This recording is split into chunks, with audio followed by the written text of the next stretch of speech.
Please be seated. I've received correspondence from the Minister of Justice that she's unable to be in the chamber today. The Minister of Agriculture, Environment and Rural Affairs will respond to both the motions on tackling antisocial scrambler and e-scooter use and the motion on drug dealing sentencing on her behalf. We move to members' questions. I call Danny Baker. When is the Education Minister going to start listening? New research from Dublin City University and St Mary's University College Belfast should be a wake-up call to this House. 91% of teachers are experiencing burnout. Nearly half are considering leaving the profession. 95% say workload is the driving factor. And in Irish medium education, the situation is even more challenging. This is not sustainable. Teachers are running on empty.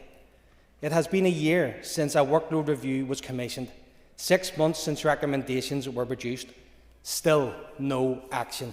Instead, the Minister is piling more surveys, more consultations, more initiatives, more paperwork, more bureaucracy onto teachers and school leaders with absolutely no support, all in the pursuit of his harmful and regressive reform agenda. He is adding more pressure to a workforce already at breaking point. Our teachers go above and beyond every single day. They bring work home, they are washing uniforms, they are going into their own pockets to feed children. They are carrying the weight of this system on their backs. Teachers do not need warm words, they need action. The Minister needs to listen, and listen now. Our teachers have had enough. They deserve an Education Minister who has their back, a Minister who actually cares. For my part, I will continue to stand up for our teachers and school leaders until they get the support they deserve. Done. Thank you very much, Mr. Speaker. Today we mark 100 years since the birth of Queen Elizabeth II, a moment to reflect on a truly extraordinary life that helped shape modern Britain and indeed the wider world. Born in 1926, she could not have foreseen the long path that lay ahead. Yet from a young age, she very much understood duty. During the Second World War, she served in uniform, and at just 25 years old, she became Queen, beginning a truly remarkable reign that would span more than 70 years.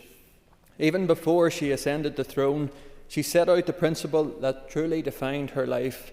At age just 21, she pledged that her whole life, whether long or short, would be devoted to service. And it was a promise that she very faithfully and truly kept right to her last day during her long and glorious reign. Her lifetime witnessed immense change from post-war recovery to the digital age and from empire to commonwealth. But through it all, she remained a constant presence, steady, composed and guided by a deep sense of duty and indeed faith. She visited more countries than any other monarch in history and made 25 visits here to Northern Ireland, demonstrating a steadfast commitment to every part of her United Kingdom, even in the most challenging of times. In moments of celebration, she shared in our nation's joy. In times of hardship and sadness, including conflict and the most recent global pandemic, her words brought reassurance, calm and inspiration to many. And many will remember her simple yet powerful message that we would meet again. Of course, her long reign was not without challenges and much change over many years, but yet what endured was her resilience and her willingness to adapt and her unwavering dedication to constitutional responsibility and indeed remarkable leadership. And as we mark this centenary of her birth, we remember the late Queen with deep affection, profound gratitude for her leadership, and we cherish her enduring legacy. And indeed, that leadership is still missed to this day in these difficult and challenging times. Her example of duty, dedication, resilience, and selfless service continues to inspire us all. 100 years on from her birth, we can say with confidence that we will truly never see her like again, and a life defined not by words alone, but by her unwavering commitment and a lifetime of service to others. Thank you, Mr. Speaker. Diana Armstrong. Thank you, Mr. Speaker, and I too also want to take this moment today to mark what would be the 100th birthday of the late monarch, Queen Elizabeth II, a woman who devoted herself entirely to a life of service. She stood as a constant, steady, gracious and unwavering, a beacon not just for a nation but for people across the world. Through decades of change, through moments of joy and profound sorrow, and through no small number of personal family difficulties, she never faltered. She faced every challenge with quiet dignity and composure, using her position always in the service of others. That spirit of service began long before she took the throne. In October 1940, a 14-year-old Princess Elizabeth broadcast on the BBC's Children's Hour, speaking to the evacuated children of a nation at war. She offered sincere sympathy to those separated from their families and missing those they loved the most. She spoke of the courage and cheerfulness she saw around her, of her trust in God, and her belief that peace would come and that the children of that day would grow up to make the world a better place. That thread of faith, compassion and hope never left her. Here in our community, her passing was felt deeply. She was not a distant figure. She came to us, she walked among us, and she listened. Her support for the peace process in Northern Ireland was personal and heartfelt. She understood what had been sacrificed to reach that fragile peace and honoured it in everything she did. And then there was Enniskillen. In 2012, she came to Fermanagh, opened the South West Acute Hospital, and away from the cameras, privately met with families who had lost loved ones in the 1987 Remembrance Day Sunday bomb. No photographers, no headlines, just a woman of immense compassion, letting those families know that they had not been forgotten. That was her character. Her Majesty Queen Elizabeth II gave a lifetime to service with dignity and grace. Back in 1940, she hoped the children of that generation would make the world a better place. And perhaps what is most remarkable is that she did not simply wish for it, she lived it. She proved that one life lived with grace and purpose truly can make the world a better and happier place. She is gone, but she is not forgotten. We were truly fortunate to have known her reign. Thank you, Mr. Speaker. Thank you very much, Mr. Speaker. Last year I wrote to the UK Security Minister seeking clarity on whether the current police ombudsman was subject to developed vetting, whether that clearance remains active and what safeguards apply to access highly sensitive or national security related material. The response failed to answer those basic questions. Instead, responsibility was passed elsewhere. The Minister stated that departments determine who requires clearance, and responsibility in this case rests with Northern Ireland departments. I then raised the matter with the First and Deputy First Minister and with the Justice Minister. Their responses provided no clarity either. The position is now clear. Despite repeated questions, no authority has confirmed as a matter of fact that the Police Ombudsman holds active developed vetting, only that it is said to be a condition of appointment. That is not good enough for a role with access to sensitive policing information and material which may engage national security considerations. There must be clear accountability on this matter. The current situation, where responsibility is passed around but no answers given, cannot continue. The Prime Minister's handling of the Mandelson appointment has raised significant questions surrounding vetting and exposed weaknesses. I trust a full review will be carried out, that vetting must take place prior to appointments to posts requiring security clearance. But there are big questions for what goes on in this devolved administration as well. If there is a question around Miss Anderson's clearance, how much more should there have been over Martin McGuinness, Jerry Kelly, and indeed a member of the notorious Dorius family from Mid-Ulster? Clerk Sugden. Thank you, Mr. Speaker. During Allergy Awareness Week, I want to highlight an issue, whilst relatively uncommon in any individual school on any given day, can have very serious consequences when it does arise, and that's severe food allergy and anaphylaxis in our schools.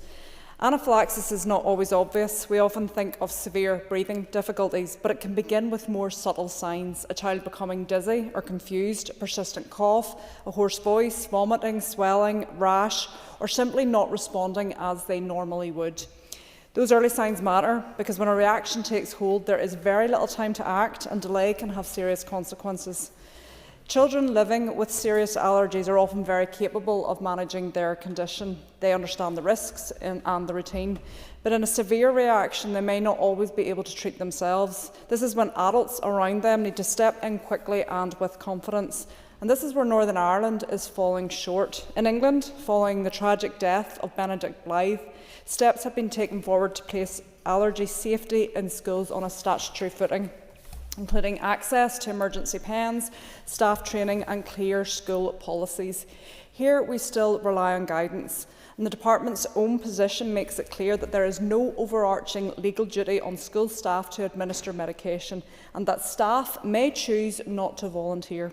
And this is not a criticism of teachers, it's recognition that we are asking them to carry a significant responsibility without consistently giving them clarity, training or legal support to do so. In our system, guidance alone is not enough. With different school sectors and Board of Governors setting policies at their own local level, we inevitably end up with inconsistency. At present, this is largely treated as an individual medical issue for each child, managed through care plans within schools. But when the risk is life-threatening and time-critical, it is no longer just an individual issue. It's a system-wide safety issue, and it requires a system-wide response. We have taken the same approach elsewhere. Every school in Northern Ireland now has a defibrillator on site. We recognise that rare but critical incidents require preparation, consistency and confidence to act. Anaphylaxis deserves the same level of seriousness. There's also a wider concern. Where schools do not feel properly equipped or supported to manage serious medical conditions, we risk creating situations where children are not fully accommodated, and in some cases may lead to reluctance around admitting them to that school. And that raises real concerns about equality of access to education, and this is not a position we should allow to develop. The lesson from Benedict's case in England is not about what went wrong, but what we can put right. Putting clear systems in place so that when something does happen, there is no hesitation and no uncertainty about what needs to be done in that moment. Thank you. Colin Gilney. Thank you, Speaker. I will be speaking in Irish this morning. Our power, our planet is the theme of tomorrow's Earth Day. It encourages everyone to play their role in environmental progress. We in the Chamber have a vital role in promoting our environment. We must ensure that net zero targets are met to protect our environment and to tackle climate change. Denial and inaction are not an option. We cannot continue to depend on fossil fuels, as is clear from the current geopolitical and economic crises that have been brought into sharp focus. If ever there was a need for investment in sustainable green energy strategies, including green skills and sustainable all-island renewable projects, such as offshore wind, that need has never been more urgent than it is now. We're all well aware of the catastrophic threat to the biodiversity and ecological well-being of Loch Ness. There have also been alarming reports of blue-green algae on Bantry Loch in my own area recently. If you come across what you suspect to be blue-green algae, please report it through the Blooming Algae app or through the Environmental Agency. Protection, support and maintenance of our water is vital to our economy and to our well-being. I commend everyone who organised and took part in the Earth Day events right across this island over the past week. Thank you. free. Yesterday marked a hugely significant milestone, the 70th anniversary of the MS Society Northern Ireland and its unwavering support for people affected by MS. What began in England back in 1953, when founders Richard and Mary Cave responded to the glaring lack of support and treatments for people living with MS, sparked an interest within the MS community in Northern Ireland, with the first branches being established in 1956. The MS Society has grown into a remarkable national movement of care, research, awareness and community. Over the past 7 decades, the MS Society has been at the heart of support for thousands of families. It has funded pioneering research right here at Queen's University Belfast, provided vital services, lobbied for better services and forged a community where no one should face MS alone. The MS Society in Northern Ireland held an event yesterday in the Long Gallery where I was able to meet and introduce myself to some exceptional characters, some tremendous people. One of them being Sam Young, a volunteer fundraiser with the MS Society. Sam's wife, May, was diagnosed with MS in 2019, which inspired him to take action. Sam has written 2 books, with all proceeds going to MS research, raising thousands of pounds. But it's a particular special privilege to recognise one person whose dedication reflects the absolute best of that community spirit. I'm delighted, Mr. Speaker, to mention and to honour Pat Crossley, who has given 40 years of extraordinary voluntary service to the MS Society in Northern Ireland and to the people of Ballymoney and beyond. Pat's journey with the Ballymoney Group began 4 decades ago when she stepped forward to lend a hand, and in doing so, she strengthened support in her local community, helped maintain one of her longest-serving groups, and embodied compassion in action. From organising social gatherings and exercise classes representing the MS Society at Downing Street and Buckingham Palace, to personal fundraising like a parachute jump and abseiling, Pat's contribution have helped raise both funds and awareness in ways that truly uplifts others. Through every decade of change, she has been a steadfast champion, not because it was easy, but because caring has always been in her nature. Pat's dedication is not only supporting people with MS, but has also helped shape a community where hope, connection and support flourish. I, as one of Pat's MLAs, would like to thank her for her dedicated service. She even, Mr. Speaker, contacted me last night at 20 to 11 to thank me by email for being there yesterday. Pat is indeed a trooper. Thank you.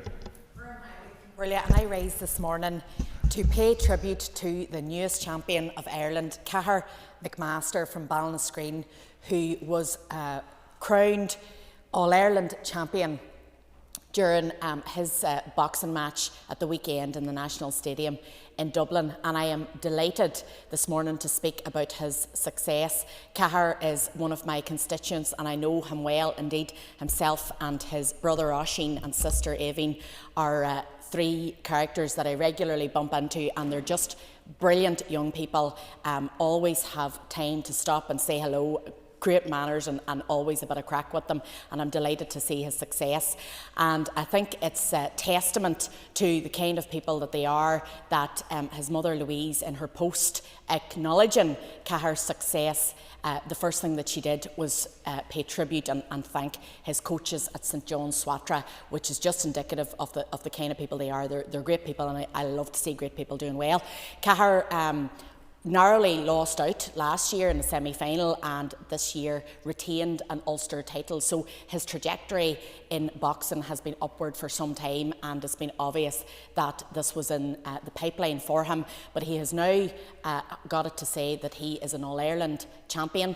That will never be taken from him, and I'm sure that this is just the beginning for Cahir, and this is not the end of his success, and I look forward to watching that unfold in the years to come. And I want to congratulate Cahir himself, his sister Aoibhín, his brother Oisín, his mother and father Louise and Enda, and I know that the whole of Ballinascreen are proud of Cahir's success and wish him all the very best for the future. Deborah Erskine.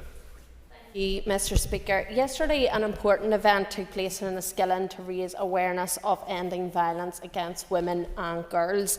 A mural was officially unveiled in the town centre as part of the Murals with Meaning project by Fermanagh and Omagh District Council, created by Hannah Constance. It depicts a phoenix, symbolising resilience, survival and strength.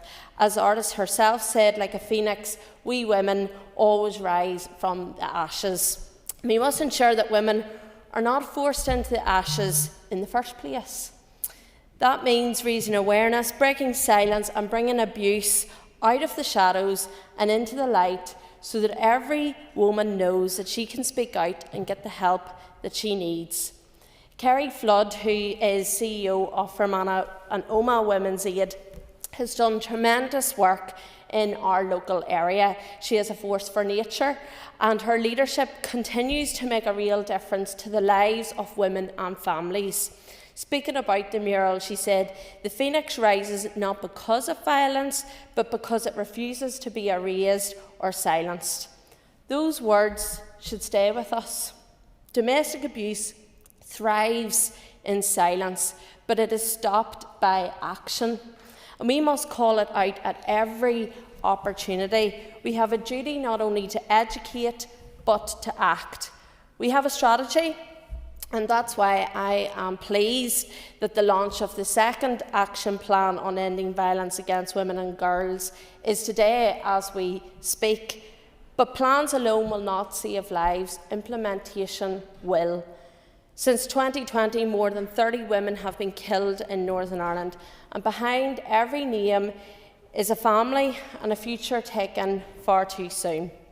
In my own constituency of Fermanagh and South Tyrone, we have seen too many lose their lives as a result of domestic abuse. This is not an issue for one department, one agency, or one group of people. This is a societal issue. It reaches into every community, every street and every home, and we have a responsibility to recognise the signs, to speak up and to act. The recent murder of Amy Docherty in Londonderry is just another stark reminder of the urgency of this issue. And I also note the work around Jade's Law, which seeks to better protect families affected by such devastating crimes. And I support that call, and it's time that we see meaningful progress here in Northern Ireland on this. I want to commend Fermanagh and Omagh District Council alongside Enniskillen Bid and TEO for their funding to deliver such a powerful and visible message through this mural.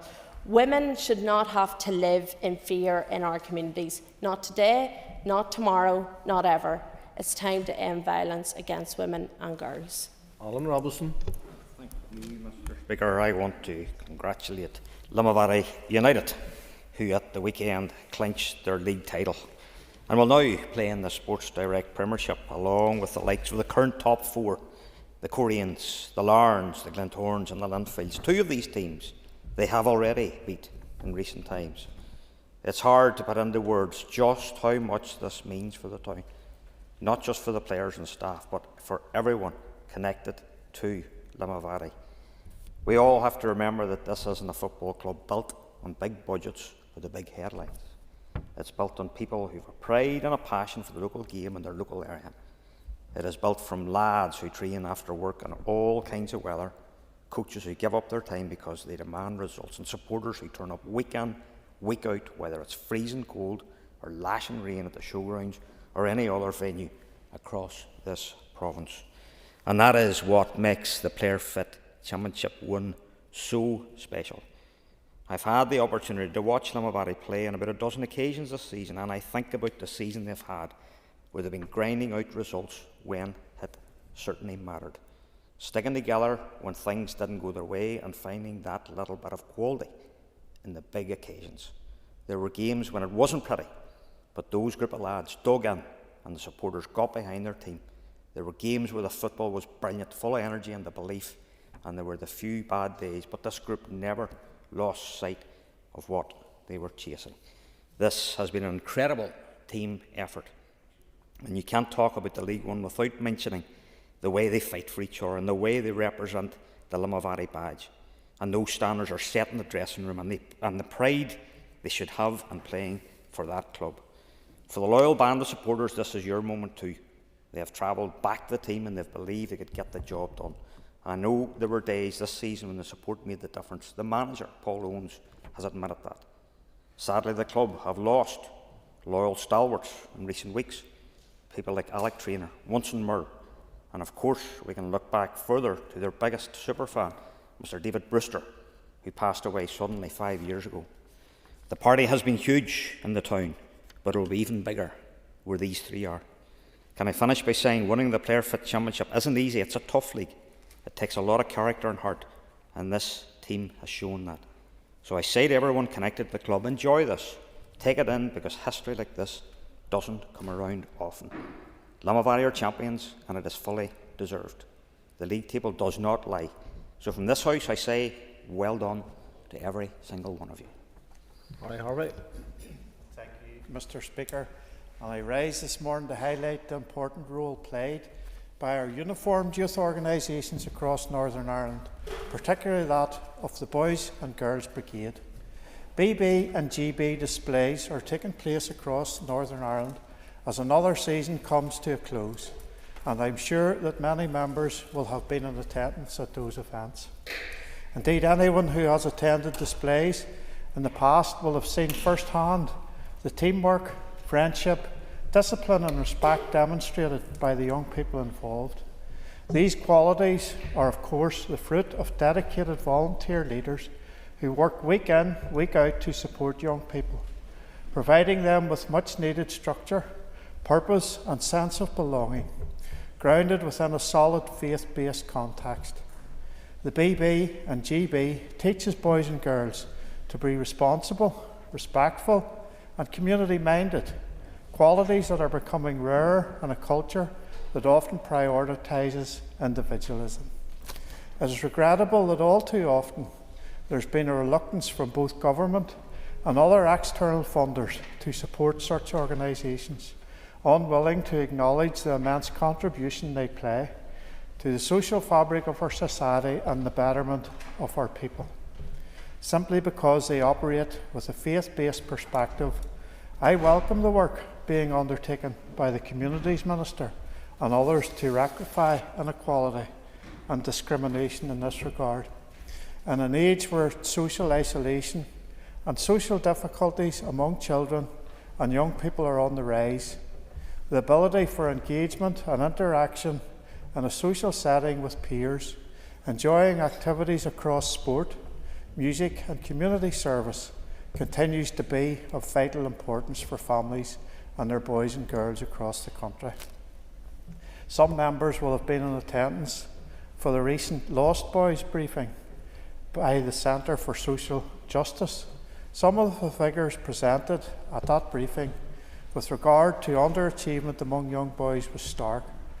The work of the BB represents some of the best antidotes available to many of the problems being experienced across society.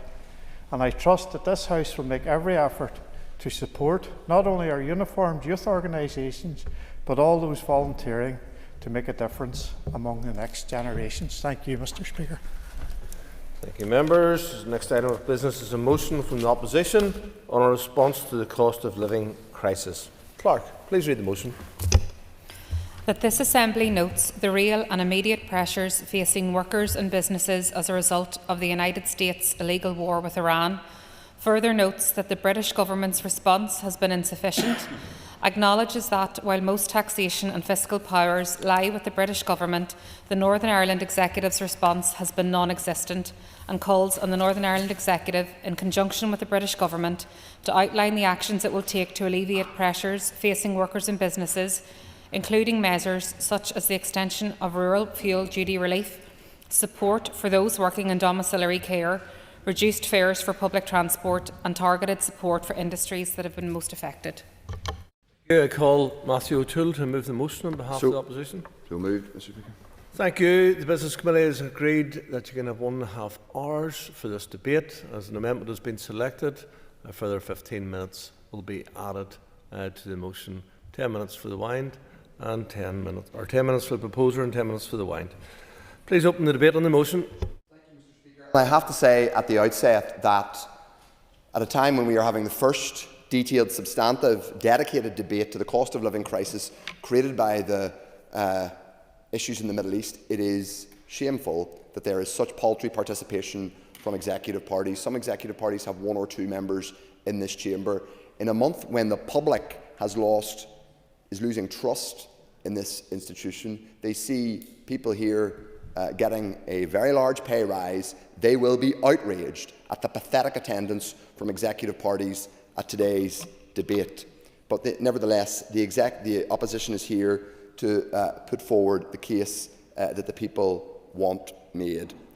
Mr. Speaker, in exactly 1 week's time, the conflict in Iran will be 2 months old. We don't know yet the conclusion of that war, but most serious people agree that the decision of Trump's America and Netanyahu's Israel to begin an aerial bombing campaign without a clear plan is one of the most idiotic and catastrophic military fiascos of this century.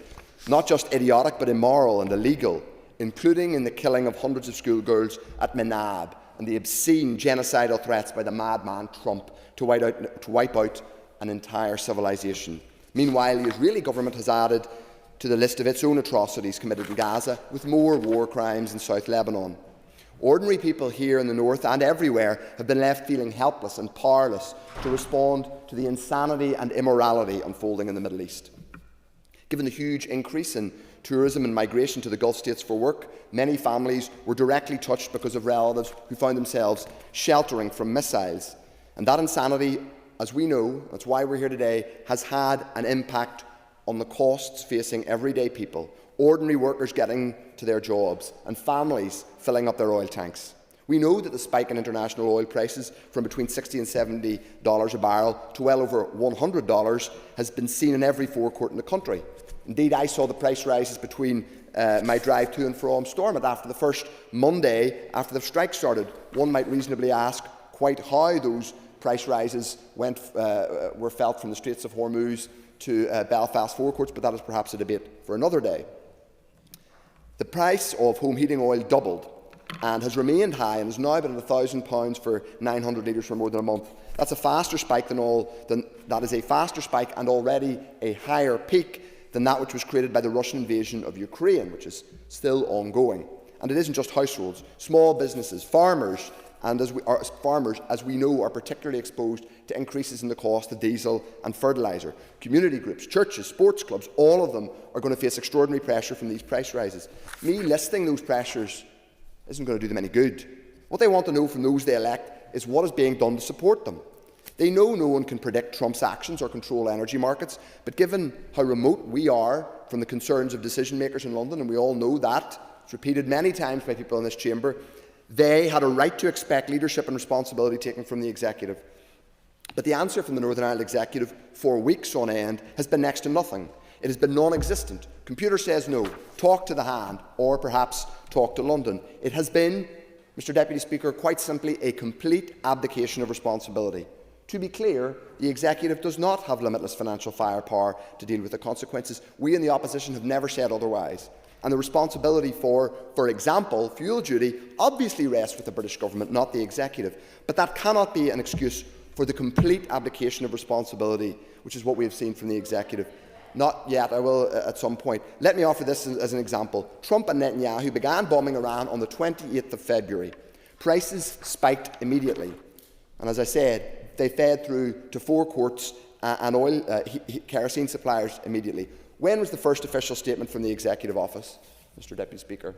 Friday week ago, the 10th of April. In their statement, which called on the UK Government to take action, they said, quote, "Given the scale and immediacy of this crisis, we have asked the Prime Minister to act decisively and without delay." They have a brass neck, Mr. Speaker.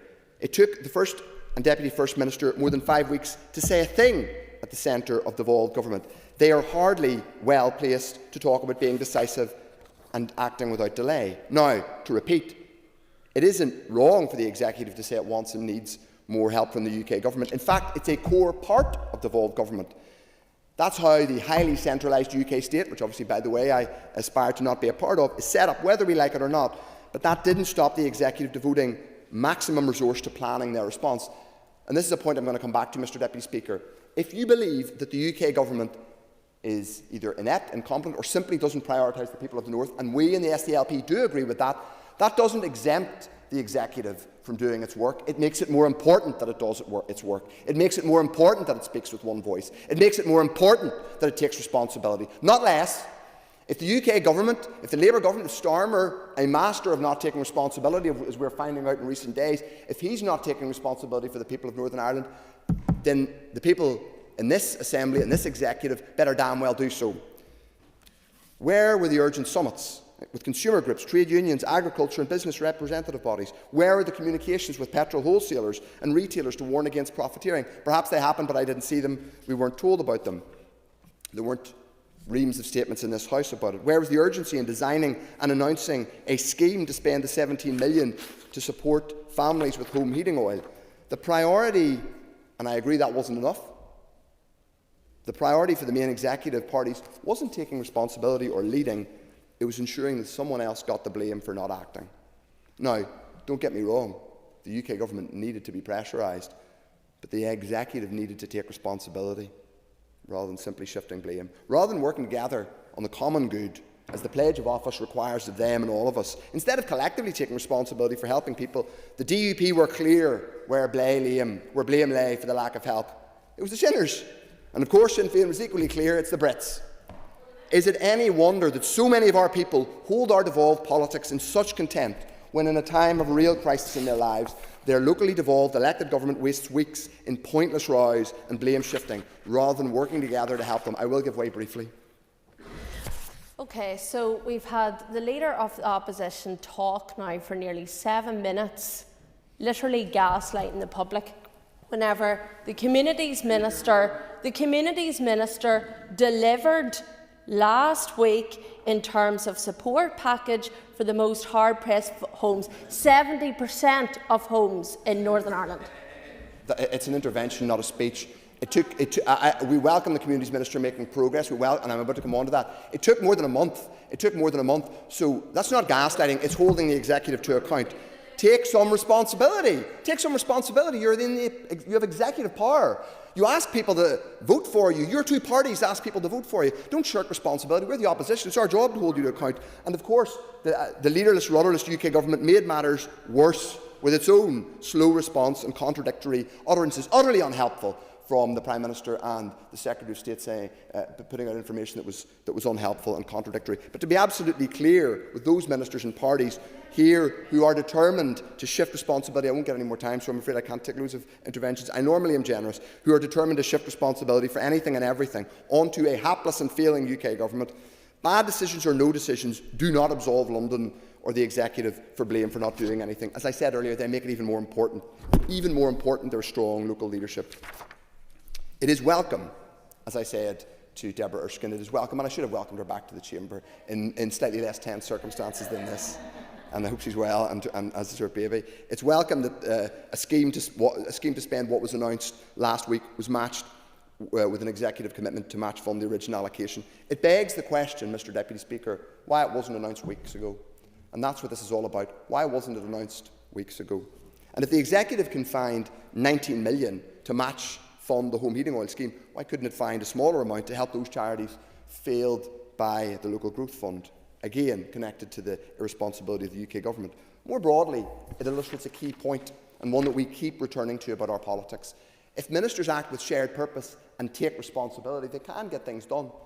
I don't criticise the Executive for making that announcement. I don't say they have limitless power or limitless finances. What I say is take responsibility. People sent us here, they particularly sent the two big parties here to lead government. Take responsibility collectively. Don't simply profit from having punch and judy fights with one another and shift blame in order that the public are gaslit, to use a phrase that was used before. The lack of responsibility taking is absolutely shameful in this society. It doesn't have to be like this, Mr Deputy Speaker. At a time when the public are struggling, it behoves all of us, even if the UK Government aren't delivering, especially if the UK Government aren't delivering, we need to take responsibility locally. We need to show people not just that these institutions can work, but that politics can work. There are dark actors on this island, in this society, who are trying to turn people away from democratic politics. Those of us who believe in democracy, power sharing, and these institutions need to prove they can work. I want to say to the public out there, they can work. Don't lose hope, but it behoves all of us to take responsibility rather than shift blame. Thank you. Thank you. I call Owen Tennyson to move the amendment. Moved. Thank you. You will have 10 minutes to propose the amendment and 5 minutes to wind. All other speakers will have 5 minutes. Please open the debate on the amendment. Thank you, Mr. Speaker, and there is no doubt that households, businesses, farmers, hauliers, domiciliary care workers and so many others in our society are working themselves to the bone and under enormous pressure as a direct consequence of Donald Trump's illegal war in Iran, a war which was foolishly cheerled by many members of this chamber. And indeed, where I agree with the Leader of the Opposition, is that the response from the top of the executive at the outbreak of that crisis was confused, was slow, and was beset by bickering, point-scoring, blame-shifting and obfuscation, with a complete absence of the leadership that workers, families and businesses needed and demanded. We had the bizarre spectacle of the Communities Minister, whilst in Washington DC, clinking glasses with Donald Trump and his cronies, was blaming the Sinn Féin Economy Minister for not delivering a scheme on home heating oil, which he later had to backpedal and accept was indeed the responsibility of his department. The response has been confused, it has been slow, and has done little to bestow any confidence in the public about the DUP and Sinn Féin's ability to deliver in times of crisis.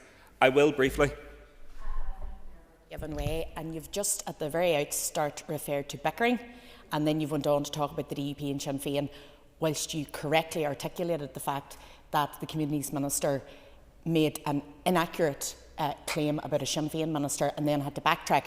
Would you accept that that framing and that narrative is unhelpful when we acknowledge where the problems lie, and it would be far better if we'd all work together rather than trying to point score? Well, I think I watched quite a bit in this chamber last week of members from both parties pointing fingers across the chamber in the absence of any clarity on a scheme, so I stand over that assertion. Plus, we still do not have any clarity whatsoever on how £81 million in AMI money is going to be distributed to support people with their energy bills. So the response from both the Department for Communities and the Department from the Economy has been far too slow. However, what the motion does seek to acknowledge is that since this motion was led by the SDLP, important progress has been made.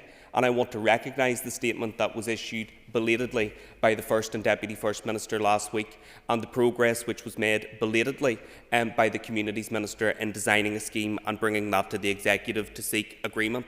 And it is significant and welcome that even in the absence of action from the UK Government, and even in the financial constraints that the Executive is facing, agreement was found on a scheme that will support 340,000 households who rely on home heating oil, who earn less than £30,000.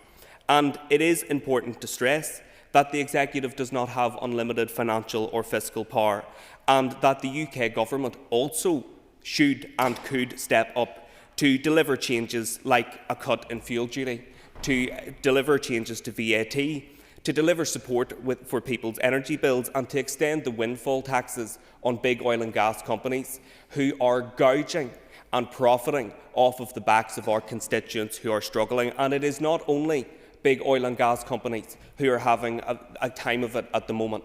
The Treasury is also experiencing a windfall in terms of increased tax revenues, and that cannot be forgotten. So whilst the UK Government and Keir Starmer are weak and distracted by their disgraceful handling of the Peter Mandelson affair, our constituents are being left to suffer and are struggling. We also cannot divorce this conversation from the conversation about fair funding for public services in Northern Ireland. And I am sick, sore and tired of being told that my constituents who pay their national insurance, who pay their tax, who, according to NERI, pay a greater proportion of tax than people in other parts of the UK for the quality of services that they get, that their representatives are simply going to London with a begging bowl, when we know that both Scotland and Wales receive considerably more funding way and above their level of need than we do in this part of the UK. And that inequality was acknowledged by the Tory government and needs to be rectified by this Labour government. And it would be a sad indictment if Hilary Benn and Rachel Reeves and Keir Starmer presided over underfunding of our public services that even the Tories conceded was unacceptable and should not continue. And that's where I must diverge with the Leader of the Opposition, because I think it is right that parties do take responsibility. And the Leader of the Opposition's party stood on a manifesto in 2024 telling the people of Northern Ireland that SDLP MPs are best placed to deliver change because we will have the strongest relationship with a new Labour government. They also told voters in their manifesto, just imagine what we could do with a Labour government that understands this place and listens to our MPs. Well, how the Leader of the Opposition's tune has changed, and I would welcome his party speaking with one united voice with every party in this chamber for the kind of intervention from the Labour government that the people that we represent deserve. But this isn't just about this. If the members would wish to cease their chuntering so I could continue, this isn't just about today's crisis. This is about how we make progress for the future to insulate families from future shocks. It's about looking beyond our own narrow borders towards the EU, to look at how, in a customs union and with closer alignment with the single market, the UK would have a stronger economy and strengthen the UK government's hands to support people through this crisis. It is rejecting the culture war nonsense that we have heard in this chamber, where we've had members rise to their feet and say, oh, the rising energy bills, nothing to do with Trump's illegal war. It's because of that woke renewable nonsense. When we all know, Mr. Deputy Speaker, that the only way to cut bills, to protect our environment and to meet our climate commitments, we must accelerate our transition to renewable energy so that our constituents are no longer susceptible to the roller coaster of fossil fuel prices and at the behest of global dictators when it comes to setting the price of their energy bills. So I would ask members, yes, to acknowledge that the response initially to this crisis fell far short of what is required, that greater leadership was required sooner to instil confidence in the public in the ability of Stormont and the Executive to deliver, but also to acknowledge that in the absence of any action from the UK Government and in very difficult circumstances, parties have stepped up and have put in place a vital scheme of support for people, and that is to be welcomed. So I hope that all parties can coalesce around the amendment that's been put forward today, which, as I say, recognises the shortcomings, but isn't shy in recognising where progress has been made either. Thank you. Thank you. And I call Colm Gildernew. And before I get into my remarks, I think it is important to remind people why we're here today discussing this issue. We're here because of the actions of Donald Trump and his cronies launching an unprovoked and illegal war in Iran. Their illegal war in Iran is the sole cause of this energy crisis, which is having a devastating impact on workers, families, businesses, including farm businesses here in the north and beyond. As long as this war continues, the price of oil and gas will remain unaffordable, and I fear it will remain unaffordable long after this war is finished. Turning to the issue at hand, we can all agree that people here are suffering, and we need to ensure that they receive the support that they need. The price of oil has more than doubled since the start of the war, with thousands of families unable to heat their homes or put food on the table. Businesses too are suffering, and we have seen the frustration of many farmers and transport hauliers who have engaged in protests across the island. The simple fact is that large parts of our economy rely on oil and gas as an energy source, and the price in oil has plunged the economy into a crisis. It's a timely reminder of the risks associated with over-reliance on a volatile commodity such as oil, which we have absolutely no control over the supply and distribution of. This crisis should serve as a call to action towards the decarbonisation of our economy going forward and the use of renewable energy sources. I think it's important that we recognise the actions that the Executive has taken to support people during this crisis, something which the SDLP motion fails to do. Just last week, the Executive announced a support package worth £36 million, which will be targeted towards those most in need, including people with disabilities and lower-income working families, whose prime... Yeah, go ahead. I I just wanted to say, for the purpose, because we have said it, we did welcome, and there are obviously changes, we like to say improvements, but the fact that that intervention came, obviously said our point is that it should have come quicker. But the point I wanted to make is, because of the way business deadlines work in this House, we couldn't have included it because we had to submit this a fortnight ago. We're trying to change that, but I just wanted to clarify that point. Well, I'm glad I give you an intervention to take a second opportunity to welcome it. It's a help to working families whose primary source of energy is home heating oil.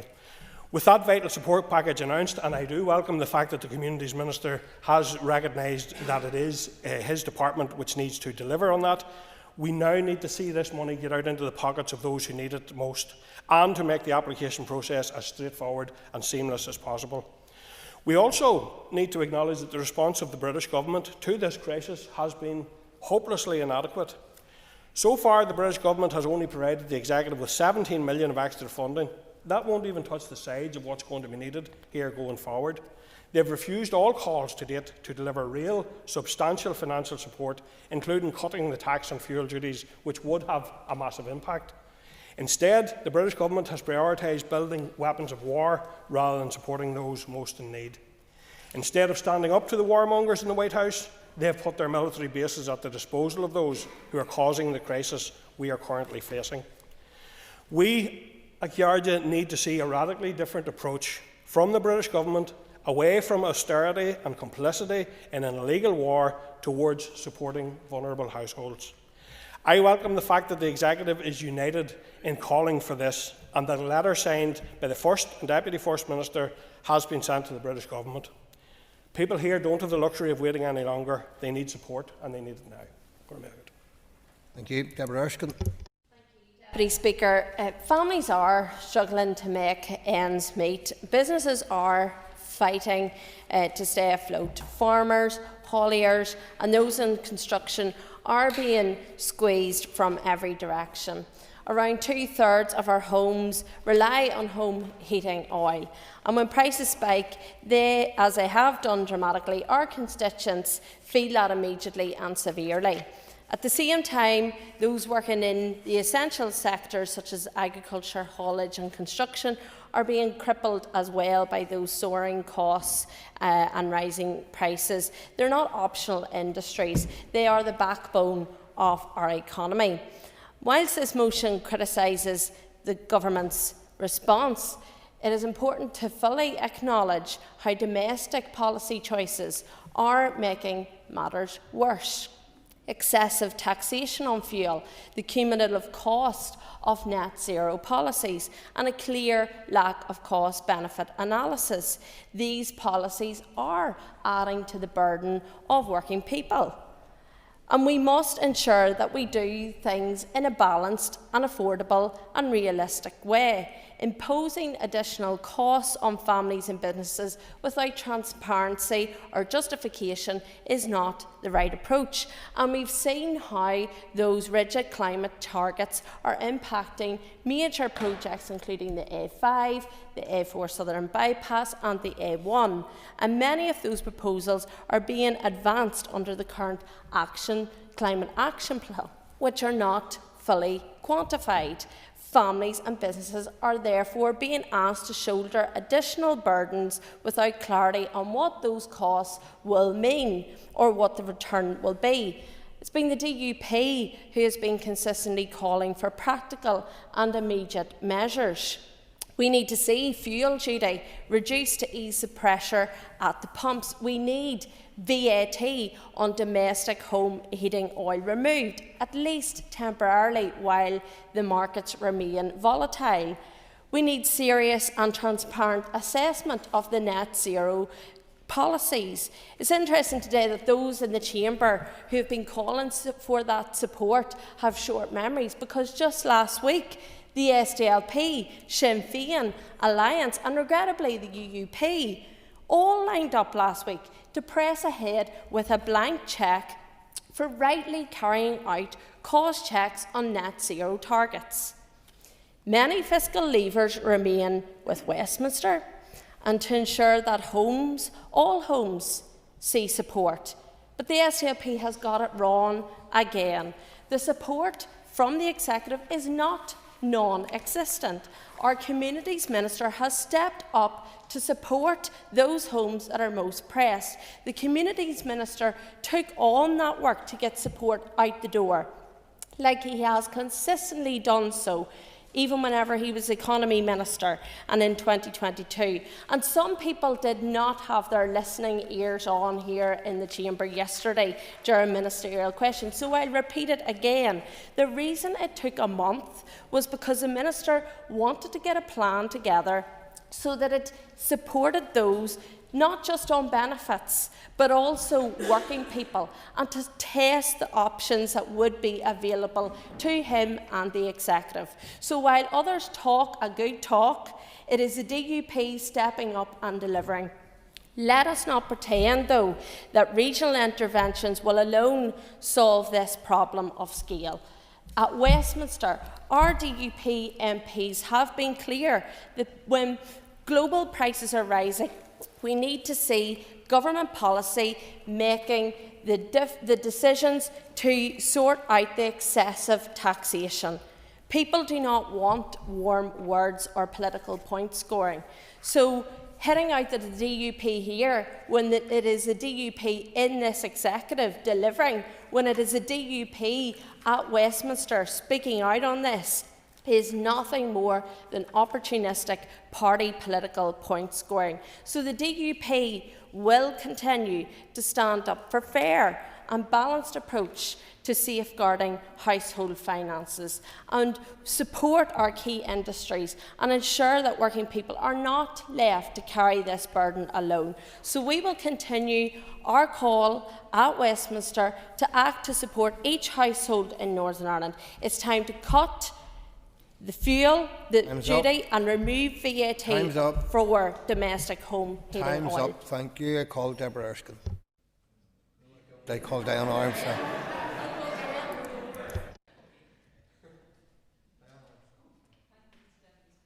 Same constituency, slightly different in some ways, but that's what people like, that's what people select and elect us for. Thank you, Mr Deputy Speaker, and thank you, Deborah, for giving way. Mr Deputy Speaker, there is no doubt that workers, families and business owners right across Northern Ireland are facing real and immediate concerns and pressures as a result of these rising living costs. And while we've seen some easing in the home heating oil prices at over £900 for 900 litres, those costs do remain far above pre-March levels, and any downward movement is simply not happening quickly enough. That reality is putting severe pressure on household budgets and on the viability of many small and medium-sized businesses. There is no question that the ongoing instability in the Middle East is exacerbating an already fragile situation. Global events do not occur in isolation, as we saw following Russia's invasion of Ukraine in 2022. International conflict quickly translates into higher prices at home. Disruption in the Straits of Hormuz has again exposed how vulnerable our fuel supply chains are, with many people now restricting journeys to absolute essentials because of escalating costs. However, Mr Speaker, this debate must remain focused on the practical impacts for our constituents. We do not believe it's helpful for this Assembly to seek to adjudicate on the legality of international conflicts. What is beyond dispute is that global instability has direct consequences for households, and it is those consequences that demand our attention today. The Ulster Unionist Party is focused on outcomes rather than political point scoring. The reality is that the primary levers of taxation and fiscal policy lie with the UK Government, and it is right that Westminster is called upon to act decisively. Measures such as temporary fuel relief, duty reductions, windfall taxes on energy giants and targeted cost of living support are clearly matters for the Chancellor. That said, where devolved powers exist, they must be exercised responsibly and without delay. The Executive simply cannot pass the blame elsewhere, and we have heard blame being apportioned this morning widely here in the Chamber. The delayed response from the Minister for Communities and the Minister for the Economy has unquestionably added to the pressures facing local households and businesses, particularly in relation to support for those reliant on heating oil.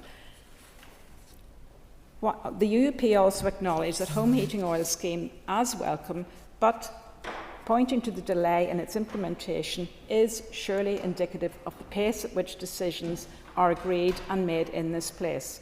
We support the call for rural fuel duty as a relief, as a time-limited measure to ease immediate pressures, especially for farmers who are facing spiralling fuel and fertiliser costs. Failure to act risks reduced agricultural output, higher food prices and long-term threats to food security. At a time of severe financial constraint, ministers should work collectively to identify savings, establish emergency support where necessary, and focus on those under the greatest strain, including workers in domiciliary care, who continue to do the essential work while facing significantly higher travel costs. Finally, I welcome the UK Government action, including the extension of the British Industrial Competitiveness Scheme to Northern Ireland and targeted payments for lower household incomes. These demonstrate that coordinated action between Westminster and Stormont can deliver real relief. Mr. Speaker, I just want to finish with the position of the Ulster Unionist Party on the motion and the amendment. Although we agree with 90% of this motion, we cannot support a finger-pointing exercise in this place and one that underpins the illegality of a war that we are not involved in. Thank you very much. Thank you. Call Linda Dillon.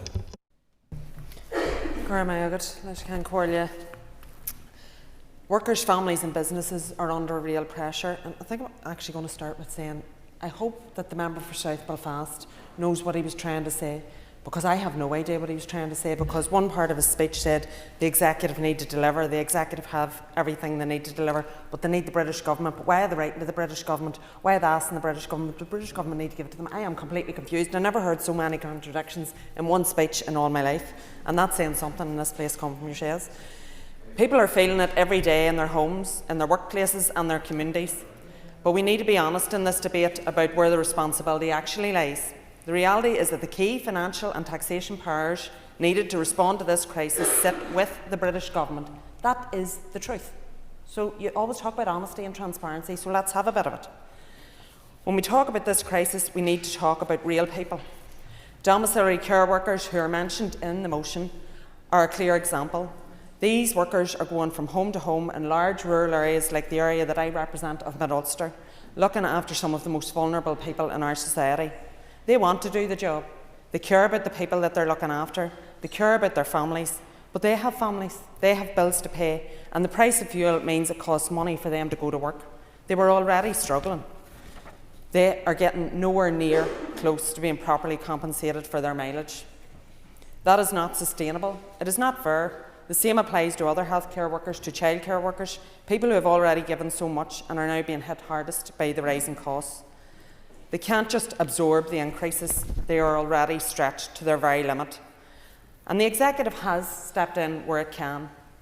The support package that will help many low-income households. But we also need to be straight about this.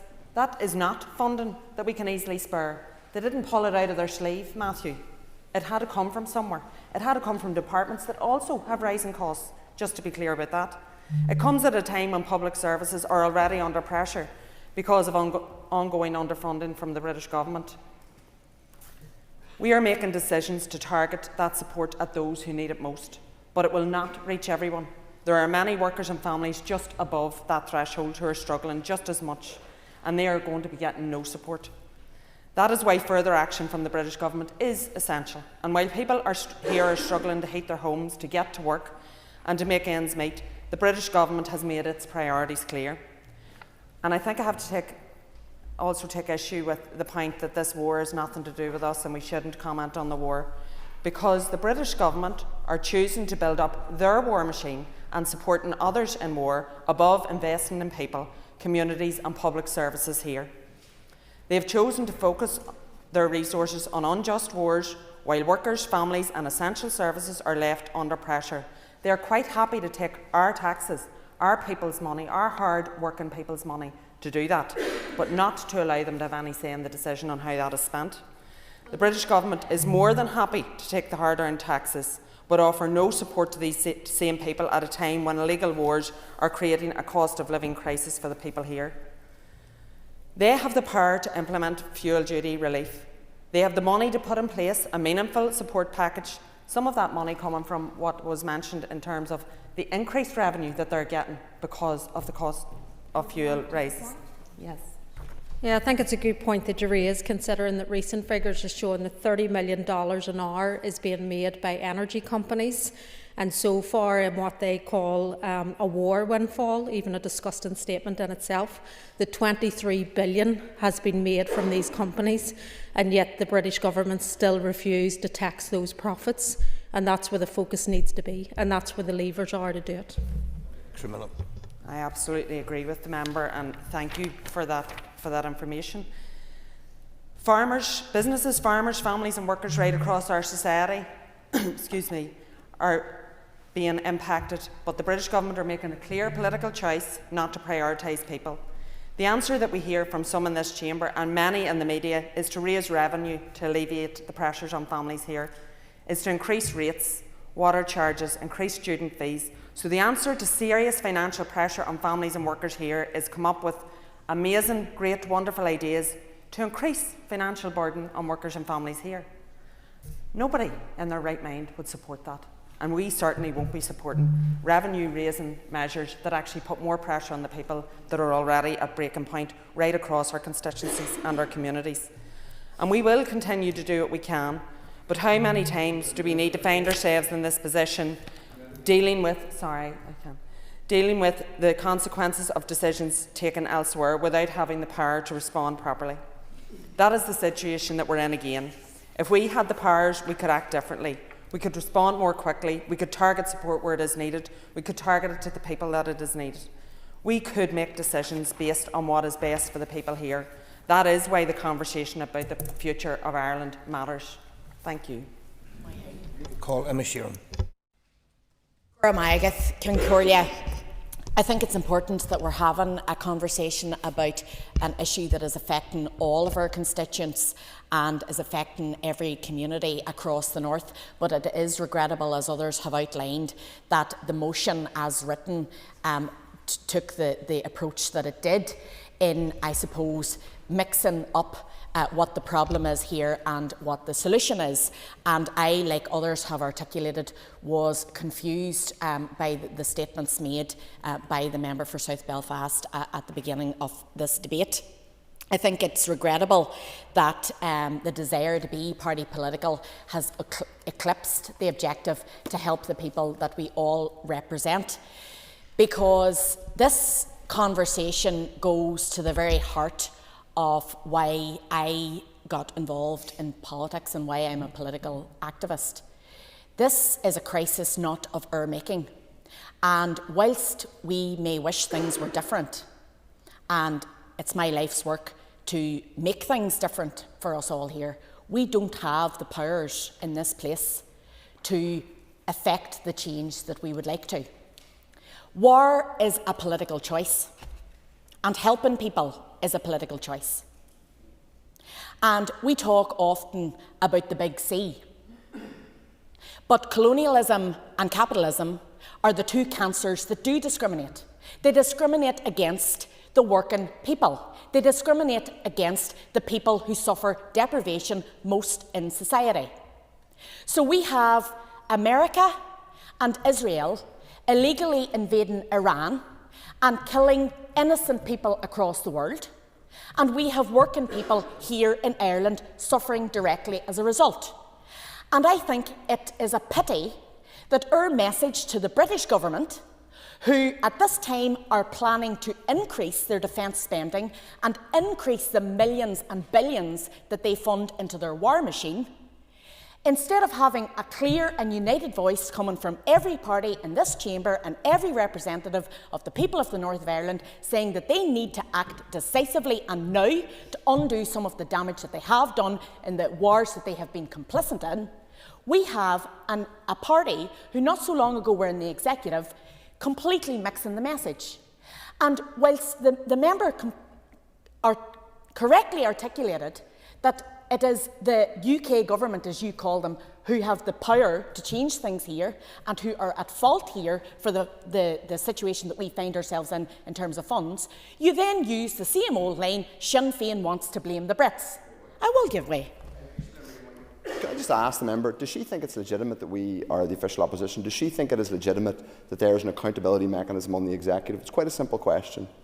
I know it's different than in Dublin, and I know it's different than in London, and we obviously agree on a constitutional outcome. Do you think it's legitimate that there is an official opposition holding the executive to account? I absolutely think it's legitimate, and I welcome your presence here. But my problem is that you are completely mixing the message. You have absolutely every right to call us out on things that we don't do right. There's nobody in the executive party, in any executive party, that would suggest that everything that is done here in the North is perfect. It's a five-party coalition of people who are diametrically opposed in ideology. There are going to be issues that we don't agree on. And that is right and proper. That's a normality of political systems across the world. But my frustration is that we agree on an awful lot, and I made the point earlier with the Deputy Leader of the Alliance Party. We are aligned on an awful lot of these issues. We share the same position. We disagree with the genocide in Gaza. We disagree with the murder and killing of innocents. We disagree with the fact that the leader, or the Minister of Communities, was over clinking glasses with the very people who have caused this crisis. And then throwing shots at one of our ministers who was trying to deliver a package at the same time. And instead of tit for tat and a narrative of, oh, they can't agree. We don't agree on lots of things, but we should all be trying to work together to serve the people that we all represent. And I wish that instead of being party political and bickering and trying to point fingers and blame, we could all come out of here with one united message. The British government have the funds to help the people that we all represent. They have the power to temporarily cut fuel duty. They have the power to support people on the ground, the domiciliary care workers, the high upland farmers, the people on our roads, the people that deliver our food, the people that we all are here to serve.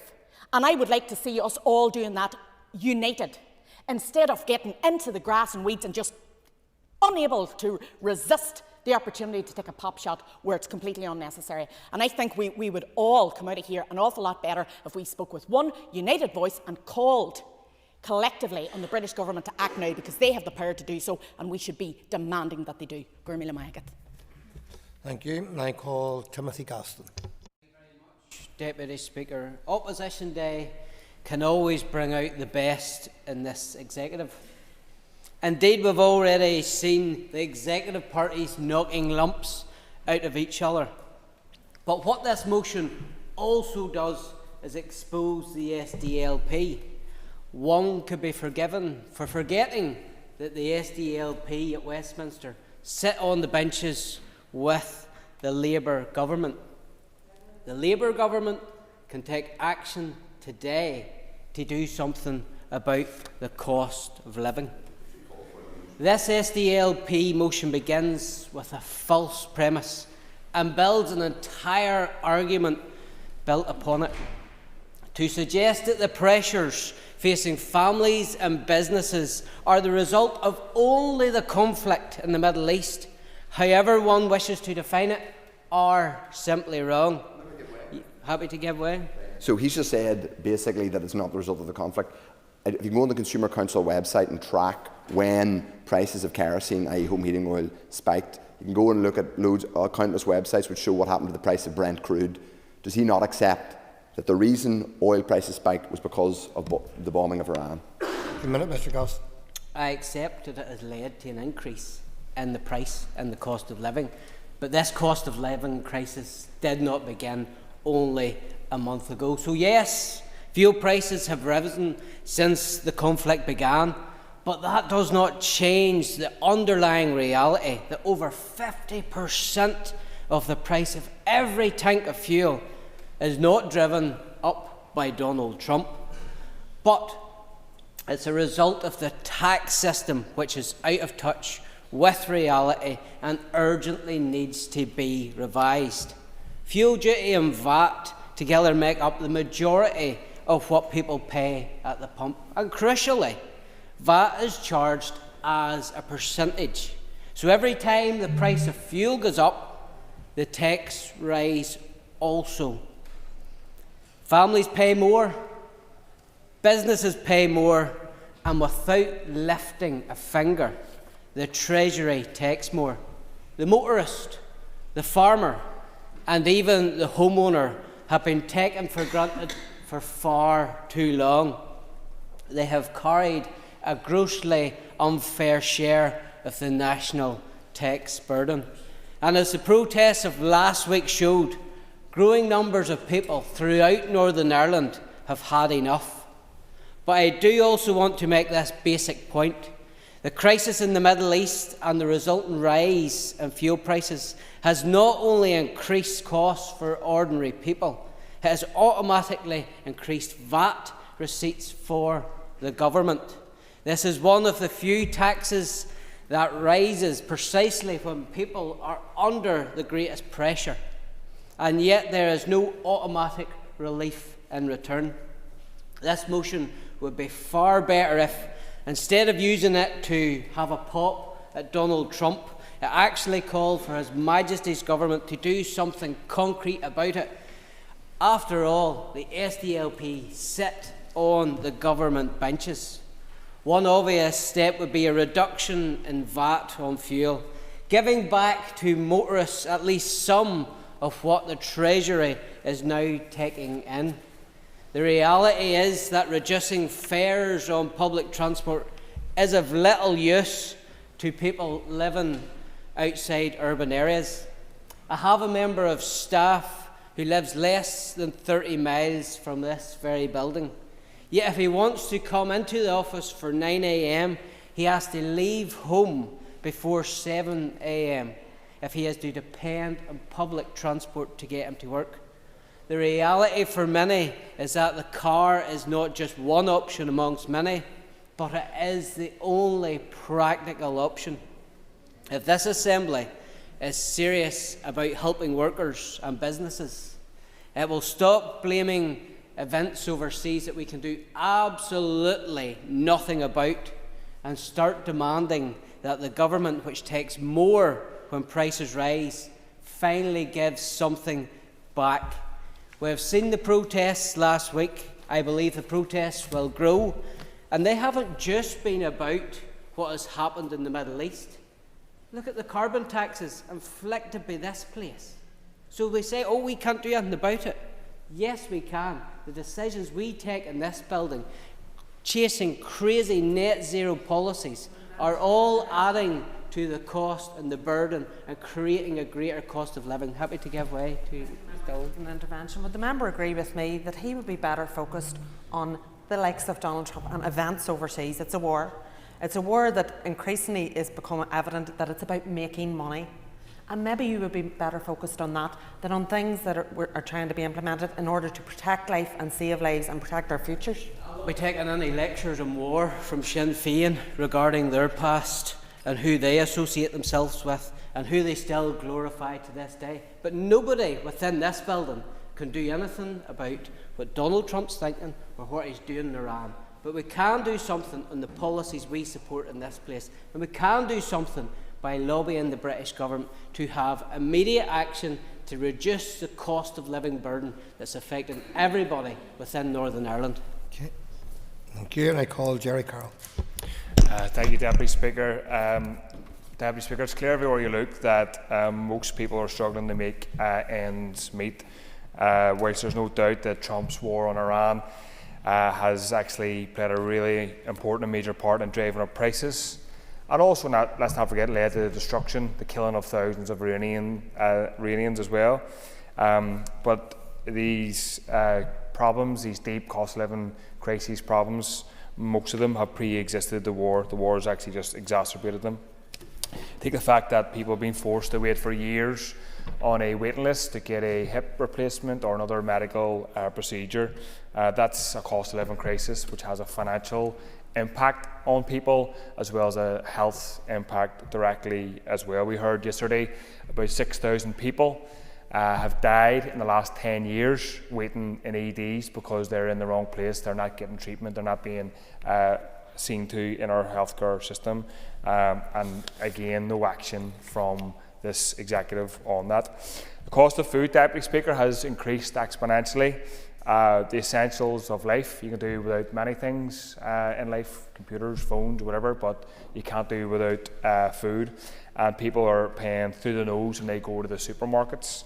Dairy's own food strategy, I think from last year, their food strategy framework plan has found that 9 in 10 consumers are worried about the price of food. And what will be the result of that, Deputy Speaker?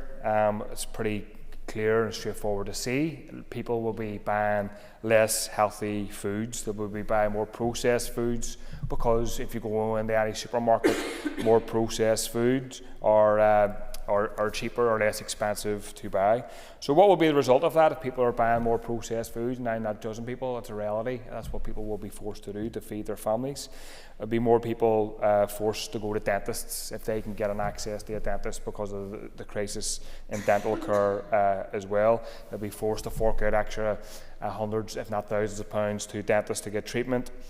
Or in reality, more and more people will be eating sugary food, processed food, and will be unable to get access to a dentist, will have rotten teeth, oral cancer, and this is just one small example of how the cost of living crisis will directly impact the health of people in my constituency, but right across the north. Parents, Deputy Speaker, parents already skip meals. At least 41% of them have reported skipping meals, cutting back to feed their children, and of course any parent would do that. But this is only going to go in one direction. It's going to rocket with the increase in food costs, and this executive, not talking about it, this executive still ruling out caps on the price of food. There's been no mention in the motion, certainly. I think the Deputy Leader of the Alliance Party mentioned it in passing. But in the motion, there's been no mention about the profit bonanza that private companies are experiencing whilst people are being ripped off. Take one example, Tesco, Deputy Speaker. They have adjusted their forecast, so this is them taking a hit because of the war on Iran.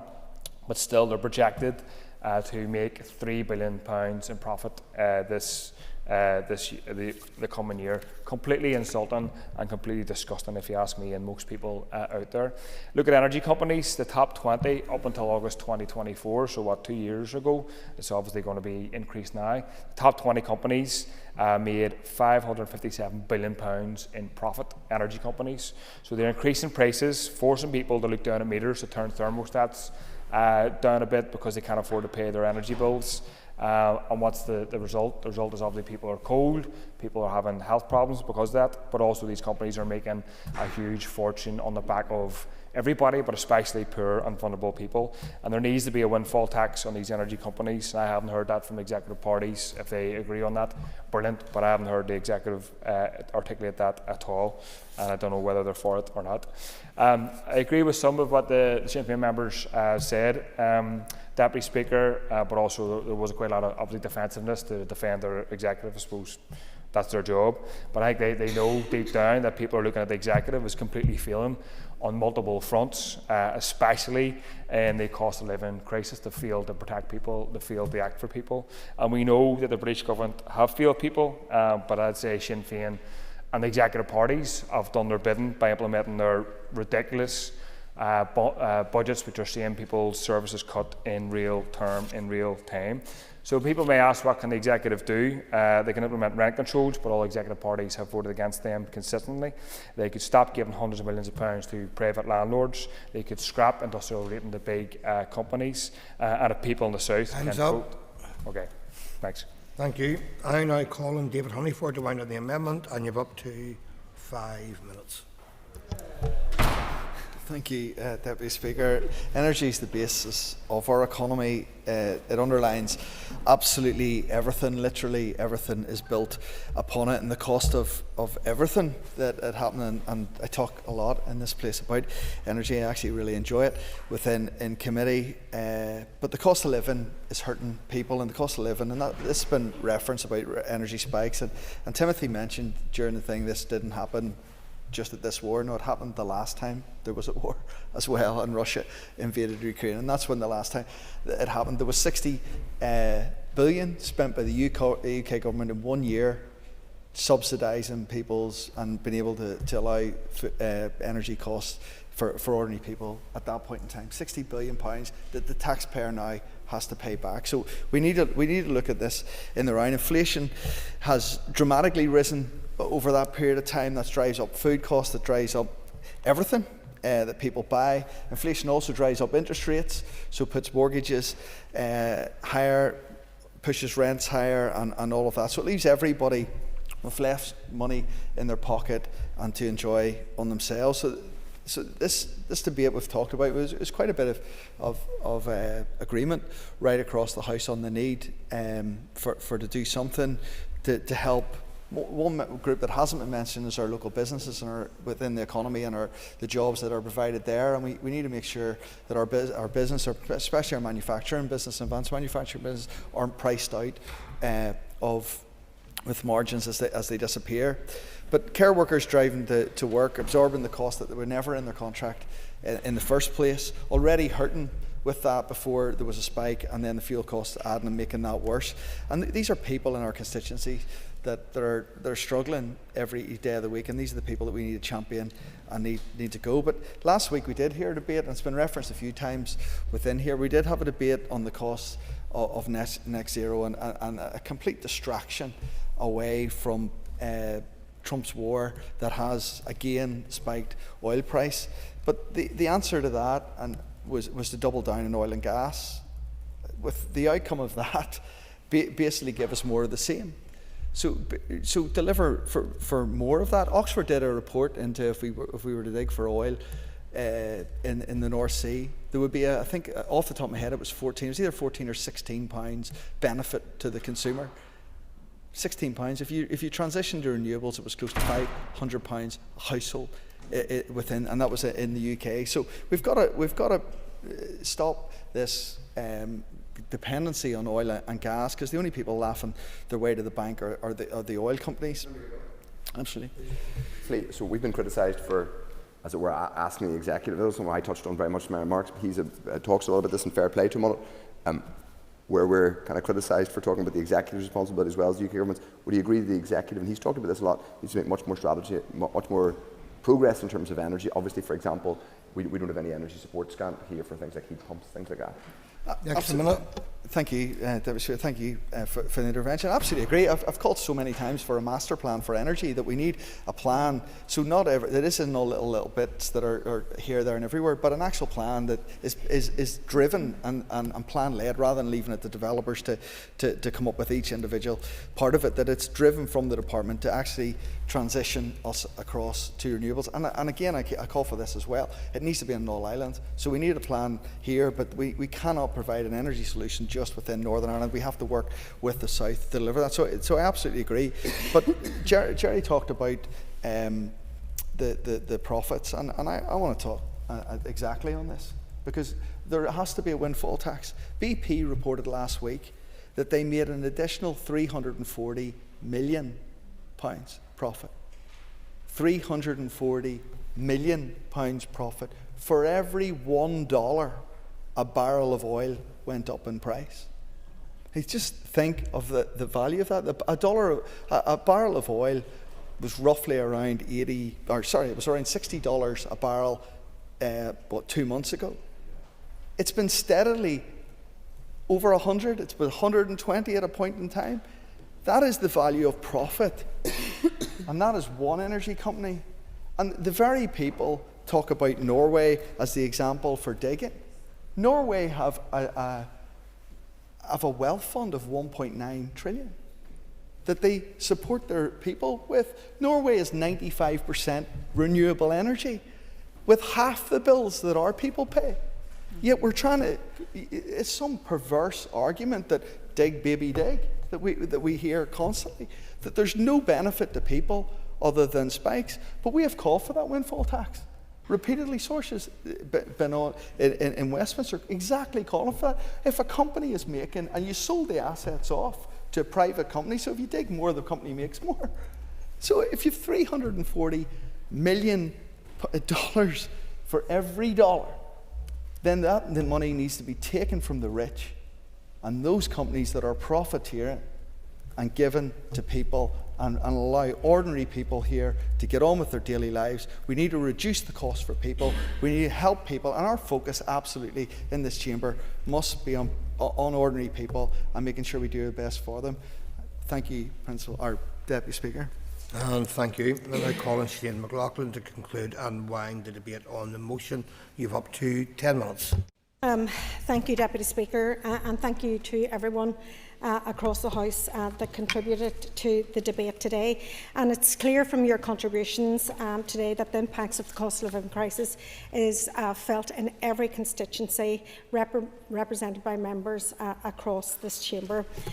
That's no surprise, given that we've talked about the crisis for years now. Actually, the cost of living didn't happen a couple of months ago. It's been going on and on and on for quite some time. And we've heard it all across the airwaves. And as everyone has spoken, has already suggested, it's been characterised by very difficult, dire, and some cases harrowing circumstances for far, far too many people. Households, families, businesses feel those impacts, and they have been relentless over the years, and they have been constantly crushed by the burden of high bills, and that there is no let-up, absolutely no let-up, no clear end is in sight. Across all our constituencies, we hear the same stories. People are rationing their heating oil because they simply can't afford to fill the tank. Parents are skipping dinner so that their children can eat. Small businesses are watching their energy bills soar, wondering how they possibly can keep those doors open. And in that context, the war in Iran, the impact of it has felt like another hammer blow to families, businesses, etc., that just can't seem to afford to deal with it anymore. Since that illegal war began, as members across the chamber have already outlined, the cost of oil has soared, household budgets have been squeezed from every angle, and the price spikes in energy and essentials have threatened to push more and more families to food banks. The simple maths for that are that far too many families, while the cost of their outgoings are spiralling out of control, what's coming in every month simply isn't matching up. All of the evidence suggests that the UK is likely to be particularly hard hit, with the biggest hit to growth among any advanced economies, and the joint highest inflation in the G7 this year. And of course, here at home, we know Northern Ireland will be hit hardest of all for a number of reasons. Based on the heavy resilience that we have to home heating oil, we are simply much too exposed, and our energy infrastructure leaves households extremely vulnerable to the global price shocks, and our lower average incomes leave people here with less financial resilience to begin with. So with nearly half adults having less than 1,500 in savings, and as Jerry Carroll mentioned earlier about processed food, 1 in 5 households experiencing food insecurity in 2024. And while no doubt households across the region have been spared some feeling these impacts, the places that are hardest hit are our poorest communities, and those are places like my city in Derry, where poverty rates that are double other areas, where local communities are fragile and employment options are actually more limited. And of course, the pain isn't evenly distributed, and it falls hardest on those that are closest to the age, not least people living in rural areas, people in domiciliary care, the elderly and the more vulnerable across society faced with these challenges. The impact of the Iran conflict mean that the people we represent are simply running out of options, and they need support. And of course, the UK government needs to act with greater urgency. Two things can be right at the same time. The UK government can and has a large deal of responsibility here, but so does the executive. And indeed, I agree with Linda Dillon and Deirdre Hargey and others across the House that the profiteering on the backs of the poor is disgusting. And of course, we should be considering a windfall tax to meet the needs of those most in need. No one in my party agrees with that, and nobody is absolving Britain of any responsibility. And I can assure you, wherever they sit on Tennyson, that our MPs, Colm Eastwood and Claire Hanna, will continue to press the case for Westminster and work with parties across the chamber. But people deserve more than a politics of blame, and they need a better response than blame it on the Brits. Emma, I have the greatest respect for you. I love your drive, I love your passion, but simply pointing the finger at London again and again is just not good enough. It has been a tired and tested method in this place, and it might have been politically convenient in the past, but people are seeing through it now. In fact, people are starting to realise exactly what it means when we shift all the blame onto central government, if I have time towards the end, Emma. It's a deliberate move, and it's a calculated step which risks gaslighting the public in an attempt to absolve the executive here of their responsibility. And as I said, two things can be right at the same time. The reality is that our executive also needs to step up. The heat and oil package of £100 for some households, I would probably argue with a figure of 70% of all households, is of course welcome. But let's be honest, it doesn't even come close to meeting the scale of need, and it's only scratching the surface of what people are crying out for. Executive parties are failing to rise to that moment. Families are looking for their executive for support and leadership, but the response has been found badly wanting. And look, I agree with David Honeyford. We have made little or no progress on energy. It's shocking. We have made little or no progress on an anti-poverty strategy. We have made little or no progress in retrofitting our social housing. There are things that this executive should be standing up and doing. These are practical things that Diana Armstrong talked about. It's about practical things.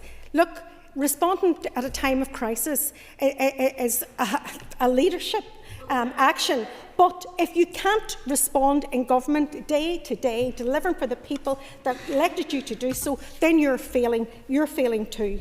Seeking election to this Assembly and entering government here is about taking up responsibility. It's not shirking from it. So rightly, we need to ask, what more can we do? And to Deborah Erskine, you mustn't have had your wee listening ears on today either, because our motion includes specific proposals on a range of areas that could make a difference to hard-pressed families, including measures such as the extension of rural fuel duty, relief and steps to address the particular challenges faced in more rural regions, such as the need to reduce fares for public transport and targeted support for the most affected industries. And of course, all of these issues would be made easier if we had a multi-year budget agreed by the executive that could allow us to plan strategically and to work together and be collaborative and be supportive of the things that matter to the people that we all represent. And I think, Diana Armstrong, you made a really good point about the practicality and about solution-based, but that's what this motion is. This is about solutions. The fact that we had to submit this motion 2 weeks ago before there was any package here didn't allow us to kind of acknowledge that package, and that has to be said, because that's another dysfunction of this place, because it doesn't respect the position of opposition to make the points as they arise and as the urgency arise. And it would be helped by devolving more fiscal powers to this region, and we've been calling for more fiscal powers to this region, which the executive has so far failed to achieve. In fact, I don't really hear the Finance Minister talking about what financial powers he would like to actually be devolved here so that he had more responsibility, and that's a failure of government too. The challenges faced by families now should be a wake-up call to tackle the more pervasive inequalities across society and build a fairer economy that deals with this crisis at its very roots. Ultimately, politics comes down to choices. The choices facing the executive might be called difficult, but they are nothing compared to the hard choices that our families in our constituency experience every single day. Those are choices about heating and eating, about bills and the basics. Right now, too many people that we represent feel simply that those choices aren't being made, they're being ducked. And they are being ducked, and you can't keep on finger pointing when the rest of the fingers are pointing back at you. It feels instead that while the British government has been uninterested, and they haven't been, the response for our executive here has been nothing short of complacent.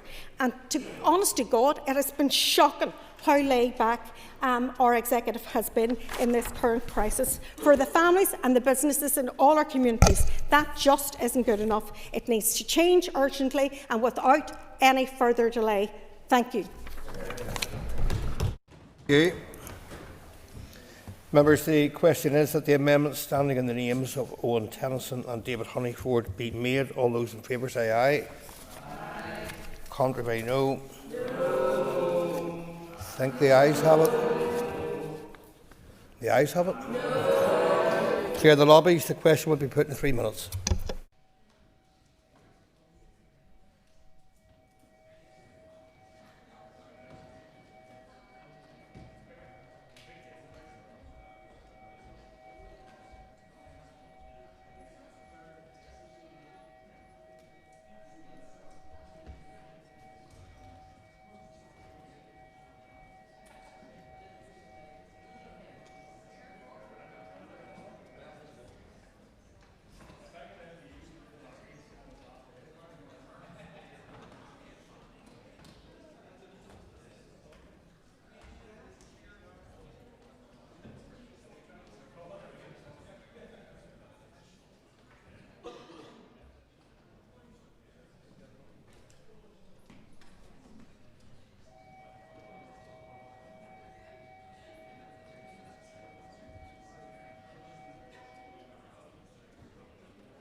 Members, order, members.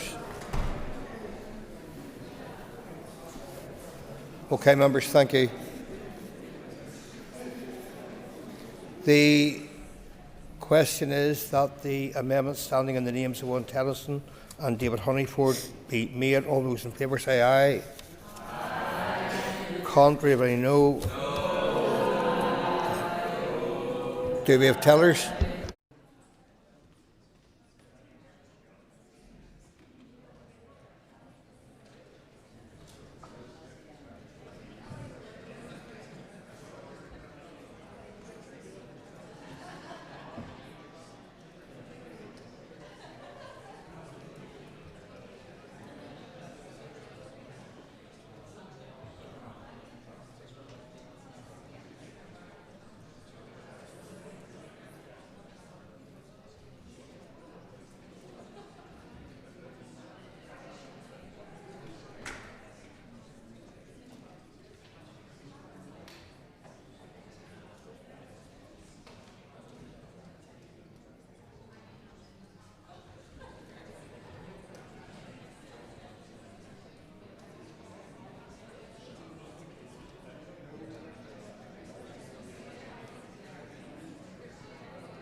Members. Order, members. Members. Order, members. Tellers. Tellers have been appointed as follows. Tellers for the ayes are Andrew McMurray and Danny Donnelly. Tellers for the noes are Deborah Erskine and Diane Forsyth. Clear the lobbies. The Assembly will divide. Ayes to my right, noes to my left.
Doors.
Members,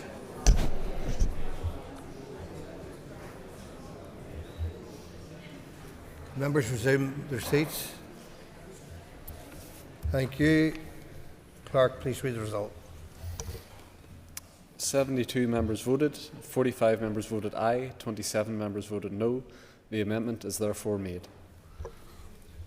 Members, the amendment is made. The question is therefore that the motion as amended be agreed. All those in favour say aye. Aye. Contrary, by no.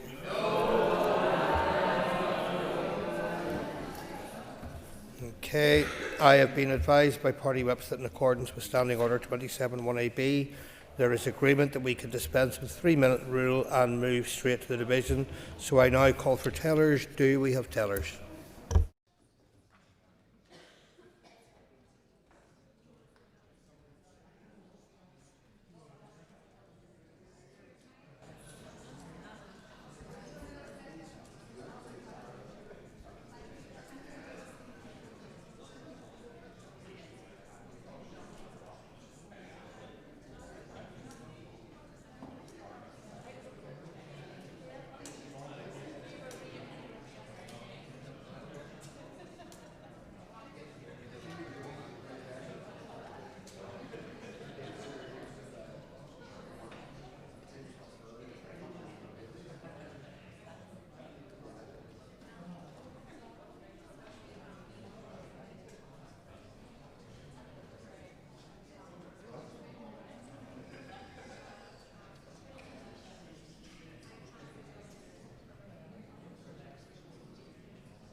Order, members.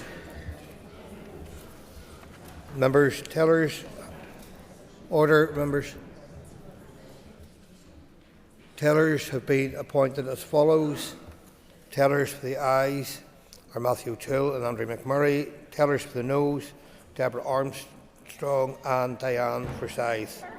That's wrong. Erskine, sorry, yeah. Deborah Erskine and Diane. Deborah, you're suffering today. Deborah Erskine, Diane Forsyth. Members. Members. Clear the lobbies. The Assembly will divide. Ayes to my right, noes to my left.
yours.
Members,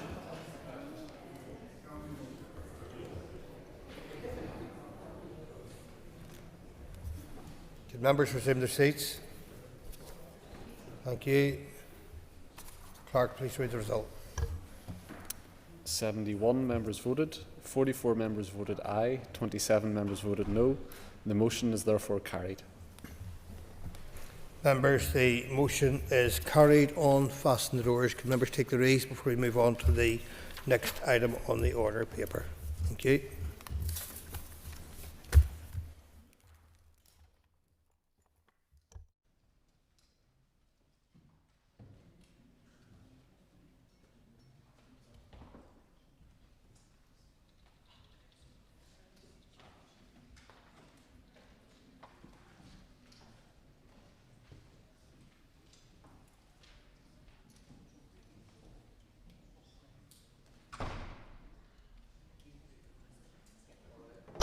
Okay, members, the next item of business is a motion from the opposition on tackling anti-social scrambler and e-scooter use. Clerk, could you please read the motion?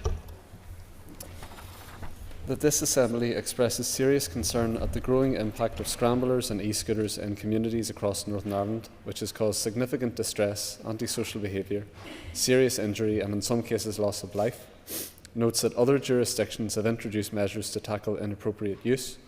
Acknowledges that when used responsibly and in appropriate settings, such vehicles can have recreational and community benefits. Welcomes the success of community and school-based pilot initiatives delivered in partnership with the PSNI, the Department of Justice, schools and community organisations, which have significantly reduced illegal scrambler use. Supports legislative changes to strengthen police powers to seize vehicles being used in a dangerous or antisocial manner, and calls on the Minister of Justice to urgently expand successful pilot programmes across Northern Ireland. Thank you. I call Mark Durkin to move the motion. Thank you, Mark. So the Business Committee has agreed to allow up to 1 hour and 30 minutes for this debate. The proposer will have 10 minutes to propose and 10 minutes to wind. As an amendment has been selected and is published on the Marshall list, the Business Committee has agreed that 15 minutes will be added to the total time for the debate. The Minister for Agriculture, Environment and Rural Affairs, Andrew Moore, will be responding to this debate on behalf of the Minister of Justice. Mark, please open the debate on the motion. Thank you. It's clear to anyone as they walk or drive around our cities and towns that the situation with scramblers, motorbikes and e-scooters has escalated beyond public nuisance to a risk to life. Almost every week I'm contacted by constituents terrified by near misses. They tell me of e-scooters weaving through pedestrians at speed on narrow footpaths.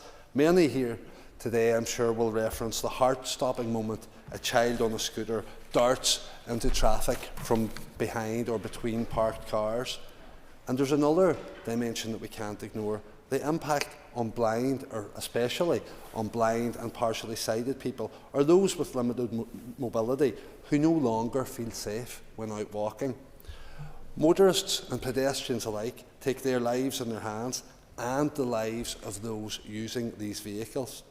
This situation is perennial, most stark in the aftermath of Christmas, during the darker evenings. With Christmas comes an annual explosion of e-scooters onto our streets, and children, often in dark clothing, without helmets or protective wear, taking chances on vehicles they just about know how to operate. Parental responsibility has to be a part of any serious conversation on this issue. Parents and guardians should understand and should be educated on what their children are using, where they are using it, and the risks involved. Too often, these vehicles are treated like toys, when in reality they can cause serious injury or worse, and we have sadly seen lives lost on this island. We see some reluctance here from ministers to properly address or take responsibility on this issue. And while that ping-pong and diller and delay goes on, the North falls further behind other jurisdictions on much-needed protections. I want to be clear, however, that when used responsibly and in the right setting, these vehicles offer a great, greener alternative for modern traffic. But the reality on our streets at the moment is far from that ideal. In my own constituency, we see this play out daily. I think particularly of Linear Field in the Gallia area, where antisocial scrambler use has caused headaches and heartache for residents for years. What should be a safe, green space for families, joggers and dog walkers has too often been transformed into a high-speed track for scramblers. Residents bemoan noise late into the evening, reckless driving across shared spaces, muck bombing, damage to property, and the intimidation that often comes with that. The PSNI, having met with them locally on this issue, I believe are trying their best, but they're fighting an uphill battle against a tide of unregulated, high-powered vehicles.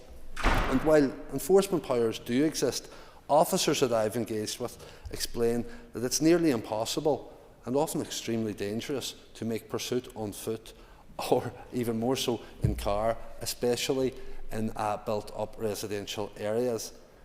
I acknowledge the amendment from the Ulster Unionist Party on expanding the use of drone teams and their view that that could help monitor suspects from above and reduce the need for dangerous pursuits through housing estates, as well as easing pressure on an overstretched police service. And I look forward to hearing more about that proposal from the UUP. It's a DUP, Mark. It's a DUP amendment. Oh, then we're opposed to it. Okay. There is also a strong case for national standardisation. We clearly need safety standards, robust quality checks and mandatory registration at the point of sale.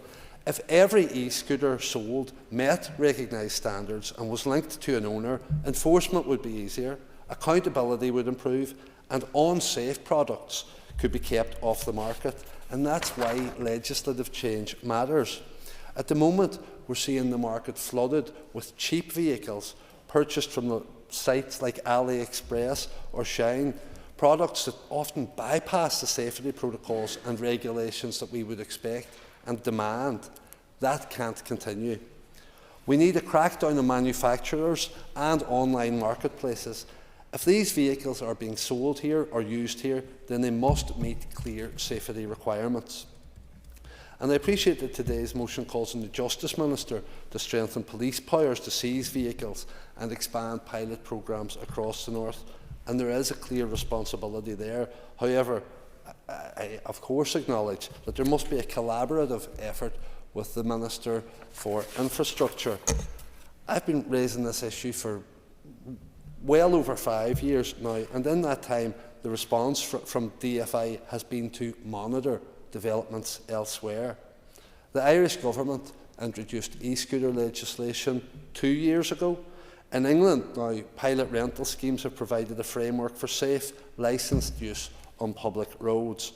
Meanwhile, the North, as usual, sits in something of a legislative vacuum.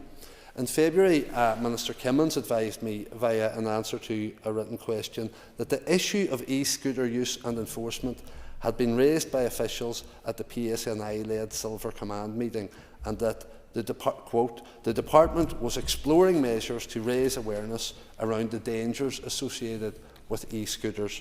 So where are those measures? The public have yet to see any evidence of them. I referred to earlier tragic fatalities that have occurred, and I fear and feel that it's a matter of when, not if, a similar tragedy occurs here if we do not act swiftly. But we also need to recognise the need for more safe and designated recreational spaces for our young people. If you want to reduce irresponsible use on streets and footpaths, we must provide proper alternatives. Local councils have a key role to play here by identifying suitable sites, investing in facilities and working with communities to create spaces that are safe and supervised. And we've seen some successful projects such as this. I know my party colleague, Councillor Paul Doherty in West Belfast, have been to the fore on this issue.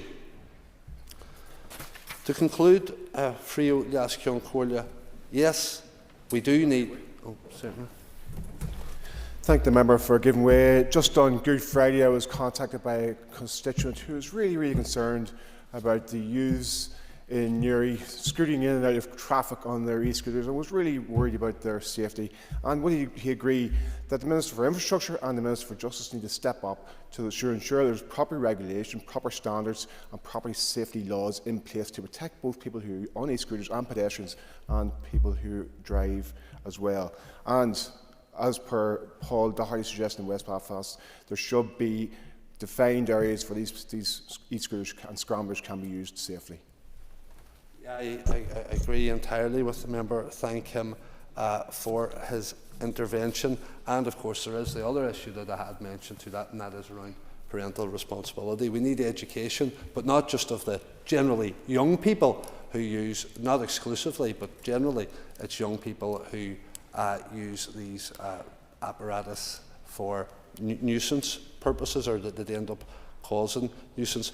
But we need to have education of parents as well. So we do need a public awareness campaign for parents and children alike to understand that these vehicles are illegal for road use and are potentially lethal. But the buck can't stop there. We need legislative teeth that strengthen police powers to seize vehicles being used to terrorise communities. And lastly, as we've both said, we need to expand the successful pilot programmes that have worked and have shown positive results in schools and community hubs. The time for monitoring is over. We need clear regulation, robust safety standards, cohesion from executive ministers on this issue, and the political will to reclaim our footpaths and parks to ensure the safety of all who use them. I call Brian Kingston to move the amendment. Moved. Thank you, Brian. You'll have 10 minutes to propose and 5 minutes to wind, and all other speakers will have 5 minutes. Brian, please open the debate on the amendment. Thank you. Thank you, Madam Principal Deputy Speaker, and I rise on behalf of the DUP to propose our amendment. which takes nothing away from the original SDLP motion, but adds some important additional action points, which we hope all parties will support. The growth in the misuse of small motorised vehicles in public spaces is a growing danger for everyone, including those who ride on them.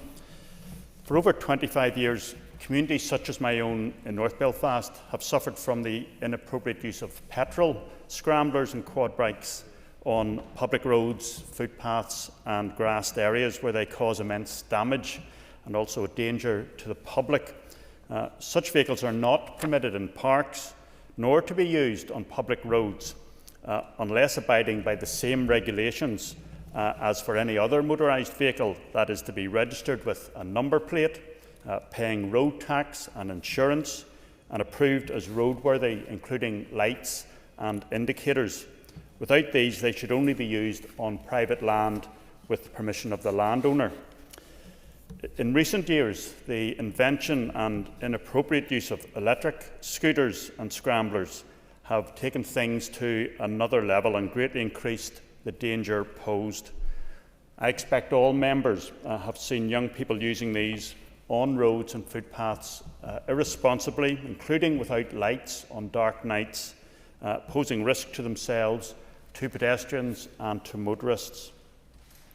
It is clear that legislation needs to keep up with this growing danger and is currently not doing so in Northern Ireland. I recently submitted a written question to the Justice Minister asking for her assessment of the adequacy of existing legislation in this regard. My colleagues Philip Brett and David Brooks have submitted similar written questions to the Minister, in particular pointing to Clause 8 of the Crime and Policing Bill as currently amended in England and Wales.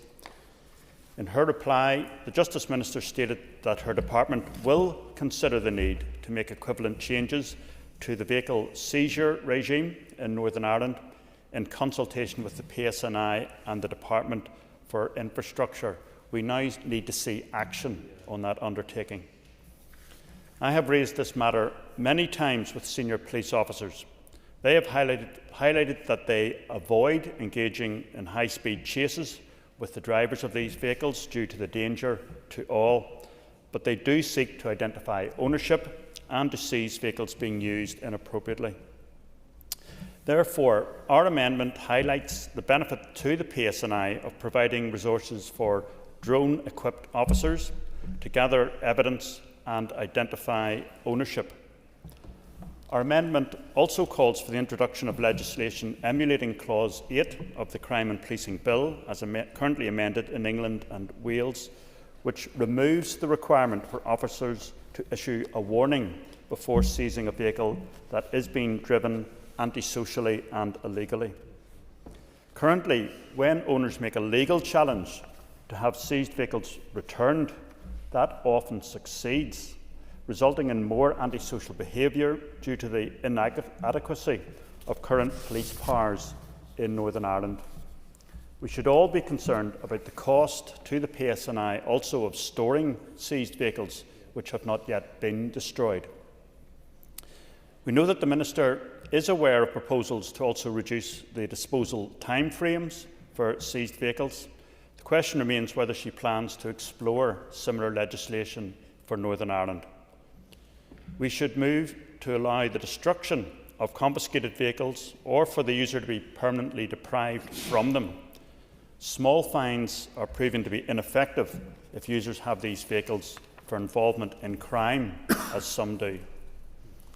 There have been education initiatives across communities in Northern Ireland to inform the public about the use of scramblers and e-scooters, such as the MAP project in West Belfast, and this successful work should continue and be encouraged. No doubt many have attended road safety roadshows in partnership with local PCSPs to make young people aware of road dangers. The use of scramblers and e-scooters should be incorporated into those already successful events. We also cannot overlook the role of parental responsibility in ensuring that these vehicles, when purchased for their children, are used legally. There may be a lack of awareness amongst parents of the laws surrounding e-scooters in particular, where they can be used and who can use them, and that they should not be used on public spaces, on roads, footpaths and parks. Going further, mandatory registration of these vehicles at point of sale, as we are proposing, would also make it clear to owners and parents that these vehicles are not toys and, when misused, can have very serious consequences. Therefore, I commend our amendment to the House. Thank you. Thank you. Our next speaker is Emma Sheeran. Thank you. And I am speaking on this motion today as our party's Justice spokesperson, and I have to confess at the outset, as a rural representative for Mid-Ulster, when I was first presented with the motion, I had to ask some questions as to what exactly e-scooters and scramblers are and what the difference is between the two vehicles, because thankfully it's not something, and I see Patsy, my Mid-Ulster colleague, nodding, it's not something that we are, I suppose, blighted with in rural South Derry, thankfully, and that's something that I'm grateful for. But I suppose in my research in leading up to this motion today, and as I read into the detail and the harm, and obviously I'm familiar with Grace's law in the 26 counties following the tragic death of Grace Lynch as a result of scrambler misuse, it dawned on me very quickly that this is a significant problem, and perhaps not so much as Mr Durkin has outlined yet in our area, but it is a problem, particularly in our urban centres across the north. And I know it's been outlined by other members that there is legislation in place, and scrambler use on public roads and outside private land settings is already illegal, and there is work to be done in terms of enforcement and obviously education as well. And with a lot of these things, sometimes the legislation is a very important part of the puzzle and a necessary part of the puzzle, but unless it's implemented properly, and oftentimes through ignorance, we've heard references to parental responsibility and parents' awareness of what the law is and what the dangers are, and we talk all the time in this chamber about the different risks and the different challenges that our young people today face that mightn't have been problems when I was growing up many years ago, that parents are under pressure to buy these items for their kids at times and maybe don't understand the implications of them. And I think without judgment or in any way scaremongering, we need to be having that conversation and ensuring that there is an education piece, and that the seriousness of these vehicles and the impact that they can have and the very serious and dangerous risk to life that they pose is understood properly. So, yeah. Would the member also agree that there's a wider issue also in terms of the safety of these vehicles, and particularly in terms of risk of fire and where these are purchased from, people have an understanding around the responsibilities associated with that? Thank you. I doubt that I'll need it, but no, I thank the Minister for his intervention, and he's 100% right, and that had been outlined as well. People have to ensure the veracity of the dealer that they're buying these products from, and ensure that they are safe for use. And like others have said, there are lots of examples of different sports and pursuits that people enjoy, and when they do so safely and responsibly, there isn't a problem. But it's when that is lost that we face into the difficulties. So we'll be supporting this and want to work with others to ensure the safety of young people, and that has to be the priority for us all. Thank you, Emma. So the Business Committee has arranged to meet at 1 o'clock today. I propose therefore by leave the Assembly to suspend the sitting until 2. The next member to be called after question time on this debate will be Peter McReynolds. Okay, the Assembly or the sitting is by leave suspended. Thank you.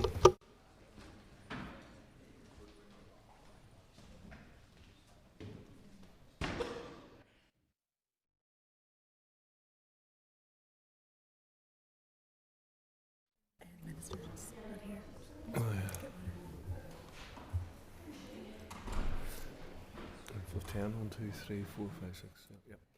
Okay, members, sittings resumed. Time for questions, and I call Philip Brett for questions to Minister Cullamy.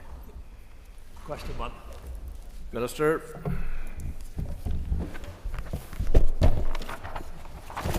The Renewable Electricity Price Guarantee Scheme policy intent was agreed by the Executive on the 26th of March 2026. My department aims to introduce the required primary legislation for the REPG to the Assembly before summer recess 2026. The drafting process for the primary bill is ongoing with OLC, and once the primary bill is in place, subordinate legislation will be taken forward to set out the detailed arrangements. The REPG is a critical enabler for our net zero ambitions and to position our region as a competitive, attractive destination for renewables investment. Delivering additional renewable electricity generation to meet the 80% target is, however, complex, demanding a careful balance between security of supply, affordability and legislative compliance. It therefore requires joined-up working across government and with our delivery partners to unlock the progress needed. Mr. Brett. Firstly, can I welcome the Minister back to the House today, and can I congratulate her on receiving executive support for this important policy intent. It will have an important impact for our electricity generation. Minister, just in relation to another support mechanism, and that is the £81 million that will be made available by the UK Government. The Community Foundation have met with you and your officials in relation to looking at a voluntary opt-out for those of us who do not need £30 support on our bills, but could be better used to support those more in need. They have written to you last week seeking your support for such a scheme. Could the Minister commit today that she would support that process to ensure that all of us in this House who do not need that £30 electricity support can go to those most in need? Thank the member for his question. I haven't yet seen the correspondence from the Community Foundation, and certainly will give consideration to what they have set out. As I know the member and others will be aware, this scheme was not something that we would have designed in terms of its policy intent and the way it is being taken forward. And there have been ongoing engagement with DESNZ and Treasury to agree what has currently been put in place. And we are on track to have that ready to deliver in July. I'm open to looking at what potential there is there. I'm not clear that there will be, given the constraints in terms of how Treasury manages annually managed expenditure and the rules around that. But certainly I am willing to look at what the Community Foundation have set out and to see what can be done in respect of the constraints that we have. I'd like to thank the Minister for her answer there. Minister, how will the Renewable Electricity Price Guarantee Scheme ensure that local communities benefit from renewable energy projects? Well, our aim is to create a model that delivers real and credible benefits to local communities, and that means we need to get the detail right with the suppliers, with the utility regulator, developers and communities. So once the primary bill is in place to give the appropriate powers, we will consult then on the terms and conditions, and we'll set out exactly how discounts or rebates or payments will work and who will qualify, and those terms and conditions will be then given legal effect through the subordinate regulations that I mentioned in my first answer. The important point is that the direction of travel is clear, that benefits for communities living near supported projects will be a central and visible feature of the scheme. Cameron. Minister. Rapid price increases in fuel costs are putting many households and businesses under unmanageable pressure. The situation requires urgent and meaningful intervention from the British Government, which I'm afraid has been lacking to date. My assessment of the situation is being informed daily through direct engagement with executive colleagues, industry stakeholders and other sources of real-time intelligence. In addition, I asked my officials to undertake scenario planning in response to the evolving situation. They considered the potential impacts on our economy across 3 scenarios: the war ending relatively quickly within a month or 2, it continuing for 6 months through to the autumn, or it continuing for a year or longer. Impacts were considered in relation to energy supply and prices, the wider economic effects on trade flows, supply chains, potential shortages and higher costs of certain commodities and general inflationary pressures.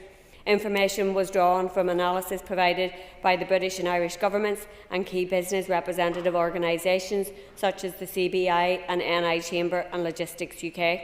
I shared a summary of the results of that exercise with my executive colleagues last week. Thank you, Mr Speaker, and thank the Minister for her answer so far. Can the Minister detail what representation she has made to the UK Government on behalf of local businesses facing these rising costs, and will she continue to press for support that reflects Northern Ireland's reliance on road transport and logistics specifically? Minister. Yeah, and I thank the member for her question.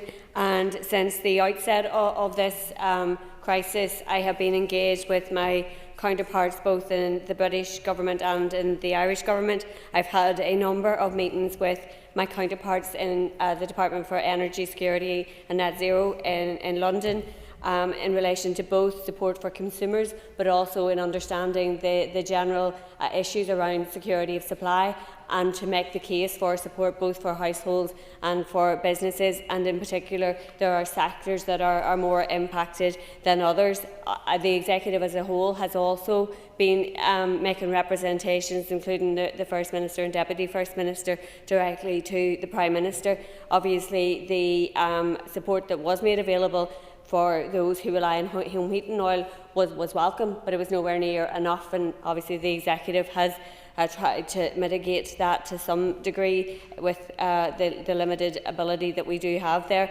I have also made the direct plea that we need to see the duties and taxes on fuel cut, and that obviously would have an impact on those particular sectors that you have referred to. Declan Kearney. I thank the Minister for her answer so far. Minister, in light of the current global insecurity, the horizon scanning which you have said has been undertaken by your officials, and also the consultations which you have carried out, can you outline specifically what supports are being developed to assist high-intensity energy manufacturing businesses? Thank the member for his question, and as he will be aware, the British Government published a consultation just last week on regulatory changes and delivery requirements to implement the British Industrial Competitiveness Scheme. This scheme is designed to support industries in Britain only, reflecting the devolved nature of energy policy. And on the 16th of April, the Secretary of State indicated that the British Government will provide for an equivalent funding for a comparable scheme to the British Industrial Competitiveness Scheme, subject to business case approval and getting agreement around a comparable scheme, similar, I suppose, in some respects to the discount in respect of the NIRO levy. So it's something that we are continuing to work to understand exactly what could be done in that space. It does seem to represent a positive opportunity for businesses here in the north, and it was something that I had raised with my counterparts, that businesses here were effectively being excluded because some of the levies that are being removed in Britain for businesses, those here don't apply. So it is useful that we are now in a position to try to develop a scheme that will provide some sort of equivalent support, because businesses here have to be able to be competitive, and there was certainly a concern from those energy intensive businesses here that they were potentially being disadvantaged, and actually not potentially being disadvantaged, they were being disadvantaged by not being able to access the same level of support. Tony Ford. Mr. Speaker, Mr. Business, you've talked about the assessment, but assessments are one thing. Businesses need action, and the previous question talked about high-intensity users and transport and manufacturing are two that have been mentioned. But the UK Government, you've just talked about bringing that support through for manufacturing. We'll see it next year. It's a year ahead of schedule. But what work has been done now? What will that practically look like for our businesses, and when are they likely to see that? And I thank the member for his question, as he will, I suppose, will recognise. It was only announced last week in terms of it being extended in some form to here. We didn't have prior notice that was going to be the case, which in some respects is not surprising. But it's not helpful either when you're trying to ensure that support schemes that are potentially being put in place can actually be rolled out and delivered here as quickly as possible. And that is something that I have raised in every engagement that I've had with the British Government since the start of this. If they're going to be bringing forward schemes, they need to be engaged with officials in my department and other departments to ensure what is being announced can actually be rolled out, and listening to the needs of business and communities and households here, and the ability to deliver those through our various mechanisms in departments. So that's something I will continue to hammer home, and we will keep the committee updated in respect of this as it progresses. And we have engaged with energy intensive industry businesses already prior to this announcement, and we will be continuing to work with them to understand what could be effective in providing support. Matthew Toole. Question 3. Minister. The drafting of the Good Jobs Bill will be completed next week and sent to the Executive for approval. This leaves plenty of time for the bill to be scrutinised and passed within this mandate. Thank you, Minister. I appreciate that update. It's welcome that you now think that the completion of the drafting of this bill is finally within sight. Workers here have been left behind with outdated employment rights legislation for far too long, so this is overdue, but it's overdue because your colleague started the consultation nearly 2 years ago. Do you regret the delay in publishing this legislation, and are you worried that you are risking this legislation, which is urgent and needed for workers, because of the delay in introducing it to the Assembly? I thank the member for his question. I do not regret that we have engaged extensively with businesses and workers and representatives of those sectors to try to get the detail of this correct, which is what I set out when I made the announcements on the way forward last year, that we would continue to engage constructively, and I believe that we have done that. There are complex and multiple elements to this bill, and it's important to get the detail of that right. There are some challenging legal questions that have come up in the drafting of it. Again, it's important to get that right to ensure the bill as drafted is legally robust. And we are now in a place where that is very near completion. And in terms of the time for scrutiny, I think the member, while it's not directly comparable, could look to Westminster, where the Employment Rights Bill there was scrutinised by the committee in 7 weeks. So there is no reason why this legislation can't be progressed in this mandate, and the necessary and important scrutiny of it be undertaken in plenty of time. Jim and I thank the Minister for her answers so far. Minister, how will the Good Jobs Bill strengthen rights for women? I thank the member for her question, and I believe there are a number of important elements in this bill which support women specifically, as well as all workers, in particular in relation to supporting better work-life balance. We have the right to request flexible working from day one of employment rather than 26 weeks as is currently. There are other important measures contained within it in terms of carers' leave, in terms of neonatal care leave and pay as well, to help those parents whose newborns require that extended medical attention so that they are able to focus on their child's need. There will also be revisions to paternity leave to afford families greater flexibility and extending redundancy protections for pregnant employees and those returning from family leave. And obviously there are other elements of the bill that likewise will apply to other workers in relation to, for example, removing or the right to move from a 0 hours contract to a banded hours contract, where we know that there are more women in low paid and insecure work, and therefore the improvements to that will be particularly impactful for women, but also the enhanced trade union rights. And altogether the provisions are designed to present a more inclusive, supportive and adaptable workplace culture where workers and of all stripes are better able to balance both their professional and personal responsibilities. Mr Speaker, Minister, last week we saw an unprecedented intervention from the business community in Northern Ireland to your Employment Rights Bill. In light of this, Minister, when did you last meet with them to discuss their objections to this? And I thank the member for her question. And I'm not sure about it being unprecedented. I had a previous letter from the business organisations in relation to the Good Jobs Bill also, and I have engaged consistently and constructively with them over the course of the past year and previous to that, but specifically in relation to the legislation. And I think there have been important points taken on board from some of the concerns that they have raised, and that will become apparent as the bill is published.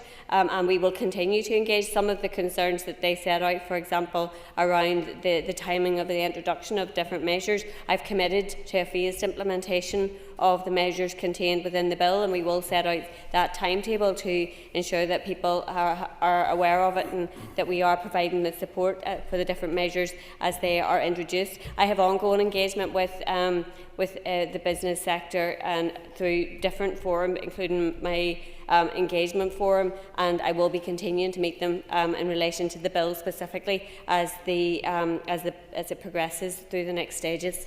Kate Nicholl. The Minister for her answer, and I hope she's feeling better. She will know that one of the biggest issues with the Good Jobs Bill was that the consultation was viewed by many as an options paper.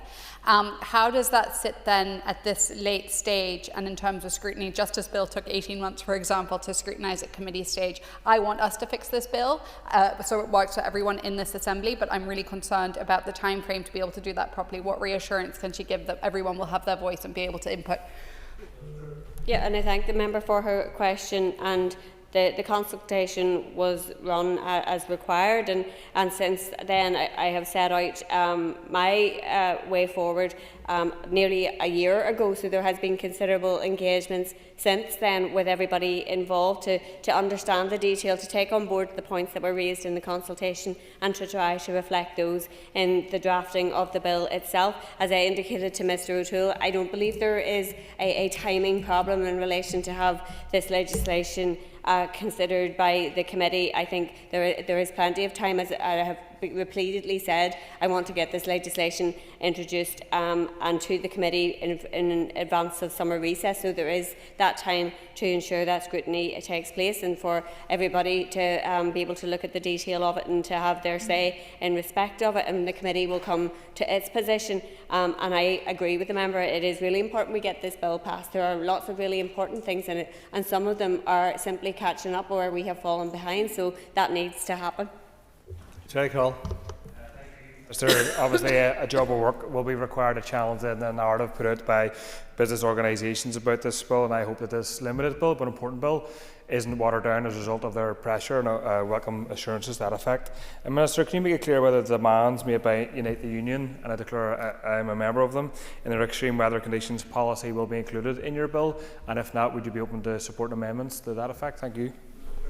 I thank the member for his question. On the first point around assurances, I can't give the member those assurances because once the bill comes into the Assembly, then it's up to the Assembly and people will bring forward amendments. I am completely behind the measures that I am bringing forward, and as is my party, but others will take their own views, and I think it is really important that those of us who advocate for better workers' rights continue to make the case for why what is being brought forward is really important and will make a difference to the lives of workers. In relation to the second point, I've had engagement with the unions as well around that particular issue. I am very sensitive to the issues around it, and particularly it essentially boils down to worker safety, and that's really important. It's not included within the bill as it's drafted because it wasn't consulted on as part of the bill, and we are continuing to do work with the unions, with the Health and Safety Executive and others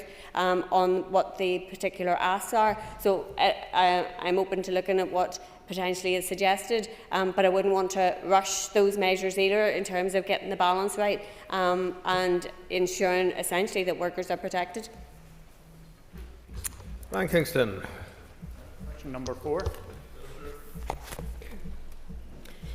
The British Chancellor has made it clear that any further support will be targeted to households that need it most. At present, as the member will know, only 17 million have been earmarked for support here following the significant rise in heating oil costs.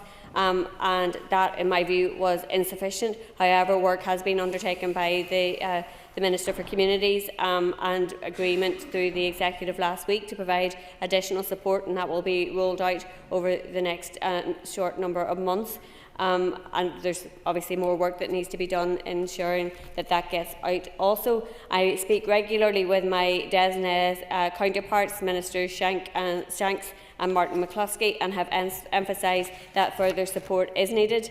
Separate to this, and before this current energy crisis, my officials, along with Department of Finance officials, had secured commitment from Treasury that it would cover 75% of the NIRO cost to consumers, consistent with the support announced for British electricity consumers in the autumn budget.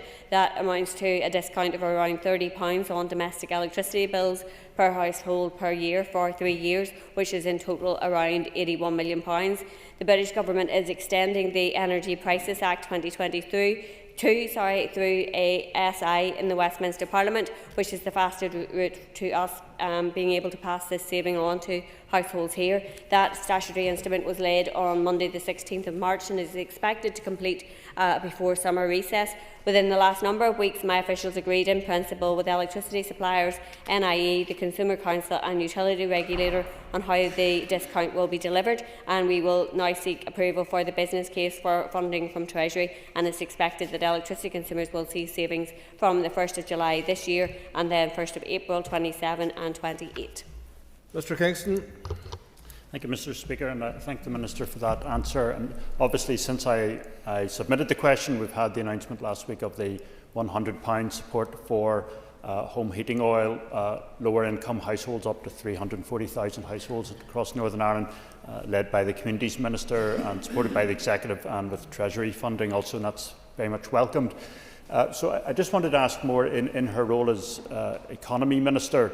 Businesses are also suffering from the spike in energy costs. What specific schemes is she considering to support businesses suffering from that spike in energy costs? And I thank the member for his question, and I know he will recognise that when it comes to financial support, the Executive doesn't have the firepower to put in place support schemes to the degree that would be required, and we have been making the case to the British Government that they do step in a similar way that they did following the war in Ukraine and the energy price crisis that we saw at that point. And in recent weeks I have been meeting with my counterparts and making that case directly to them. I am told that everything is being kept under review. I've also separately made the case that we need to see urgent cuts to fuel duties and taxes, and the powers to do that rest solely with the British Government. That would have a meaningful impact for businesses, not a huge one, but it would have an impact in terms of their cost base, and I think that would be an important measure that should be taken forward. On your word, Can Collier, and thank you for that update. Minister, in relation to increase in energy costs, how can already hard-pressed households and families be protected from price gouging? And I thank the member for that question. And over recent weeks since this crisis began, I have met with heating oil, natural gas representatives of those sectors, National Energy Action and wider business organisations to understand first-hand what the cost pressures are and the impact that those are having on lower income and vulnerable households and businesses. The home heating oil retail market operates under rules of competition legislation, so Trading Standards Service works with the heating oil industry to help ensure that everyone is operating within competition and consumer protection law. And the member will know the Competition and Markets Authority recently launched a market study into the retail supply of home heating oil, including the market here. It will examine whether the market is working well for consumers, and if it finds that it's not, it is expected to identify opportunities to help improve outcomes for consumers. The Consumer Council, as the member will know, conducts its home heating oil and fuel price checker surveys across the north to benchmark energy supplier prices and support consumers in making informed decisions. And that was a measure that has been introduced over the past number of years to improve transparency around costs and help people be made aware of exactly where things are sitting and where the comparators are. Justin McGilday. I'm able to Ceann Corley and thank the Minister for her answers thus far. Minister, making families wait until the summertime for a mere £100 towards heating doesn't cut it in terms of the Executive's belated and sole response to this energy crisis. I know your party's perennial get-out-of-jail-free card is to blame the British government. So is it fair to say that your party wants all of the power and all of the control, but none of the responsibility? I think that, I don't agree with the member on that at all. I think that most people out there recognise where the levers sit in relation to the measures that could be taken, and recognise that the real levers that will be effective in providing meaningful support to people will be with the British government. I made the point previously, I think, to Mr Honeyford about how I have continuously pressed upon British ministers the need to engage with ministers here in the Executive around the type of supports that they are bringing forward, so that it can be put in place as expeditiously as it is in Britain. That doesn't happen in the way that it should, but I will continue to bang that door and to try and ensure that we are in a position to provide support as it flows. What has happened so far is there has not been enough support forthcoming, and we continue to raise with the British government that needs to change, that we need to see meaningful intervention like we did following the war in Ukraine, and that follows the conversation around the budget for the Executive as a whole, which again we are involved in negotiations with the British government, because it is very clear that what is currently on the table does not provide us with the ability to provide public services in the way that people expect and in the way that they deserve. Donny Donnelly. Mr Speaker, question 5. My department published the government response to the consultation on support for low-carbon heating in residential buildings on the 26th of January. The responses to this consultation are being used to inform policy decisions on the design rules and guidance for support. In tandem with the consultation process, officials have been working on a design plan for a new domestic energy efficiency and low-carbon heat support scheme that will replace the NICEP. This design plan is nearing completion, with the intention to publish in the coming months, and the plan includes details on eligibility, funding options, quality assurance, and outlines how the scheme will be managed and operated. Through the course of this year, work will focus on developing the required business case, procurement documentation and support scheme regulations. It is currently anticipated that a new support scheme will be launched in the latter part of 2027. Mr Donnelly. Thank you, Mr Speaker, and thanks to the Minister for that answer. The Department's consultation on low-carbon heating support closed in January 2025, over 15 months ago. The response she referred to is published in January this year, and it commits not to a scheme but to further consultation. Can the Minister explain why it will take until at least 2027 to legislate for this? And does she accept that for families who are still relying on heating oil, the pace of progress is not good enough? And I thank the member for his question.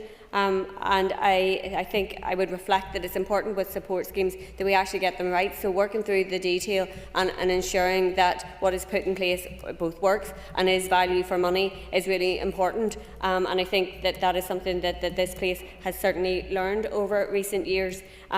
I also do accept that there are people who would like to be in a position to transition away from fossil fuels more quickly, and certainly we need to be doing as much as we can to help them in doing that. This support scheme will be one element of that, to help people, particularly those in lower income households, be able to do that. But we also need to be providing the information and advice and guidance to support people to transition away from fossil fuels as well. And that is, again, something that we are working on through the department.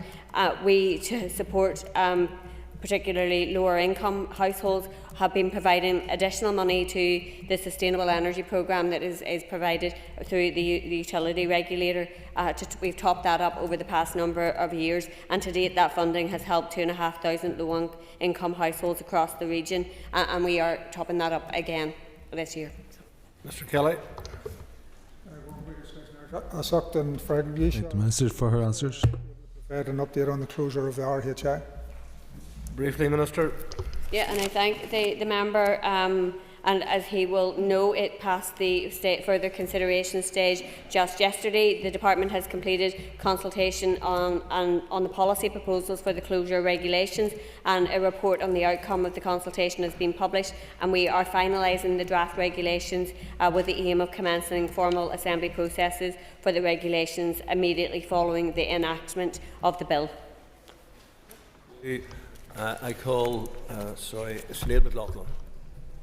Thank you, Speaker. Minister, given the reported potential loss of up to 450 jobs at Ulster University, that includes 221 in Belfast, 114 in Coleraine, 108 in Magee, 7 in Jordanstown, and the fact that your department's recent financial needs assessment actually stated that the university is not facing an imminent financial crisis. How do you explain this? And what would you agree that this is a major crisis in higher education? And what are you doing to urgently rescue this sector? And I thank the member for her question. And clearly, I'm aware of the announcement made by Ulster University last week. It will be a very worrying time for staff. And my thoughts are with them and their families as they face that uncertainty, which is why I'm working to secure a budget settlement that can deliver a prosperous economy with a sustainable further and higher education sector. I've been very clear that, like all other departments, the financial position facing my own department is extremely challenging, and the Executive has been very clear about that. We've repeatedly warned that our finances are unsustainable. We need to ensure that we have a proper sustainable funding model for the Executive that allows us to invest in our public services. And from my perspective, the announcement by Ulster University last week is a real-world consequence of the Executive not being funded to its level of need, and that we need to be in a position to be able to provide sustainable funding. But despite the very challenging budgetary position that my department has faced over the past 2 years and into the next financial year, I have worked to prioritise skills through our further and higher education institutions. I have argued and been successful in lobbying for additional in-year funding to support our further and higher education institutions, and I have engaged in good faith with both universities to try to enable them to have the best budget settlement as possible, and I will continue to work with my Executive colleagues to try to deliver on that. With the greatest respect, the sector is collapsing. And I have engaged with Ulster University, I've spoken to Queen's University, I've spoken to the unions this morning, and there's real genuine shock at the recent announcement. And I am particularly concerned at the 108 job losses at risk at Magee. How can you stand over your Executive and your commitment to expand Magee at the same time collapsing the workforce? What specific action are you taking to protect jobs, to protect the capacity and to deliver for the North West? And again, I thank the member for her question, and I think it's fair to reflect that the further and higher education sector here in the North is no different to that in Britain, and the common factor is the lack of investment coming from the British Government, which is why we need to continue as an Executive with a united voice with all parties in this House to demand better for the people that we represent. Magee and the expansion of Magee is an Executive priority. It's a programme for government commitment. It's a New Decade, New Approach commitment. And since the Executive was restored in 2024, my department has prioritised investment of £35 million, and we have seen the impact of that by the increase in student numbers by 22%. We have the Magee Task Force that is working alongside other partners to help us deliver on that 10,000 student target. There is significant progress that has been made there, but we do need to ensure our further and higher education institutions have a more sustainable funding settlement, and I am working hard to deliver on that. Could the Minister tell us if her department has any plans to launch an Irish language policy? And I thank the member for his question. My department will shortly consult on a new Irish language policy. This marks a significant step forward in our commitment to supporting and promoting the Irish language across the region, and we are aiming for a full rollout of the Irish language policy from September, ensuring a comprehensive and inclusive approach. And this initiative reflects my commitment to cultural diversity and enrichment of the language heritage within our communities. Mr. Sheehan. Mr. Speaker, I thank the Minister for her answer. What areas this policy will cover? I thank the member for his question. The forthcoming Irish language policy will obviously cover a wide range of areas, reflecting the department's commitment to cultural and linguistic diversity. The key area includes support for Irish language education, resources and training for staff, increased visibility of the language in departmental communications, and collaboration with community groups to encourage broader engagement. The policy will also address opportunities to integrate Irish language initiatives into economic development, tourism and workplace environments, ensuring the language remains accessible and relevant across multiple sectors. I think it's important that you have a comprehensive approach, and through that the Department aims to nurture an inclusive environment where the language can flourish and be beneficial to our communities and future generations. Jerry Kelly. Can I ask the Minister for an update on the work of the North City Business Centre, please?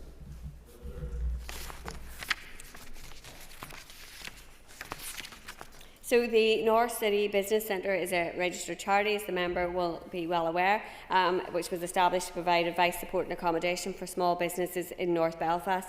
It seeks to address enterprise creation and development, support skills for employment and act as a catalyst for economic regeneration. In collaboration with NCBC, I recently completed a substantial investment project which has brought the total footprint of NCBC to almost 200,000 square feet through 3 new sites. Following redevelopment, the new sites will attract many new and growing businesses and create new local jobs in this highly disadvantaged area. This project has been made possible with £3.75 million from the Local Growth Fund. North Belfast has enormous potential, and this acquisition ensures local people and businesses will be at the centre of future growth. So I look forward to seeing these buildings become vibrant assets that support opportunity and innovation and community well-being. Mr. Kelly. Thank the Minister for that answer. First of all, I welcome the fact that this land has been found and handed over, and I suppose the question is, have the North City Business Centre got any early plans for how they will maximise the use of this new land for the benefit of the local community? Yeah, I thank the member for his question, and I understand the new properties will be used collectively to enhance economic opportunities within the area, provide space for entrepreneurs and businesses to help them develop, to network and to grow, both through office accommodation and meeting rooms. I understand that there is already very strong interest in the available space. The Northgate site will also be used to provide community facilities, and a steering group of local community representatives has been established to develop and shape the proposals for community use further. Significant refurbishment, as the member will know, will be required before the majority of the space could be operational. However, consideration is being given to community uses of the buildings in advance of the refurbishment works as well. Cheryl Brindley. Minister, each year the 12 sees tens of thousands of people take part, with many lining the streets across our towns and cities. And only a few weeks ago on Easter Monday, 26,000 people were recorded by official footfall counters in Ballymoney Town Centre for their Apprentice Boys' Dairy Parade. Given the scale of these events and the clear economic benefit that they bring, can the Minister outline what her department is doing to support cultural tourism events such as these, which generate significant return for our local economy? And I thank the member for her question, and I guess the main lever for engaging with communities around promoting cultural events and events across the board is through Tourism NI, and so I would of course encourage anyone who is engaged in organising events to do that. and there will be opportunities to access support via Tourism NI. Many of the events that she has referred to very often engage with their local councils as well and are supported through those. And again, I would encourage continued engagement in that regard as well, to ensure that there is economic benefit from any events that are taking place. And I think it is important that events that are taking place are inclusive of all communities. Ms Brownlee. Thank you, Mr Speaker, and thank you to the Minister for her response. In my own constituency, I will be meeting with Tourism NI this week regarding the promotion of the Royal Landing, which takes place in East Antrim. But can the Minister explain to me why events such as the Royal Landing, Scarva, the 12th are not actually included on Tourism NI's website and providing information on their tourism calendar? And will the Minister attempt to rectify this and get these events on the calendar as soon as possible and get them promoted throughout Northern Ireland and beyond? I thank the member for her question, and I would encourage her to raise that issue when she meets with Tourism NI as well. We are working through the implementation of the Tourism Vision and Action Plan, and supporting community tourism and cultural tourism forms part of that. So any opportunities that she has to engage in that regard, particularly with Tourism NI in relation to their own marketing material, I would certainly encourage her to take up. Thank you, Mr Speaker. Minister, in recent weeks you have come under scrutiny for overturning official advice to take a visit to the US organised by a company linked to your former party colleague Martina Muller, who was then subsequently appointed by you to the board of Invest NI. So, Minister, what assurance can you give this House that cronyism has played no role in your decision making over recent months? I thank the member for his question. And I know the member will be aware that all public appointments go through a rigorous process that is set out by the Commission for Public Appointments, NI.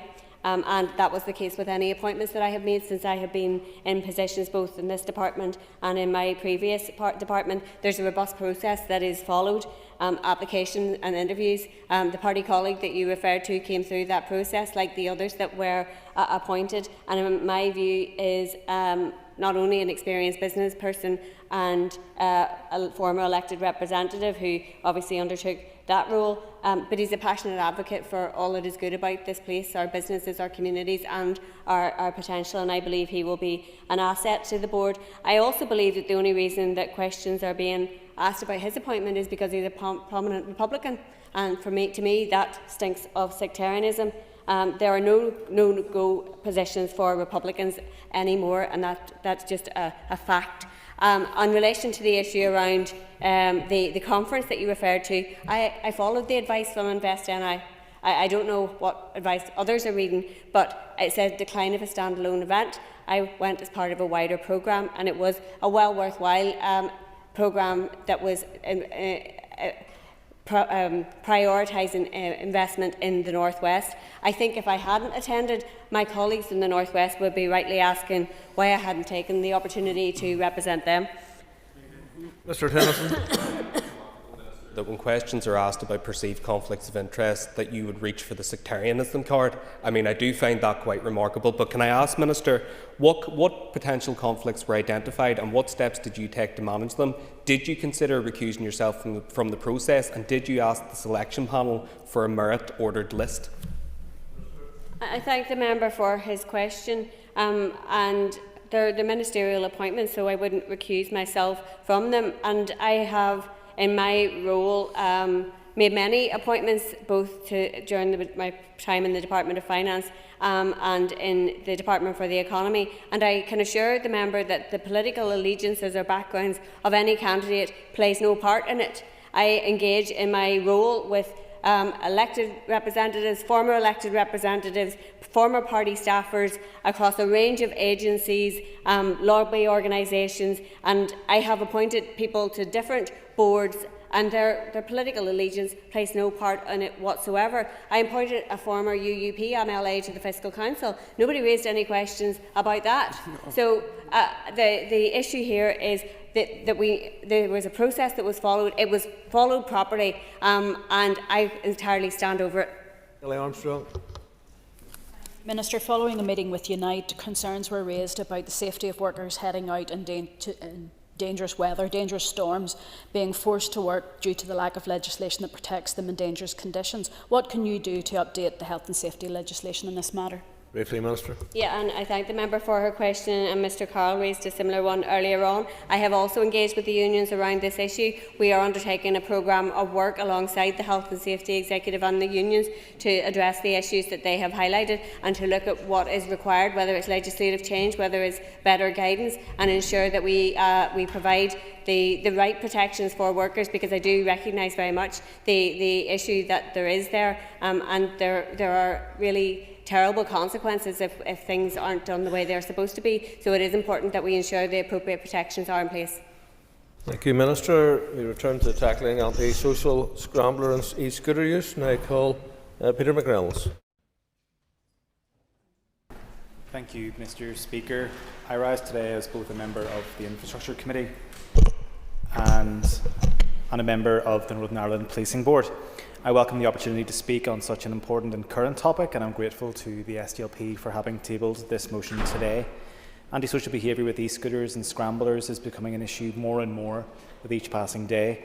And today, all of us will now broadly speak on the various scenarios that we've all seen in our own areas, with many of them being used by children and young people. Firstly, I would like to address the issue of e-scooters that's contained within the motion.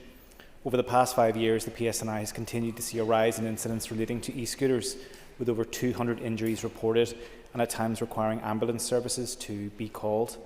Principal Deputy Speaker, we need to be clear that e-scooters are not toys. We have seen the consequences of misuse across the UK and Ireland already, with e-scooters causing serious injury to riders, pedestrians and sometimes causing fatalities. Just last year, a 14-year-old boy got on the back of a friend's e-scooter on the way home from school. With no helmet and holding on to his friend, they were in a collision that sadly cost him his life when his head hit the ground unprotected. This causes grave concern to myself as a new parent and as someone who witnesses children coming from very recently at Strandtown Primary School in East Belfast, just half a mile down this road. I once witnessed two individuals on an e-scooter, one giving a lift to his friend with no helmets as they made their way along a footpath beside a busy crossroad at North Road. Many of those using these vehicles are children, Principal Deputy Speaker, and what we don't want to see is the potential criminalisation of children, but education and targeted intervention, as successful pilots have shown. I now turn to scramblers, and in 2016 we saw the death of Valerie Armstrong in Colin Glen Park following a collision caused by a scrambler. Scramblers as well are not toys. They are heavy motorised bikes that travel at high speeds. Just this morning I received a call from a resident from Orangefield Avenue who is very interested in this debate today. He was concerned about dangerous scrambler use and recognised on the call that police are doing everything they can, and yet it is still happening and they're unable to intervene stronger. Innovative approaches are being applied, and I would like to take the opportunity to commend the PSNI and their West Belfast neighbourhood team, who have worked collaboratively with the local community, youth services and schools to address the growing use of scramblers. That is how we're going to address these issues. They have shown that education can have a significant impact, with 29% of incidents involving scramblers reducing in just 1 year. What we now need, Principal Deputy Speaker, is further clarity around these vehicles. Currently, the Department for Infrastructure lacks e-scooter or scrambler specific legislation or guidance, making the rules and enforcement of those using those vehicles vague and impractical. This is a serious road safety issue, and I call on the Minister of Infrastructure to look into potential measures to address this. Principal Deputy Speaker, there are many challenges with these scooters and scramblers, but as in other countries, there are many opportunities if we can get it right. E-scooters and scramblers are here, and now we as legislators must catch up and approach them based on sound evidence and good policy. Thank you. Thank you, Peter. I call Robbie Butler. Thank you, Madam Principal Deputy Speaker, and I thank both those who have moved the motion and the amendment for this, because this is a really prevalent and relevant debate to be having. I want to put that into a little bit of context. A number of weeks ago, I was in Lisburn Square in Lisburn, which is a beautiful pedestrian precinct. This is a great shopping area, just which partners Bow Street and the finest that Lagan Valley has to offer. But in that area during the daytime, there are a number of young people. And these young people were on large bikes. They weren't on e-scooters. and they weren't on scramblers. But what they were doing was exactly the same thing that we are here to talk about today. They weren't riding them or using them in the manner that most young people and most bike users use them. They were using them in a way which was deliberately provocative, deliberately dangerous themselves. What I tried to do was intervene. I thought I would be Billy Big Robbie, if you like. But I found, unfortunately, that they weren't in a receptive mood, and I couldn't engage them at all. But what happened then was I had a conversation with a local shop owner. And regretfully, for me, that shop owner who has engaged the PSNI, who has engaged the local chamber and the local council on this issue, has had to make adjustments to their opening operating times. They have to close their premises based on the actions of a small number of people who ride around the area on e-scooters and on bikes, and therefore put off people from shopping in that shop. So that's only one impact, but it's an impact perhaps we haven't discussed today, which is the impact on our high street, because it does put people off from shopping. Who does it put off? So I think it probably puts off the elderly, first of all, because their reaction time and their space awareness, that scares them. That's the reality. We also want to speak for another sector of our community who don't have their voices heard nearly enough, and that's the disabled sector. And this goes more into the active pedestrian versus cyclist, and I don't want to get into that today, except to say that some of the testimony that's been provided for this debate by RNIB, we should all look at. What they're saying is that 77% of blind and partially sighted survey respondents said that the behaviour of e-scooter riders makes them feel unsafe. 61% of blind and partially sighted people say they cannot make the journeys they want or need to, and 70% avoid paths shared with cyclists or e-scooters. And I'm not here to demonise people who use any of those vehicles appropriately, because all of us probably had a BMX at one stage, and all of us probably rode around our streets. But thinking back to that time, we all knew what manners were, and we all knew a level of safety. Now, I've said that I don't want to demonise young people, and neither do I. But I do think there are two approaches that we need to take, and the first of those is contained within the motion and the amendment, and that is that legal context. That is how we're going to support the PSNI in all of their endeavours to deal with whether it is the 4 E's of their process that the police like to enforce. But I want to talk about one that's much more important, and that is the preventative bit, and that's where the real energy needs to be. And I think there's something that we can do even now, either collectively or individually, and that is about raising awareness and promoting education at every level within society. When I had my experience in Lisburn Square a number of weeks ago, I wrote to the local PSNI superintendent, I wrote to local council, I wrote to the Lisburn Chamber to try and do a bit of a collective meeting, which is something that is still to happen. But the voices that also need to be on that are the parents and the young people. Because when we're talking about a cultural and societal change, all voices should be equal. And I think we need to better understand what facilities we also have for young people. I alluded to the fact that we all had BMXs at one time, and one of the best interventions that happened in Lisburn was when they created the BMX track at Bells Lane, which is still there, which is still used. And I think what we need to do, yes, we need to look at the justice part, we need to look at the enforcement part, we need to look at the laws around the purchasing and the use of, but we also need to give that diversionary use to our young people. Because I can fully understand why these things look, sound and experience as fun. But let's not forget our local shopping centres, our disabled community and our elderly. Thank you, Madam Principal Deputy Speaker. Thank you, Robbie. Our next speaker is Orlea Flynn. And I also welcome the opportunity to speak on this important motion today.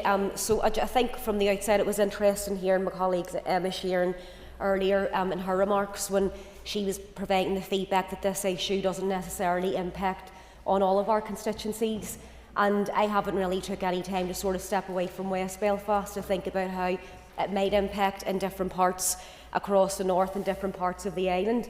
And I'm relieved and pleased to hear that all of our communities aren't blighted with this really difficult issue, because it is a very, very difficult and frustrating one to try and deal with. So I'm glad that everyone is not having to deal with that. But the communities that it is impacting on, and of course as a West Belfast representative, it was already mentioned in the chamber there about the loss of life, the devastating loss of life that we witnessed in 2016, not so long ago, just a small number of years ago, and that poor young mother of 3 kids lost her life as a result of the issue that we're talking about today. So from that happened, I mean, you can't help but think about them kids, that girl's husband or family, who will forever live with the pain of what happened on that day. And this is the reality that we're dealing with. I think when Mark Durkin was opening the debate,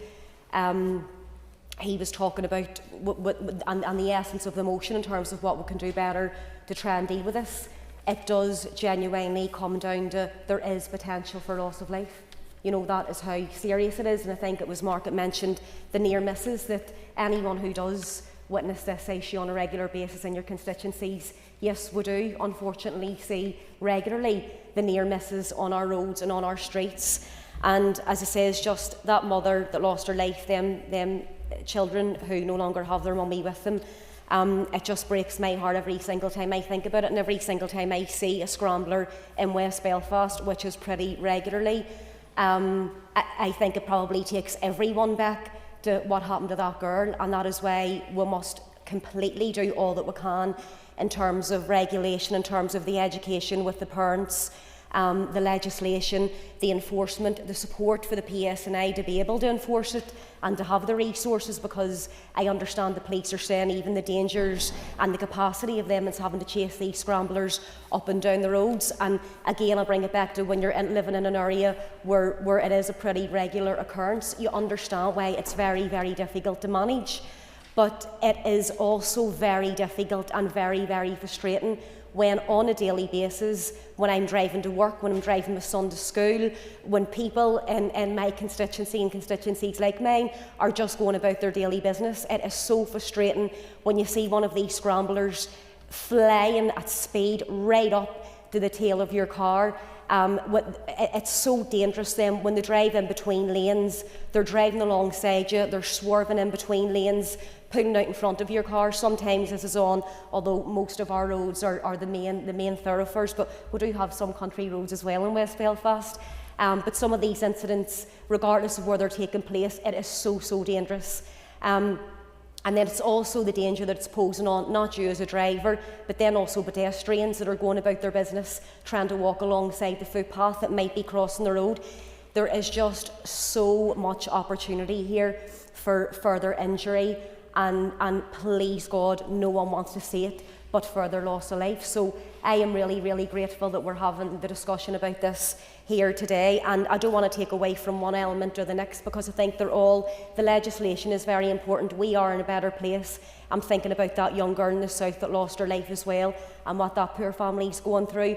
And the south would be slightly behind us in terms of, we had the legislation sooner in terms of the scramblers being illegal on the public roads.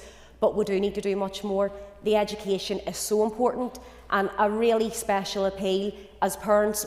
None of us do things perfectly, but please, as a parent, just please know the dangers, that the danger for your child in riding on one of these scramblers or potentially one of these e-scooters, and the dangers that it is posing to the local community. No one wants to be in the situation where anyone is dealing with the loss of life due to a scrambler or an e-scooter, and that goes for the person driving and for the people that might come to harm on our streets. So any support out of today's motion we can give to the police, we can give to parents, we can strengthen legislation, regulation.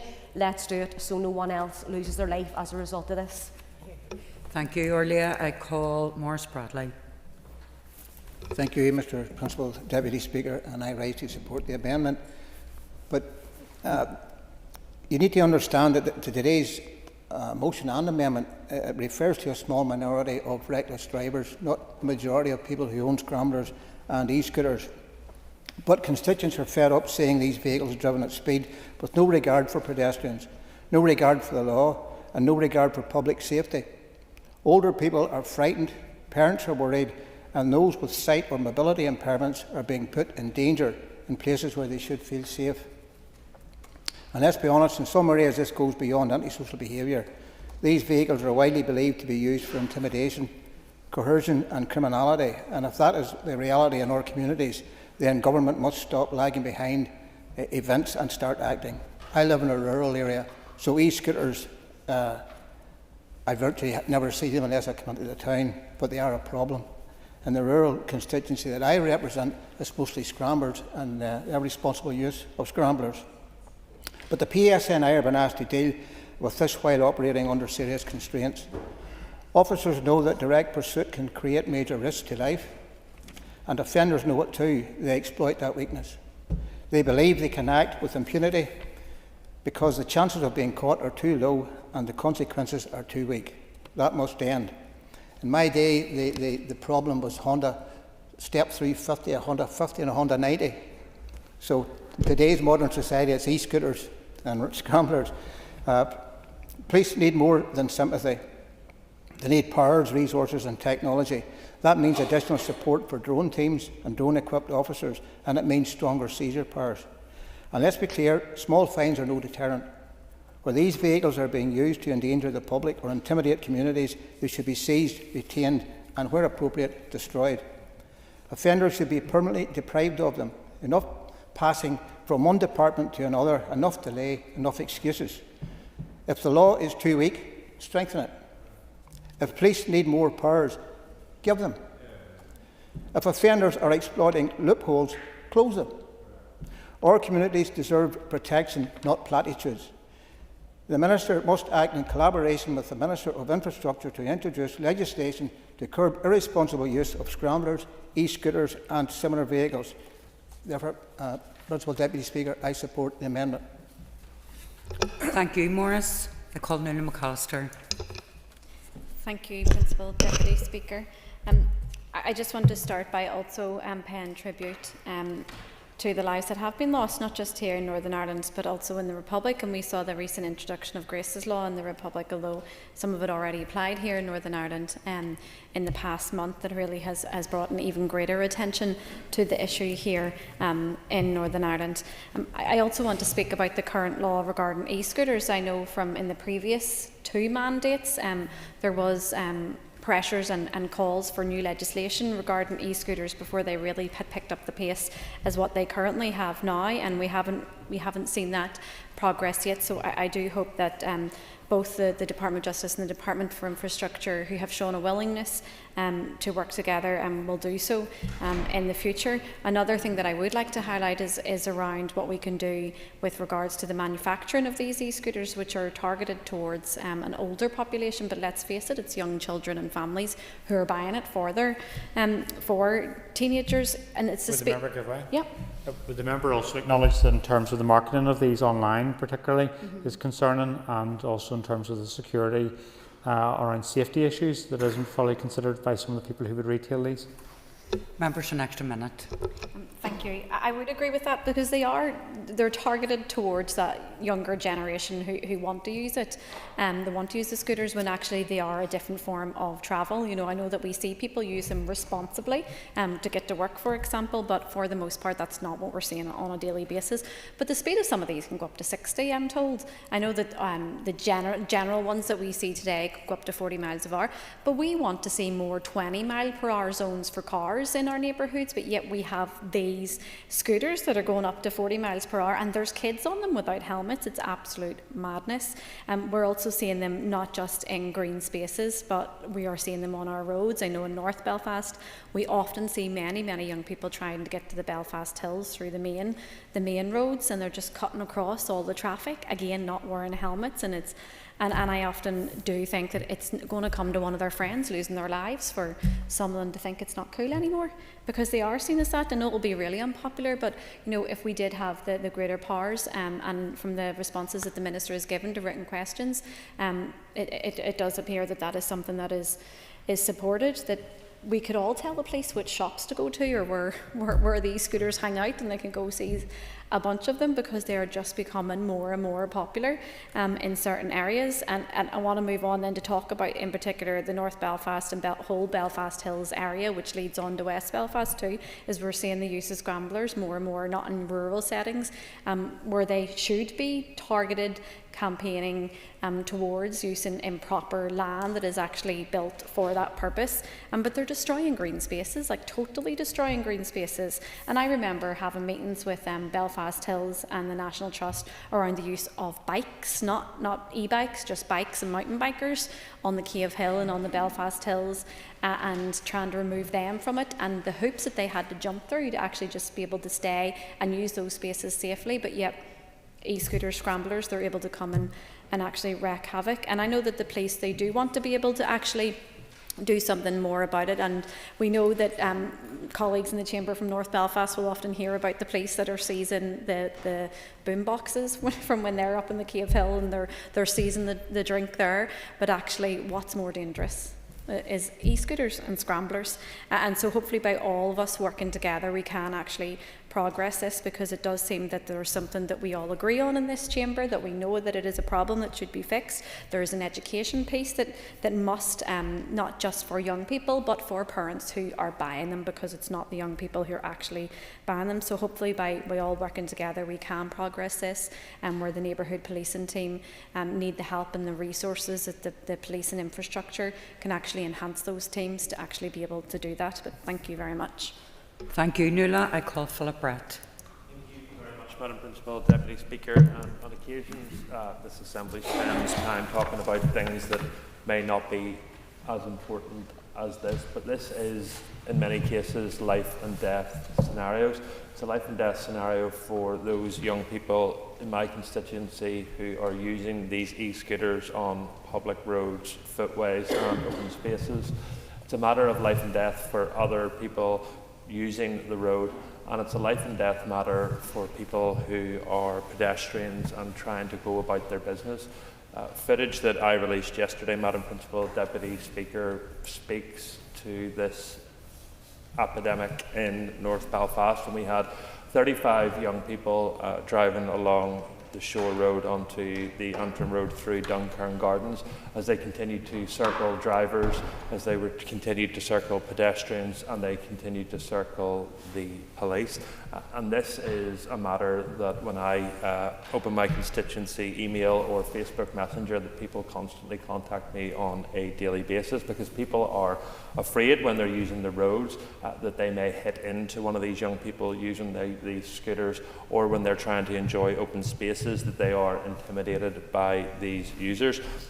And we need to send a very clear message. E-scooters being used on public roads are illegal.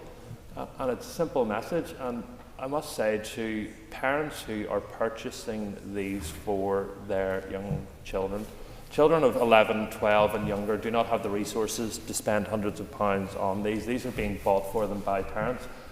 And there's a very simple message. You need to wise up. You should not be buying your children things that could cause them harm, could cause others harm.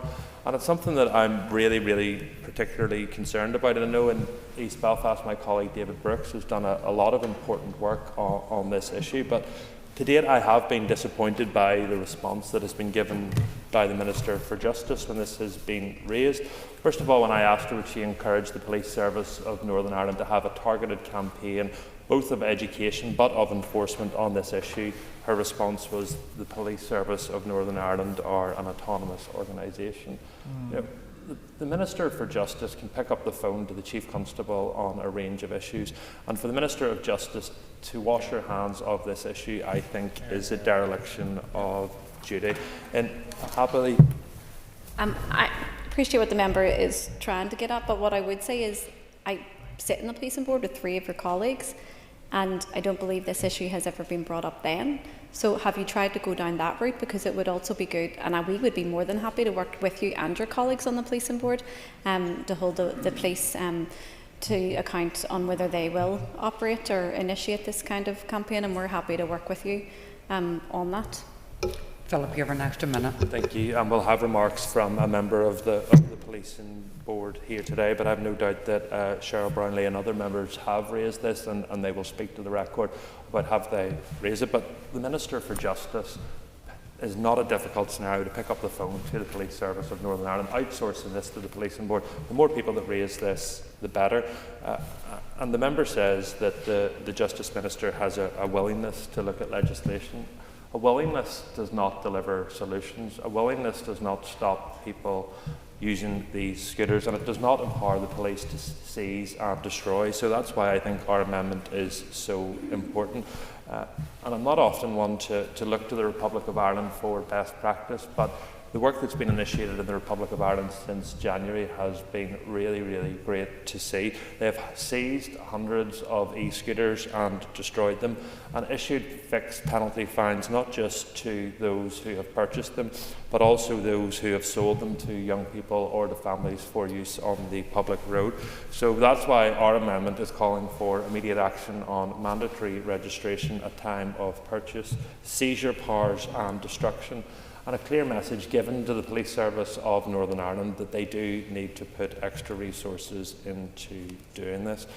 And if there is a message that goes out today, that it is going to take us a while to get legislation, that we send a clear message to young people and to parents that what you are doing is risking lives, and it is only a matter of time until someone else is killed. You are inflicting anti-community behaviour upon areas in which you live. You are destroying open spaces. And ultimately, if you are convicted for using one of these e-scooters, God forbid, if you do hurt or injure someone, you are going to ruin your life chances moving forward.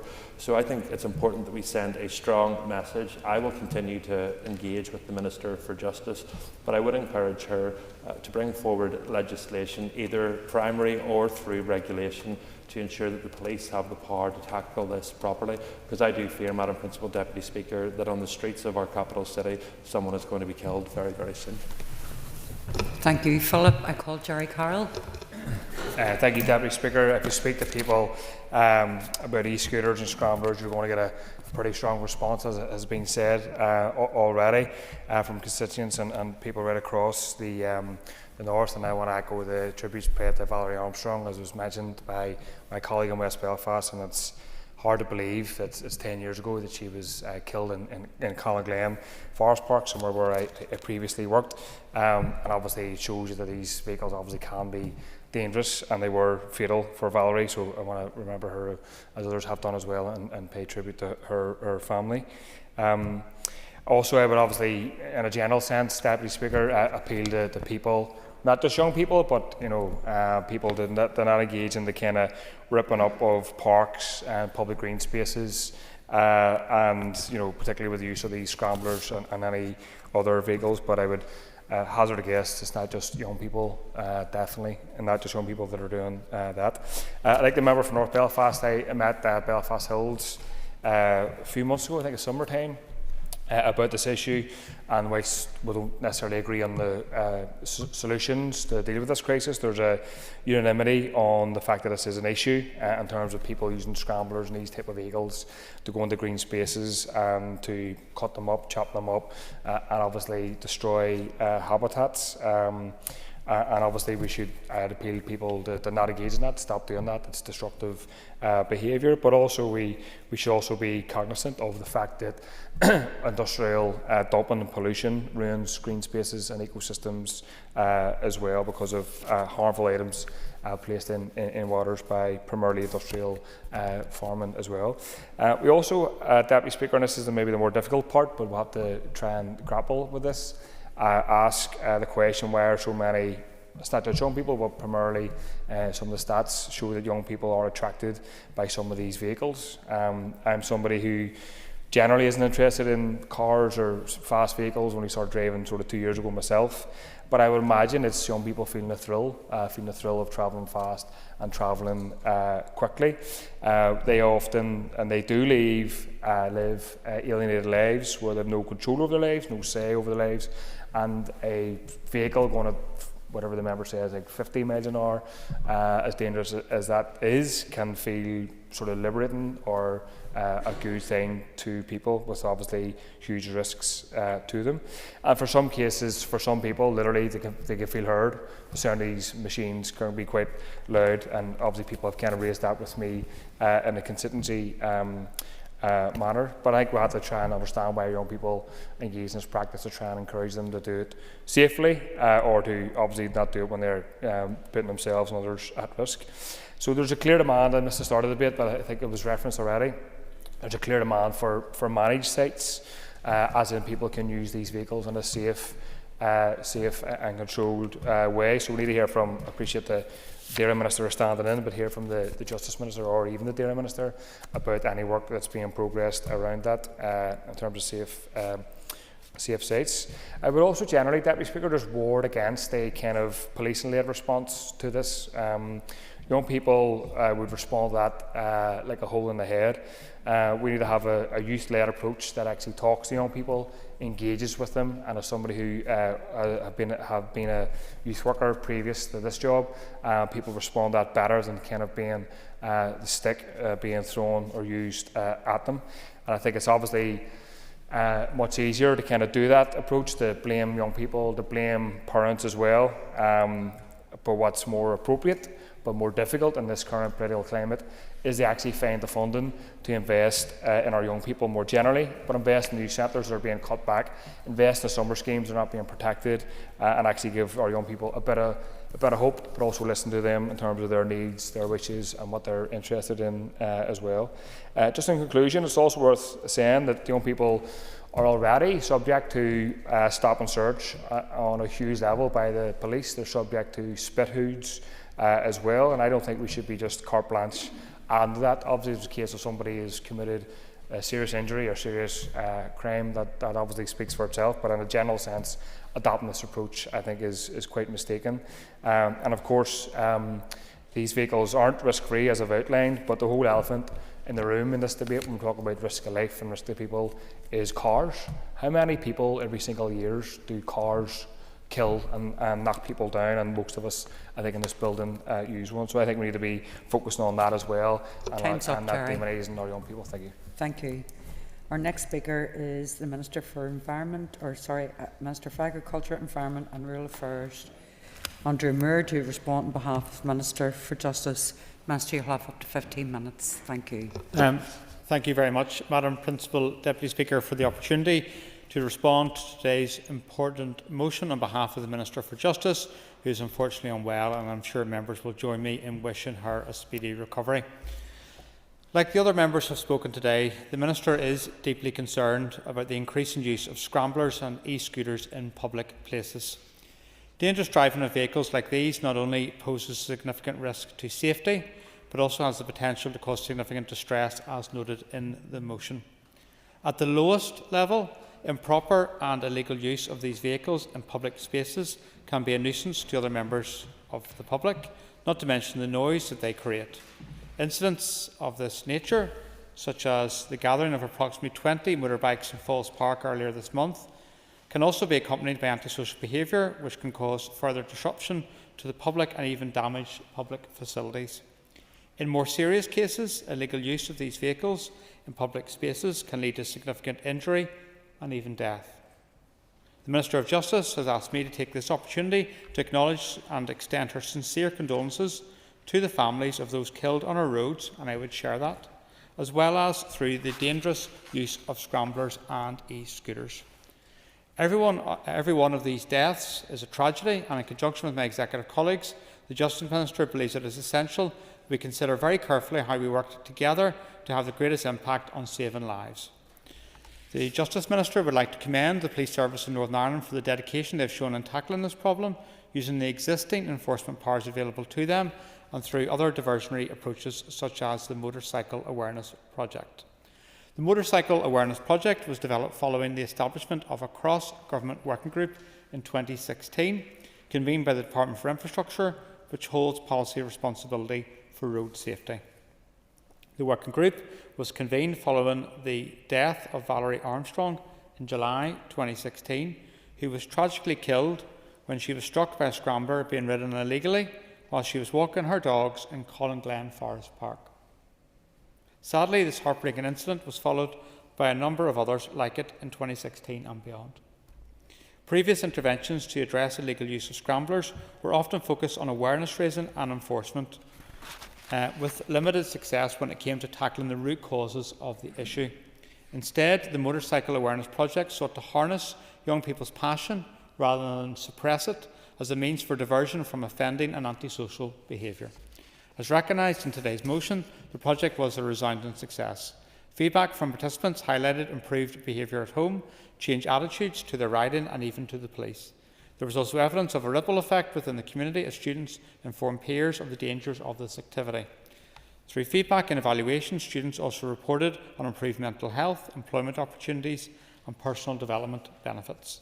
Students have subsequently contributed to off-road motorsport, including working at arena cross and local motorcycling events.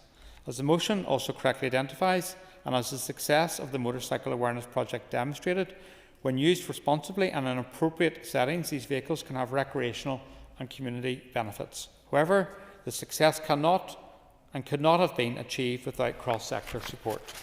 If these projects are to be urgently expanded as proposed within the motion, the Minister believes that it is important that the justice system receives support from other government departments, such as the Department for Infrastructure and Communities, as well as adequate funding from the Executive to support delivery. Turning to current legislative framework for these vehicles, police constables have existing powers to seize vehicles, including scramblers and e-scooters, used in a manner causing alarm, distress or annoyance. These powers are included at Articles 65 and 66 of the Criminal Justice Order 2008. Similar powers are provided to constables to seize vehicles driven without insurance under the Road Traffic Northern Ireland Order 1981. Today's motion makes reference to developments in other jurisdictions, and members will be aware of proposals within the Crime and Policing Bill, which you understand is now in its final parliamentary stages, to remove the requirement for officers to issue a warning before seizing a vehicle. The Home Office has also recently consulted on proposals to increase statutory charges and to reduce the disposal timeframes for seized vehicles. The Justice Minister also wishes to highlight the recent increased regulation of e-scooters that was introduced by the Irish Government in 2024 under the Road Traffic and Roads Act, and the recent introduction of Grace's Law, which has significantly increased regulation of the use of scramblers in that jurisdiction. Yes, yeah. I really appreciate the Minister taking an intervention. It's timely. I got an email to my office today about scramblers in an area of my constituency, which I don't particularly want to identify. But the issue was highlighted to me. The police are doing what they can. But the landowner in this particular area, I don't know if the Minister has any thoughts on this. I appreciate he's stepping in for his colleague. What responsibility has a landowner in these circumstances where these bikes and quads are being used, and I'll just quote from the email, day and night and causing havoc to the residents in that area? I wonder what responsibility the landowner has in terms of either securing that area of land that they own, or what responsibility they have if young people are using quads and e-bikes in that area. I thank the member for his intervention. I'm aware of what the statutory responsibilities sit with statutory bodies in regards to this. If it's a private landowner, I would need to speak to you in a bit more detail in regards to the specifics of that. I know of a location within the Strangford constituency where it is a private landowner and where scramblers are used, but that it's done in an organised fashion, and that's important in terms of understanding the importance of the sport, but also protecting people's safety in the wider environment. So that can be done, but if it's a private landowner and this is occurring on their land, there's obviously the civil powers associated with that, but I'm happy to discuss that with you, or if you want to write to the Justice Minister to seek clarity in relation to the specifics of that incident, because I'm not aware of them. I also note that in the amendment tabled in respect of today's motion, the DUP representatives have called on the Justice Minister to introduce mandatory registration at the point of sale. Members will be aware that vehicle registration is primarily administered by the driver and vehicle agency on a UK-wide basis, and the UK Government do not appear to have any definitive plans to introduce registration at the point of sale. However, other jurisdictions such as the Republic of Ireland and Germany have started to move away from reliance on the traditional enforcement model, which focuses on police intervention, towards the introduction of a stronger regulatory framework. The Justice Minister is also aware, as proposed in the selected amendment, that police forces in England and Wales and Scotland have used drones as a tactical tool to tackle the illegal and antisocial use of scramblers, e-scooters and e-bikes. In Northern Ireland, the use of drones to tackle antisocial use of vehicles is an operational matter for the Police Service of Northern Ireland, and it is a matter of public record that the Police Service of Northern Ireland has operated drones since 2013 to help detect, prevent and investigate crime. As the deployment of these resources is an operational matter for the Chief Constable to consider, it would not be appropriate for the Justice Minister to comment further on or direct their use for particular types of crime. But as my colleague Neil McCaster has outlined, there is an opportunity to raise this and further scrutiny of that through the Policing Board. These developments in other jurisdictions demonstrate not just the need to ensure that adequate enforcement powers are available to the police, but also the key role of robust regulation of these vehicles through road safety legislation. That is why it is vitally important that any government response to this issue comprehensively considers the need for change in both areas of the law, and is why the Justice Minister is committed to working with the Minister for Infrastructure to ensure that any necessary amendments to the law in Northern Ireland are identified.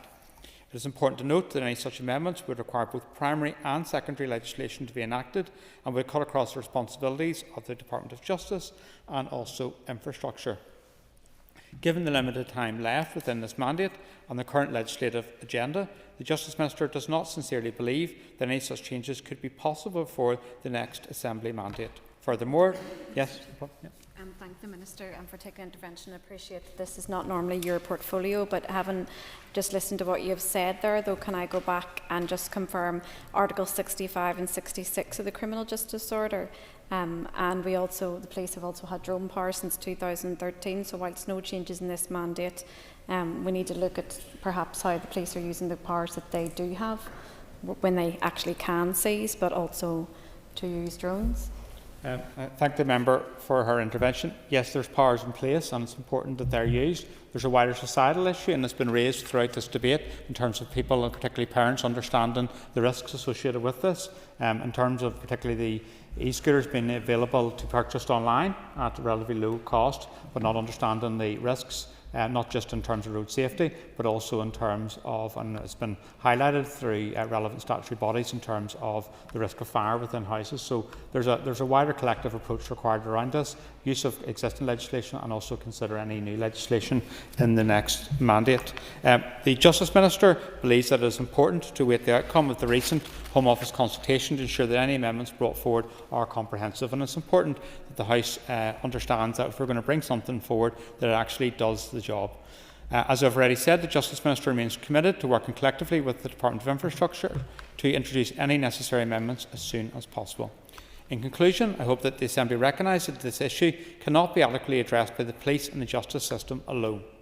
Enforcement powers must be complemented by accompanying regulation that properly restricts the illegal use of these vehicles on our roads and also in public spaces. It is also vitally important that recreational initiatives like the Motorcycle Awareness Project are developed to ensure that there are adequate opportunities for these vehicles to be used safely within the community, and I know of one location where that occurs. Therefore, taking account of these recent developments and in response to today's debate, the Justice Minister plans to write to the Minister for Infrastructure and also the Minister for Communities and the Chief Constable to propose a joint meeting to discuss the development of a cross-government approach to this issue. I trust that the Assembly recognises the Minister's commitment to responding to this issue and will be supportive of the proposed way forward, and we will be supporting both the motion and the amendment. Thank you, Minister. I now call Cheryl Brownlee to wind on the amendment and advise you, Cheryl, you have 5 minutes. Thank you. Thank you, Madam Principal Deputy Speaker. It was only last week that I received a video footage of a young child and his father walking from their home to the car, and as the child stepped onto the footpath, a scrambler came at speed, and it was only the quick reactions of the father pulling him back that prevented what only could have been a really devastating incident in my constituency. And sadly, we have lost lives because of these matters, and I think today is really important debate where we have collectively came together again and we're discussing something that actually really matters to people on the ground, and it is about potential, not even potential, it has been about loss of life and what we're trying to do to try and ensure that this is something that we can make real tangible change on moving forward and genuinely make a difference. You know, as a public representative, I'm extremely frustrated, and I think we probably all are in this room, and parents are distressed, communities are getting very angry, And whilst we can all sit here, and I certainly do encourage reporting to the PSNI, we know rightly that the powers that they don't have enough powers to deal effectively with this growing problem. And I don't think any of us want to stand here in another few months with another potential death that could have been prevented. Between 2021 and 2025, there have been 176 road traffic collisions involving e-scooters, and 51 of those people have been very seriously injured, and this is our opportunity to discuss this and act here today. At present, we know that there are clear limitations on what the PSNI can do, and officers are often unable to pursue due to risk of life, particularly on footpaths and greenways. And offenders know this, and they exploit this, and in some cases they are actively seeking that chase, like some sort of weird enjoyment. But they are even confident if they get caught, the consequences are absolutely minimal.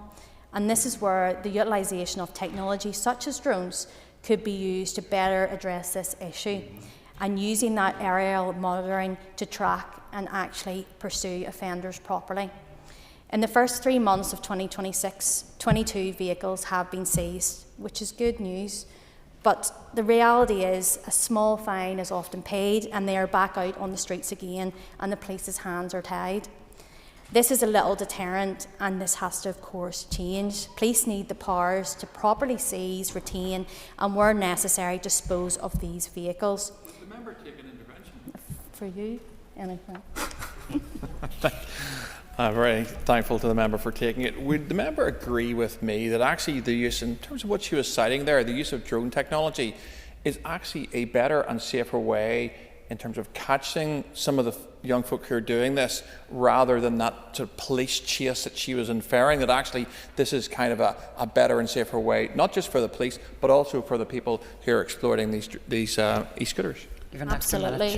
Thank you. Absolutely. And I think this is, we have technology and we have it. The PSNI do have this technology, and it's how we utilise it, not only in this incident, but there is a number of other things where we should be looking to technology to make things safer and actually ensure we get the right response, keep people safe at the time and get it across the line. So, of course, I think it's definitely something that we need to look using a lot more.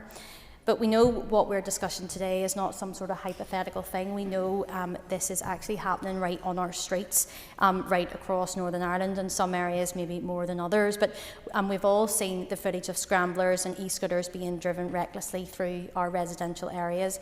And it is putting pedestrians and drivers, and indeed the riders themselves, at risk. And one of the things that really makes me feel awful is when, the likes of an older person or somebody with a disability being terrified to go out of their homes because of this. And I think, whenever somebody's actually scared to leave their own property because of e-scooters or scramblers, I think this is when we have to act, and we have to act hard on this and try and ensure we can do as much as possible.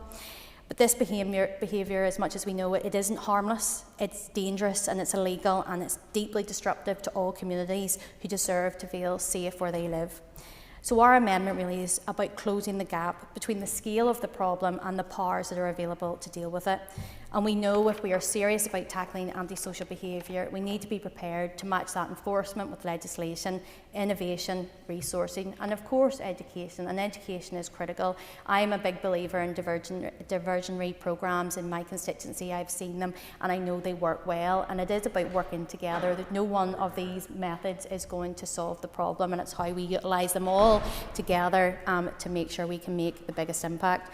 And my colleague David Brooks, who my other colleague Philip Brett has mentioned in his speech, but he couldn't be here today, but I know that he is at the forefront of this issue in his constituency of East Belfast, because that area has been particularly affected. And this amendment that we have brought forward has been shaped by that engagement on the ground with local communities and frontline teams grounded in that practical experience and a real genuine effort to find solutions. So we know communities have waited long enough. This amendment provides a practical but proportionate steps to restore safety and confidence in our communities. So let's send a really strong message here today, and I urge members to support our amendment. Thank you. Thank you, Cheryl. I call Matthew O'Toole to conclude and wind up the debate on the motion, and I advise you have 10 minutes, Matthew. Thank you, Principal Deputy Speaker. This has been a useful and thoughtful debate today. Our opposition days are often a mix of political division, us holding the executive to account, but also, as we were earlier on, robustly, but also seeking to find a degree of consensus around progress on issues. It is clear that the widespread use of e-scooters and scramblers is a huge issue, particularly in Belfast and in urban areas more generally. There are scramblers. I should just say to Emma, I actually grew up in the countryside. Sometimes people don't believe that until I was a teenager. And then not South Derry. And the field by the back of my house, there was a neighbour of mine. I won't name him because I don't think he'd appreciate that. Was a big scrambler person. But the less said about that, the better. And it is true to say that there are lots of young people who enjoy scrambler use, and indeed some of them get into motorsports later in life. And it's a recreation that can be positive. But I think it's really important not to trivialise the consequences to misuse of these vehicles. So while we can acknowledge that young people, many of them enjoy using these vehicles and they can do so in a healthy way, and Robbie Butler, who's not here anymore, mentioned, for example, the use of open space in Lisburn, in his constituency, in order to give young people the space to use vehicles. Actually, this is a plague in lots of communities, and you can't, on the one hand, or you can, on the one hand, acknowledge that people can use these vehicles for positive recreation, but on the other hand, say there is huge and widespread misuse of them that is plaguing ordinary people, particularly the elderly, the vulnerable, people who are sight disabled, or elderly, or with pets, or whatever, or who are moving about the city. It has been talked. People have referred both to the tragic circumstances of Valerie Armstrong, who died in Colin Glen a decade ago, a young mother of young children. There's no trivialising the loss of that life, or indeed Grace Lynch, whose name has gone to the creation of Grace's Law in the South. It is true to say, as multiple people have mentioned, including the Era Minister, that some of Grace's Law was already on the statute book in the North, but not all of it. And the part of the purpose of today is to try and get a consensus around moving forward, both in terms of the operational response, and we and others will make no apology for talking about operational matters, as it were, on the floor of the Assembly. Obviously, the policing board is the practical means by which people ask questions of the police directly, but there's nothing wrong with MLAs talking about operational matters that affect their constituents in this chamber, particularly when they relate to public safety. That doesn't mean they're second guessing the decisions of individual police officers.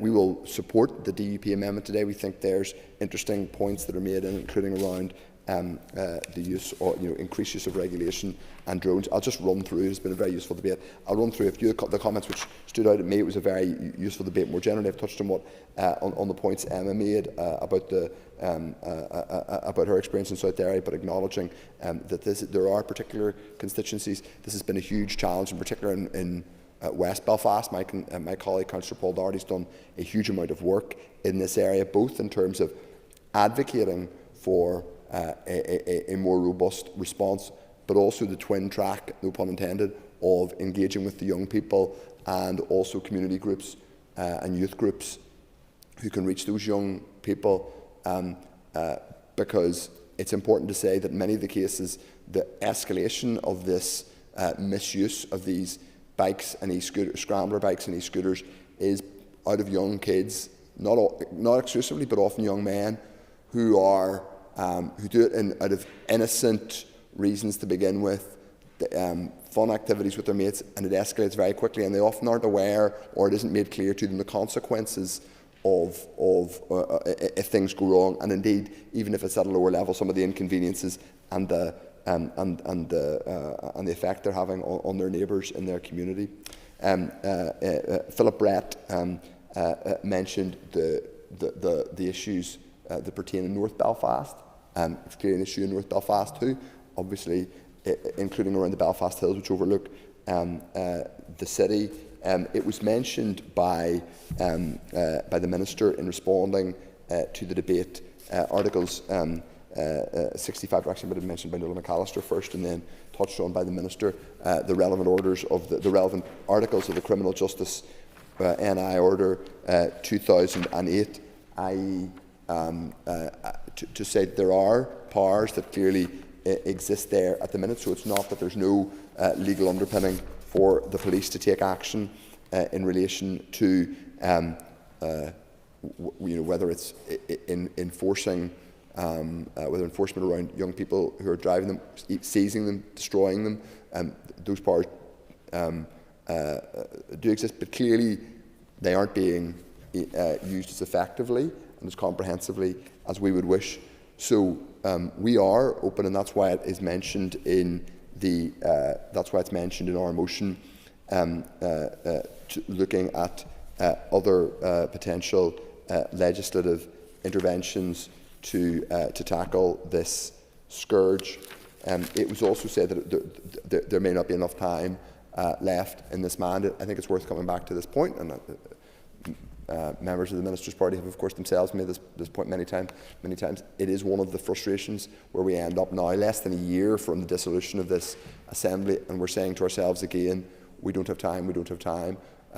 It will be 5 years between the last election, and if there are legislative interventions which could and should have been made in order to make communities safer, reduce potential loss of life through scrambler and e-bike or e-scooter and scrambler misuse, then it will, I think, be a very poor statement on the Executive and the Assembly.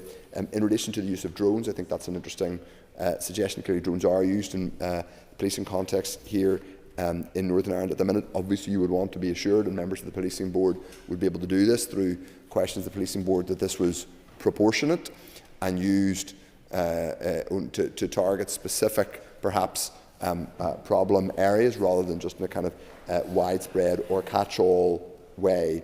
The amendment also talks about mandatory registration at the point of sale, i.e. looking at regulatory as well as legislative changes. We should look at every available opportunity within reason that is effective in order to tackle this scourge, because while, as we said at the beginning of this debate, there are many young people who are engaging in this as a hobby or a bit of crack, and it's not to demonise them. And I would just take slight issue with Mr. Carroll saying that this was demonising young people. I think everybody who spoke in this chamber, who spoke about this problem, was very clear that young people who ride scramblers were not being demonised at all. And it's really, really important to say that. It's also important to say that you can engage with young people, and that will be a critical part of this effort. There clearly are circumstances where this activity escalates, and the policing response is not just legitimate; it's probably essential. And so I think we shouldn't dismiss that. Do you want to give me a happy to give away? Yeah. I obviously say when there was crime or somebody who's doing that, there's a role. So that's not being disputed. But it was a general comment. But ask the member: does he have any, through the Deputy Speaker, concern about the increased rollout of drone and police surveillance? This is going to affect young people who are already quite heavily stopped and searched in communities, including people from sort of nationalist backgrounds, presumably people from migrant backgrounds. Is there any concern about the overuse of police power for those communities with this amendment? It's not the subject of the debate. There's a reference to this in the DUP amendment. As I said, if there are specific targeted uses of these, it would need to be tested at the policing board. But the principle is, if things can be used to reduce harm done, they should be explored. But those are legitimate questions he asked that should be tested via the policing board. It's not strictly the subject of the debate, but I recognise its concern he has outlined there. I think the key thing is protecting people while also allowing young people proper activity that directs their energy and allows them to feel included in society. We can do both of those things, but we shouldn't trivialise this issue. People have lost their lives on this island. It can be, not always, but it can be a real inconvenience, indeed a scourge for certain parts of this city and other places. So let's work together to take action on this issue. And I hope we will see practical delivery ahead of before this mandate breaks up, and the opposition will be pressing for that. Thank you. Thank you, Matthew. So the question is that the amendment standing in the names of Maurice Bradley, Philip Brett, David Brooks, Paul Frew and Brian Kingston be made. All those in favour say aye. Aye. Contrary of any noes? Noted. Aye. The ayes have it. The ayes have it. So the question is that the motion as amended be agreed. All those in favour say aye. Aye. Can't we have any noes? The ayes have it. The ayes have it. Members, could you take your ease before we move on to the next item?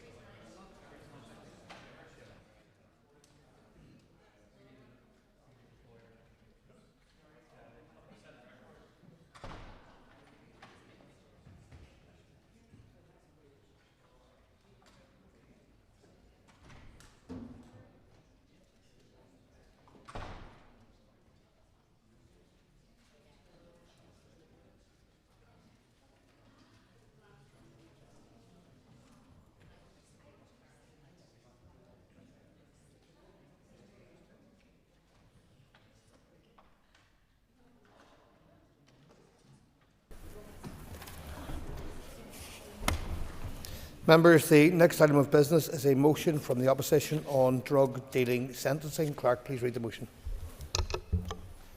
That this Assembly expresses serious concern with the growing number of drug-related deaths in Northern Ireland, which have increased by 47% within a decade, recognises that addiction is a complex public health issue requiring early intervention and timely access to treatment, acknowledges the need for coordinated efforts between the Department of Health, the Department of Justice, the Department of Education and the Department for Communities to improve prevention and recovery pathways, notes the devastating impact of the illegal supply of drugs on families and communities, supports a campaign for Jasmine's Law to secure accountability for those who profit from the sale of drugs, and calls on the Minister of Justice to address sentencing frameworks for those convicted of drug supply offences within the Criminal Justice Sentencing etc. Bill, prioritising measures that ensure penalties properly reflect the harm caused by so-called death dealers, act as a meaningful deterrent and demonstrate that those who devastate lives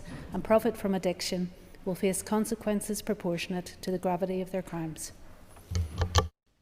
Thank you. And I call Mark Durkin to move the motion. Moved. Thank you. The Business Committee has agreed to allow up to 1 hour for this debate. The proposer of the motion will have 5 minutes to propose and 5 minutes to wind. As an amendment has been selected and it's published on the Marshall list, the Business Committee has agreed that 8 minutes will be added to the total time for the debate. The Minister of Agriculture, Environment and Rural Affairs is responding to this debate on behalf of the Minister of Justice. Mr Durkin, please open the debate on the motion. Thanks, Deputy Speaker. I welcome the chance to bring forward this important motion and to address an issue that continues to cast a long and dark shadow over our communities. That drug-related deaths have increased here by nearly 50% over a decade shows the scale of this problem. But that shocking, sad and shameful statistic in itself is just the tip of the iceberg when it comes to the chaos and carnage caused by drugs in our communities. It's also indicative of the Executive's failure to get a handle on a spiralling situation, whether through timely access to support services or proper deterrence within the justice system. Too many lives have been cut short, families shattered, children left without parents, parents left grieving for sons and daughters, and communities carrying pain that often goes unseen. This motion recognises that addiction is a complex public health issue. It's an issue wrapped up in trauma, poverty, mental illnesses, circumstances that can and often do leave people vulnerable to substance misuse and dependency in the first place. We need coordinated action across government from every department because addiction doesn't fit neatly into one departmental box. But while addiction does require compassion and treatment, there must also be accountability for those who profit from misery. Across communities, families are living with the devastation caused by drugs. Those who sell these illegal substances often exploit vulnerability. They target those already struggling. They fuel dependency and they poison communities. The call for Jasmine's Law has emerged from personal tragedy and from the determination of one family, or one woman, Pauline Duddy, to ensure that no other family endures the same loss and pain. Pauline is a formidable and ferocious campaigner. She's here in the public gallery this afternoon, and she's shown extraordinary courage in turning personal grief into public advocacy following the loss of her daughter Jasmine in 2023. Pauline has given a voice to families who often feel voiceless in the face of such huge loss, and her campaign is a stark reminder that what we discuss here today are real lives, real tragedies, and the need for real action. Sentencing must do more than simply process offenders. It must protect the public and hold its confidence. It must also act as a real deterrent.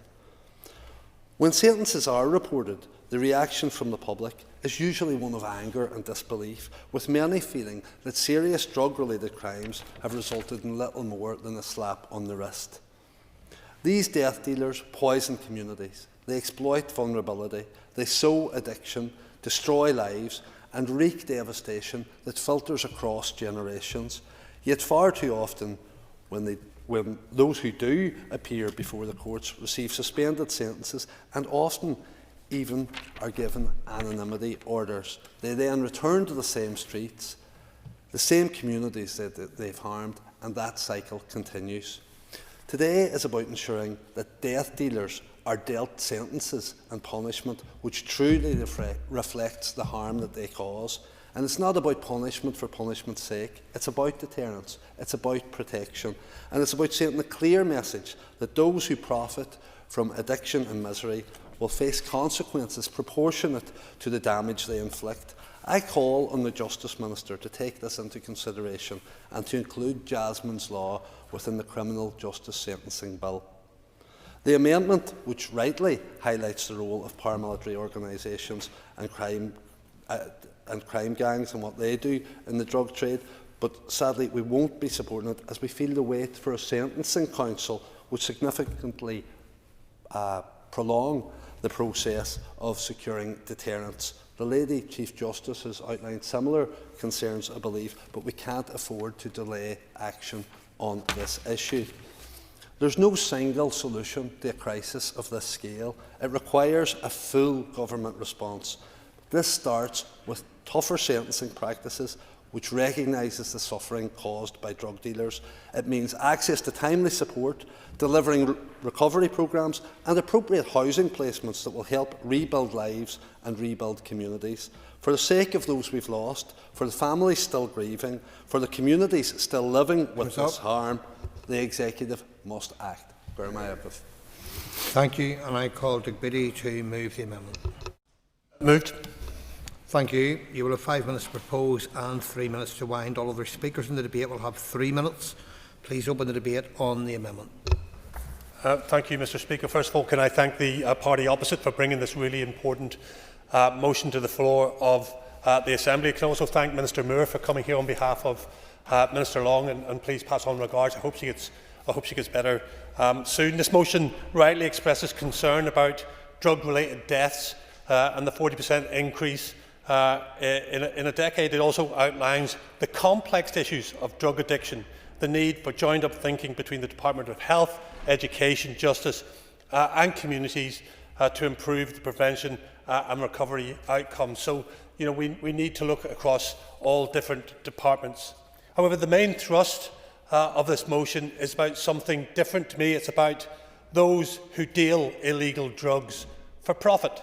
Individuals who don't care about the human cost of peddling drugs. Individuals who target the very young and the very old. Individuals who will drag people into a life of addiction in order to line their pockets. Individuals who have a negative impact on our society and who should be dealt with via a robust criminal justice system. It's about how we deal with them within that criminal justice system, and if found guilty of dealing drugs, what should we look to inform sentencing? Mr. Speaker, I've been clear on previous occasions, custodial sentences of less than 12 months are pointless, because you could do very little in a 12-month period. However, serious offences deserve stronger custodial sentences in line with the principles of sentencing: rehabilitation, deterrence, protecting the public, and punishment. All are key, but the last three need to be found within a suitable sentence to those who deal drugs. That means stiffer sentences for those found guilty of supplying illegal drugs, stronger sentences where drug dealers have caused death and harm, longer sentences for repeat offenders, and longer probation monitoring, extended time in custody as opposed to licence and continued probation monitoring. Pauline Duddy, who lost her daughter Jasmine at the age of just 21 after being supplied illegal drugs, is right when she calls for an aggravating factor in regards to sentencing. And we can do that, and we can do that quickly within the sentencing bill. As part of our amendment, we have mentioned the executive plan on tackling paramilitarism, criminality and organised crime. We can't ignore the role played by paramilitaries and organised crime groups in the supply of legal drugs and their control of the drugs trade. And we have to tackle it. I believe in the tactic of clear, hold and build. Clear an area of organised crime gangs dealing drugs through policing, education, community resilience and a robust criminal justice system to protect the public. Hold through a visible, continuous police presence and community support, using sentencing as a deterrent. Build on that community resilience and oppositions to drug dealers by highlighting the higher levels of sentencing for drug dealers. Lastly, within our amendment, we have laid out the need to reform sentencing here in Northern Ireland via a sentencing council. I'm disappointed that the party opposite are not going to support that, because they supported us last June when I brought it to the floor of the Assembly, and there's no time lag because it will go in the same sentencing bill and come out the other end if there's support for it. We have it in England, we have it in Wales, we have it in Scotland, we have it in Ireland. We don't have it in Northern Ireland, the only place that does not have a sentencing council. A sentencing council will develop sentencing guidelines, monitor and assess the impact on both perpetrators and victims, and promote public understanding. I also remain of the belief that sentence credit, that sentence reduction, where we give a drug dealer, even a repeat offender or an offender who has caused death or harm, up to a quarter of their sentence, is something that needs to be reviewed. Those who deal drugs deal death. And that's what's going to happen unless we start to take robust action against them. I will not stand against the motion, but I do commend the amendment to it. Thank you, Mr. Speaker. Thank you. I call Emma Sheeran. And this debate, I mean, during the last debate I had made the comment that the particular blight on communities that we were discussing was something that was concentrated in urban areas, and I think the issue of substance misuse, abuse, addiction and the dealing of illegal drugs is something that's often perceived as an urban issue, but it's hidden in plain sight, and it's definitely across all of our constituencies and all of our areas. And at the very outset, I want to commend Pauline Duddy and the work that she's doing on this. I haven't met Pauline personally, but I know that my colleague Ciara Ferguson had relayed to me at the end of last week just the sheer volume of work that you've done on this in honour of your daughter Jasmine, and I think it's commendable that you've managed to turn that pain into something positive for other people, and trying to help other young people in Jasmine's situation and ensure that other families don't have to suffer what you did, and I think you should be commended highly for that. The issue of substance abuse and drug and alcohol addiction in our society is multifaceted, and these drug dealers are able to exist and profit from the suffering and misery of others, oftentimes because there is a veil of secrecy around them. There's a shame and a stigma that exists when we talk about illegal drugs. And I'm talking here from the perspective of somebody that's from a rural area where people often don't want to acknowledge that the problem exists. And with the best will in the world, whilst they might not want to face that head on, all that really leads to is more suffering and more pain in our communities, because unless we challenge it, we're not going to deal with it. I agree with many of the remarks that have been made both by the proposer of the motion and by the proposer of the amendment in terms of a need to deal with these disgusting individuals head on. We have situations across the north where these people are masquerading as some sort of political actors and using, hiding behind these cloaks of paramilitary organisations. They're criminals. That's what they are. They are gangsters. And they control too many of our communities, and we need to put a stop to that. There's a massive piece here. There's a cross-departmental approach that's required. There's a multi-agency approach that's required. And what we need to see as a priority is that the victims, the young people in particular who are vulnerable to drug abuse and who get involved in these situations without an understanding of the implications for their life and the danger to their life, are not attacked and are not criminalised. We need to be criminalising and punishing those responsible, and that is the dealers. Grimina Magat. Thank you. Call Paul Free. Thank you, Mr. Speaker. And I rise to speak to this very, very serious motion here before us today. And I thank the opposition for bringing this forward, because I think it is going to be a really worthwhile debate. Let me first of all, Mr. Deputy Speaker, pay tribute to Pauline Doughty, who has corresponded with me. I'm yet to meet Pauline. I promised her I'd meet her today, and I will fulfil that promise after this debate, because I think we have to listen and hear what Pauline Doughty has to say. She has done a tremendous amount of work. I know that she has worked with my Foyle colleagues up in Londonderry on what is a very important issue for her.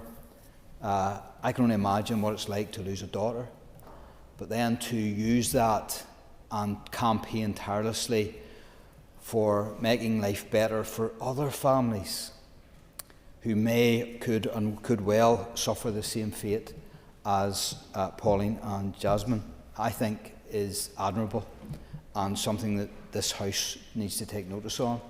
So we should do that both in this Assembly and in the Justice Committee when we are reviewing and scrutinising the Criminal Justice Sentencing Etc. Bill. I do note that the Minister has launched the sentencing review, and she did that, and the Department did that on the 14th of January. I had a wry smile to myself when I seen that sentencing review, because whilst it is right that we review sentencing and other laws, the Minister was at that time about to launch her Criminal Justice Sentencing Etc. Bill. And I always think that there may be, I always talk about piloting things to death, and sometimes we maybe review things to death. And I think maybe that review was a defensive manoeuvre to ensure that, well, we're looking at this, it'll be in the next bill, when really we should be considering it in this bill. And I think this is just one of those issues and topics that we should, the Department, the Committee and this Assembly, we should really attest now and really assess and scrutinise now. And if it can be placed within the Criminal Justice Sentencing Bill now. Because, yes I will, yep. The member acknowledged that in this area that we're considering, it is complex and it's important to give due consideration to the issues concerned, and that's the merit of the review, to make sure that whatever legislation we make is effective and it's also good law. And I thank the Minister for saying that, and the Minister would say that anyway, and the Justice Minister would say that anyway if she was sitting here too. But the truth is this: people die.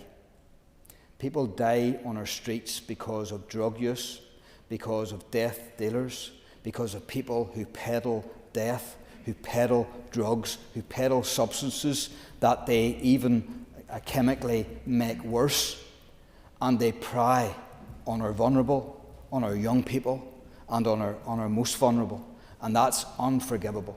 And so I do believe something needs to be done. We always hear in political circles about being tough on crime, and I don't necessarily like that phrase, because I think we should be smarter on crime. And sometimes smarter on crime means tougher on crime. Sometimes it's just being smarter. And I think this is one place and one area where we should get smarter. And I think that's where aggravation comes into it. And I think we should be able to allow and arm our judiciary in allowing aggravation where we can bring it in, whereby people who need to go to prison can go to prison for longer periods of time. And so I certainly will support the motion, and in the interest of trying to keep a collectivism, support the Amendment 2. Thank you. Call Connie Egan. Thank you, Deputy Speaker. There is an undeniable harm that substance misuse can create for individuals, their loved ones and our communities. As the motion notes, there has been a 47% increase on the number of drug deaths registered in Northern Ireland over the last decade alone.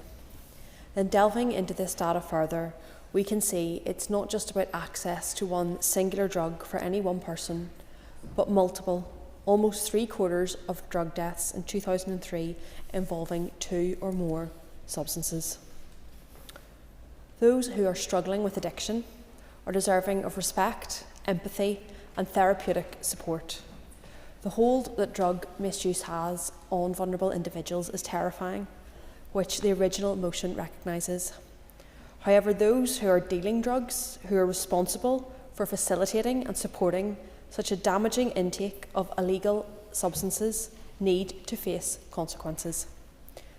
There is no way that we can bring back a loved one who has died following drug consumption, but what we can do is ensure that those who made it happen are brought to justice, especially when this is so often tied to organised crime and paramilitary-related activity.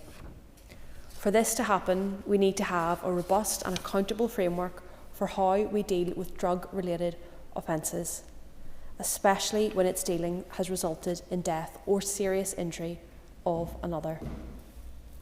I want to commend the immense bravery of Pauline Duddy, who lost her daughter Jasmine. That has really catapulted the public conversation on how we should be bringing accountability for those who profit off the sale of drugs. We all know of Pauline's work to update Northern Ireland's approach regarding legal enforcement of drug-related legislation, but also the need to maintain the dignity of those receiving treatment. To channel such personal loss into a very public quest for change is not an easy one, and you've done it with absolute grace and dignity. It is of course of note that drugs misuse policy is reserved to our counterparts in Westminster under the Misuse of Drugs Act 1971, but that does not mean we should shy away from making our own positions clear as an Assembly. In that spirit, I welcome the Department of Justice having put on public record their commitment to taking forward the proposals of Jasmine's mum, Pauline, into the scope of the ongoing sentencing review, so these can be included in the Department's policy development and put to public consultation. I will give way, yes. Would the member understand and accept with me that the sentencing review is the proper format for this to be properly and fully considered? Thank you, and I do agree with that, and I think what's important about this legislation is that we absolutely get it right and that it's effective when we do bring it forward. The dealing of drugs is not a victimless crime, and consequences must be felt and match public expectations. It's important that we keep pace with what law enforcement, including both the PSNI and our judiciary, need to make that happen. On this, I welcome that Minister Long's Justice Bill at consideration stage will also have 2 additional amendments focused on tackling organised crime. If these proposals are accepted by this Chamber, it will create specific bespoke offences relating to participating in criminal activities of an organised crime group and directing the criminal activities of an organised crime group. This is essential for accountability of those who profit off the misery, suffering and often death of others across this region. As both the motion and the amendment note, those who devastate lives need to face consequences. Both I and my colleagues in Alliance welcome this conversation and recognise the vital work of Pauline. Thank you. Thank you. Call Orlia Flynn.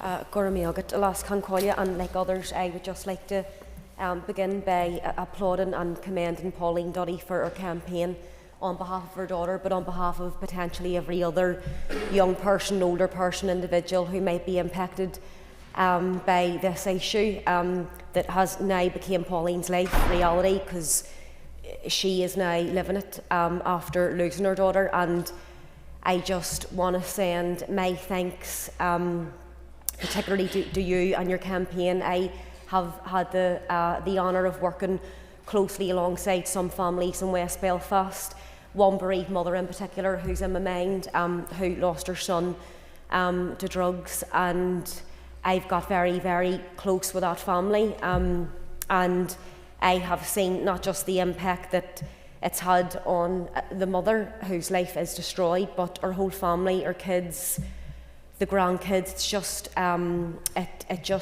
it's the ripple effect that it sends right through a family for generations, you know. And I'm sorry that you're going through this pain, but fair play and well done for all the work that you've put into this. The issue that you're exposing is a very important one, and I think that we do need to be careful in terms of how we discuss and debate sensitive issues like this, because we know that we're dealing with sensitivities around, on the one hand, the anger and the frustration and the disgust at the criminals, the words have been used, the death pushers, the people who are preying on the vulnerable, you know, because this is what these drug dealers are doing. They do prey on vulnerable people. They do, you know, then they do get younger people and vulnerable people into that mix of addiction and drug dealing themselves and criminality. So it's how you talk about this realistically with what you're dealing with. The absolute criminals who are playing their part in killing people, and then the vulnerable people who fall into the throes of addiction and whose own lives end up in the gutter, and that is why they're running in these circles with these bad people. And it's how you distinguish, and I know it's very difficult to do, but it's how you try and distinguish in each circumstance between the bad and the good and the vulnerable. But I think that the issue that we're debating today is extremely important. As it says, Pauline, and I know of families that I'm working with locally are living this. And one wee thing I would just like to reflect on, because sometimes when you're campaigning on these issues, when you're living it, or you're working alongside a family who's living it, and you're very close to it, and you know you're working on it all the time, and you understand the importance of a campaign. But I met with a school. Time's up. Oh, sorry. Okay, thank 3 you. minutes, Sorry, yep. sorry. Thank you. I call Cheryl Brownlee. Speaker, and thank you again for bringing such an important motion to the floor of the Assembly. We know that drug deaths alone don't really reflect the full harm caused by substance misuse. Behind every statistics, there is a much wider story. Families are torn apart, relationships are broken, and lives are lost, not only through overdose, but through addiction, despair, and in far too many cases, suicide as well. And with an average of 130 drug-related deaths each week across the UK, we cannot ignore the scale of this. And this is an issue it's not confined to any one place. It is not limited to cities or specific communities, and it is affecting families right across every bit of Northern Ireland. And we want to be clear that those that profit from peddling this poison in our communities are not just low-level offenders. They are criminals, and their actions destroy and devastate families, and they're robbing people of their futures and wrecking their communities. And addressing this crisis requires more than isolated action, and we know whether this is through enforcement, prevention and measures can only succeed if there's a truly joined-up UK-wide approach, and one that brings together central government and the devolved administrations to deliver these real measurable outcomes. We support coordination across all departments, but that must mean something in practice for the people on the ground, and it must mean faster access to treatment, stronger and earlier intervention in our schools, and a visible and accessible support within our communities. It is deeply concerning that over the past decade, drug-related deaths in Northern Ireland have increased by 47%. And many of us here know those that are living with the devastating consequences of this in this room today, and I know many that will be watching here today as well that have went through the trauma of losing someone. Early intervention is of course key, and we must prioritise that funding for prevention and early support. And of course the Department of Health can improve outcomes for individuals while reducing long-term pressures on the health service. And I think even today us having this conversation is really bringing it to light how just important it is that we support those who are in addiction and struggling within that cycle. But we also must confront the issue of supply. Those convicted of dealing drugs must face consequences and reflect the true gravity of their actions. Sentencing must act as a real and meaningful deterrent and not just a slap on the wrist. The sentencing bill provides an opportunity to ensure that this punishment truly fits the crime. And when we see the high rates of drug-related deaths amongst our young people, aged 25 to 34, we are looking at lives cut tragically short by supply chains run by individuals who too often face consequences that do not reflect the harm that they have caused. Those who supply these drugs to young and vulnerable people show complete lack of regard for human life. And that is where the support principle of Jasmine's Law and the introduction of this factor comes in and targets and helps those people who are vulnerable. Thank you. Danny Donnelly. Thank you, Mr. Deputy Speaker. I welcome today's motion and the opportunity to discuss the urgent need for a joined-up and proactive response to drug-related harm in Northern Ireland. Let me say at the outset that I support the principle behind stronger accountability for those who profit from the supply of illegal drugs. The devastation caused by drug dealing is real, and the impact on families and communities is tragic and undeniable. Campaigns such as Jasmine's Law come from unimaginable pain, and that pain deserves to be heard and recognised. And I understand the Justice Minister has recently met with Pauline Duddy. But while sentencing has a role to play, it cannot be the whole answer. This has to be about prevention, not just crisis intervention. The issue crosses many areas of public life, and tackling drug-related harm.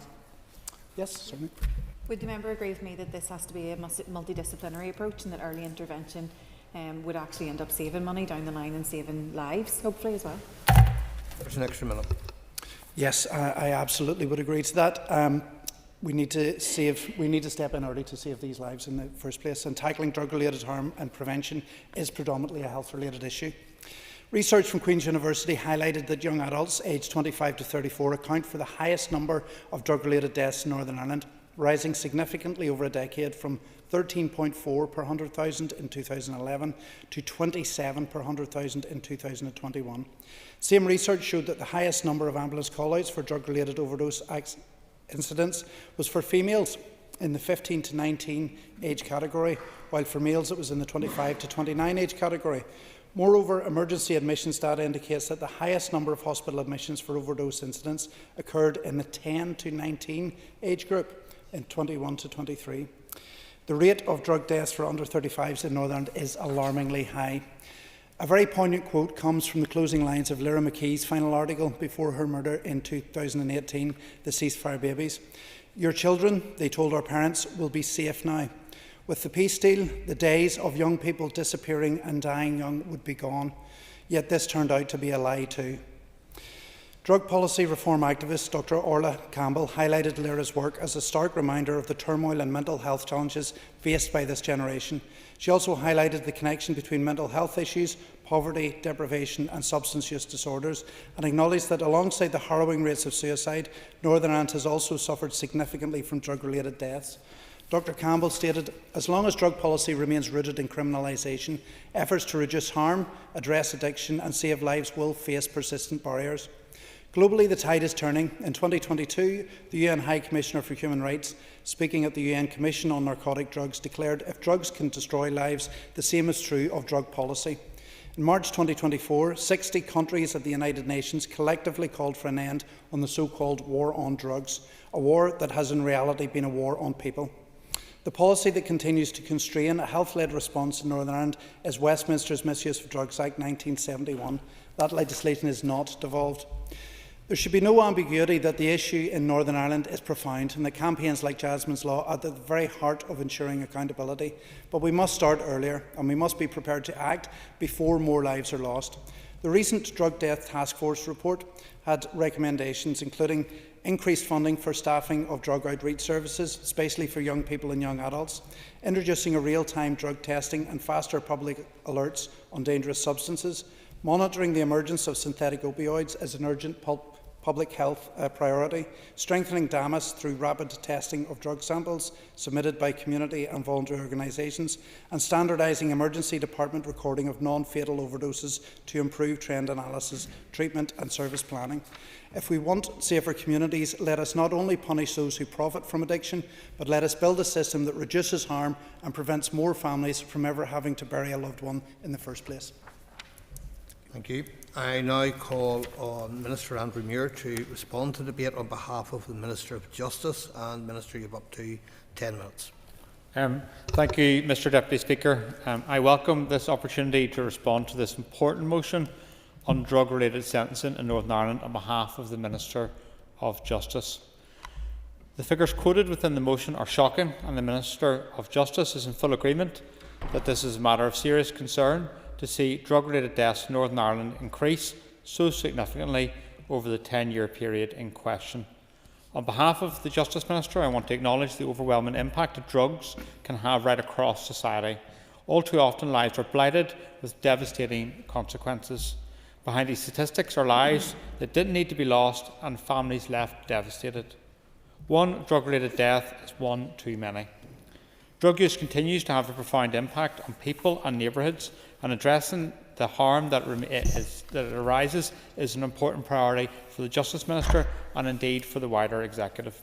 Therefore, the Justice Minister is committed to approaches that combine prevention, support and enforcement, delivered in partnership across sectors. The Minister of Justice is understandably focused on the criminal justice response. That includes enforcement of the law and actions aimed at reducing the level of drug-related harm and offending in Northern Ireland. However, we must be mindful that there is no easy solution, and as is stated within the motion, the issues around drugs cuts across the whole of the Executive. Justice, health, communities and education, for example. We can only succeed in improving outcomes if we see substance use in this broader context, working collectively together to target supplies, educate and raise awareness to prevent young and vulnerable people turning to drugs. Yes. Minister, not reducing your function, but I don't know if the Minister mentioned the Department of Communities, but I recognise in my own area a growing concern where a lot of people who would be vulnerable, who would be drug users, are being housed in the same premises, and very often I think that lends itself to an increased vulnerability where those predators who push drugs can then put even greater pressure on them. I thank the member for his intervention. What's critical to this is we have a supportive environment which enables rehabilitation, and that's important we do that across government. Whilst enforcement remains necessary as a means of tackling those who actually supply drugs, it is clear that a complementary approach is also necessary. That includes an approach that focuses on harm reduction, treatment and support for those affected by drug use. Whilst the Department of Health leads on the development of a public health intervention to address problematic substance use, given the complexities of addressing the social determinants underlying this issue, it is recognised that input from key partners is critical to success, with action required from those in education, safeguarding, criminal justice, housing and employment. This joint responsibility is manifested by the 10-year-old Department of Health-led substance use strategy entitled Preventing Harm, Empowering Recovery, co-produced across government departments, agencies, health professionals, the community and voluntary sector and service users. The strategy has specific outcome focused on harm reduction, including drug deaths. As part of this work, the Department of Justice is a member of the Department of Health-led Substance Use Strategy Programme Board, helping to drive forward and oversee the implementation of the strategy. In terms of specific actions which contribute to the delivery of the strategy, the justice system is involved in a range of initiatives. These include promoting and supporting a preventative approach to drug misuse and harm and vulnerability issues associated with addiction through local interventions delivered through policing and community safety partnerships and support hubs, support for young people and their families referred to youth justice services, development of problem-solving justice approaches such as the Substance Misuse Court, support for offenders within the prison environment and supporting individuals under supervision through a range of targeted services by the Probation Board. The Department of Justice also supports the Organised Crime Task Force, which is a unique partnership supporting law enforcement, relevant partners and wider civic society. An example of the work of the Organised Crime Task Force Drugs Subgroup is its oversight of the Northern Ireland contribution to Operation Pangaea, an annual global Interpol operation to safeguard public health, disrupt and take down criminal activity relating to trafficking of illegal pharmaceuticals and medical devices purchased online and distributed via the postal system. The link between paramilitary groups and the illegal drugs trade, as reflected in the amendment today, is also well documented. Paramilitaries are criminal gangs who seek to exert control within communities through drugs, violence and intimidation, exploiting vulnerability for their own financial gain. The Drug-Related Intimidation Report, commissioned by the Executive Programme on Paramilitarism and Organised Crime and published last year, is clear that paramilitary groups are perpetrators of drug-related intimidation in Northern Ireland, operating as organised crime gangs engaged in drug supply and enforcement. We know that organised paramilitary gangs deliberately exploit vulnerable individuals, drawing them into drug use and drug supply, and then maintaining control through intimidation, coercion and the threat of harm, including threats related to drug debts. The Executive Programme on Paramilitarism and Organised Crime plays a crucial role in addressing the harms caused by paramilitary groups and leading our preventative effort. Whilst law enforcement partners work hard to combat the sale of these illicit substances and remove them from our streets, organised crime groups continue to try and line their own pockets. These criminals have no regard for individuals or the communities they purport to protect. We all have a role in protecting our communities, and on behalf of the Justice Minister, I would encourage anyone who has any information of this type of criminality to report it to the police. Members will also be aware that the Justice Minister is currently bringing forward legislation to tackle serious and organised crime in the Justice Bill by creating 2 new offences. The offences, which will be added via amendment at consideration stage, are participating in the criminal activities of an organised crime group and directing the criminal activities of an organised crime group. This legislation is intended to provide law enforcement with a further tool to tackle organised crime and to criminalise those who, at any level, are involved in the commission and undertaking of serious organised crime. It is important that in any area of criminal law, the offences and penalties available to the judiciary act as an adequate deterrent and properly reflect the harm caused by the offence. In relation to drug supply and possession offences, members will be aware that drugs misuse policy is a reserved matter, with significant penalties for offences under the Misuse of Drugs Act 1971, including the possibility of life sentence for the most serious production and supply offences. Therefore, any changes to classifications and statutory sentencing maxima would require either Westminster legislation or the consent of the Secretary of State if taken forward via an Assembly bill. It is also important to note that the Court will take into account aggravating factors when sentencing offenders for these offences, including where there is evidence of supply to vulnerable persons, including children, as a possible aggravating factor. However, the Justice Minister is aware of concerns around the adequacy of sentencing in specific cases of drug offences in this jurisdiction and is keenly aware of the Jasmine's Law campaign, which seeks to introduce a statutory aggravating factor which would apply when the court is sentencing someone for a drugs supply offence and it could be proven that they have supplied drugs to a vulnerable person and serious injury or death has resulted. The Justice Minister has asked me to take this opportunity to commend Pauline Duddy, Jasmine's mother, for her dedication and tireless campaigning on this issue.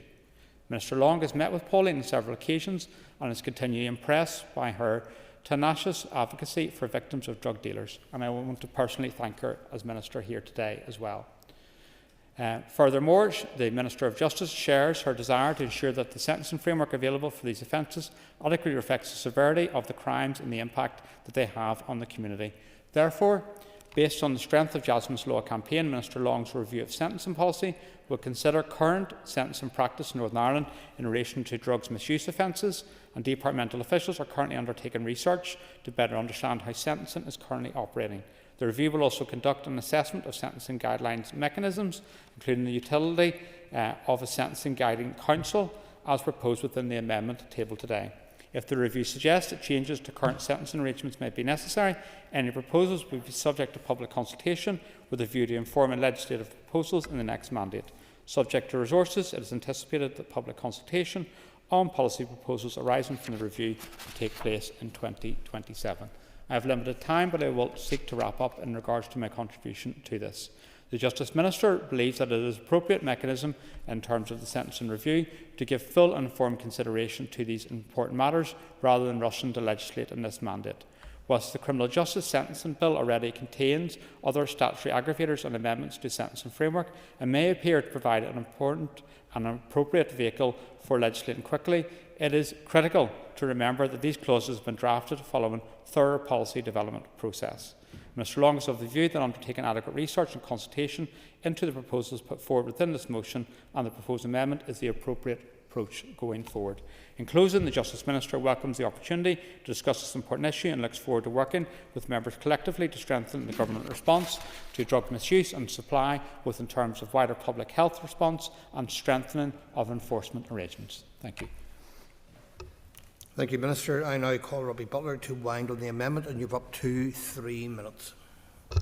Thank you very much, Mr Deputy Speaker. And I'm going to do this slightly back to front. Usually when we do winds, we credit those who have spoken at the last part of it. I'm going to do it first because I thought there was an incredible amount of very powerful testimony delivered today. And I'm going to just reference Pauline Duddy, who is evidently in the public gallery here today. And every speaker paid tribute to Pauline's courage, tenacity and bravery in trying to get us here as legislators to consider and agree that Jasmine's Law is absolutely worthy of not just consideration but application at the appropriate time. And I do believe that it will happen.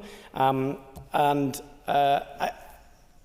can't imagine, I think it was Orlia who had said that, Orlia Flynn from Sinn Féin, who had said that Pauline doesn't speak just for herself and Jasmine, but for the many families who have had that misery heaped on them. So I want to thank the mover of the motion, Mr Mark Durkin, and he started off by very strongly talking about the profit from misery and the exploitation of the vulnerable. And evidently, I think Pauline must be from your constituency, so I thank you for your work on that. And in that guise, Mr Deputy Speaker, I also want to recognise that sometimes in debates you get people popping up and you just know that they are absolutely interested in a topic, because I sit in all party groups with a number of the members here, the mental health, the dual addiction and the suicide prevention APGs, and those are the very people that are here today, because they are here for the victims, but they want to see justice. And it was a point that I think might have been my party colleague had raised, which is we're here to serve the public, but what do the public actually think when they see a sentence being handed down to someone who has dealt drugs which has led to a death?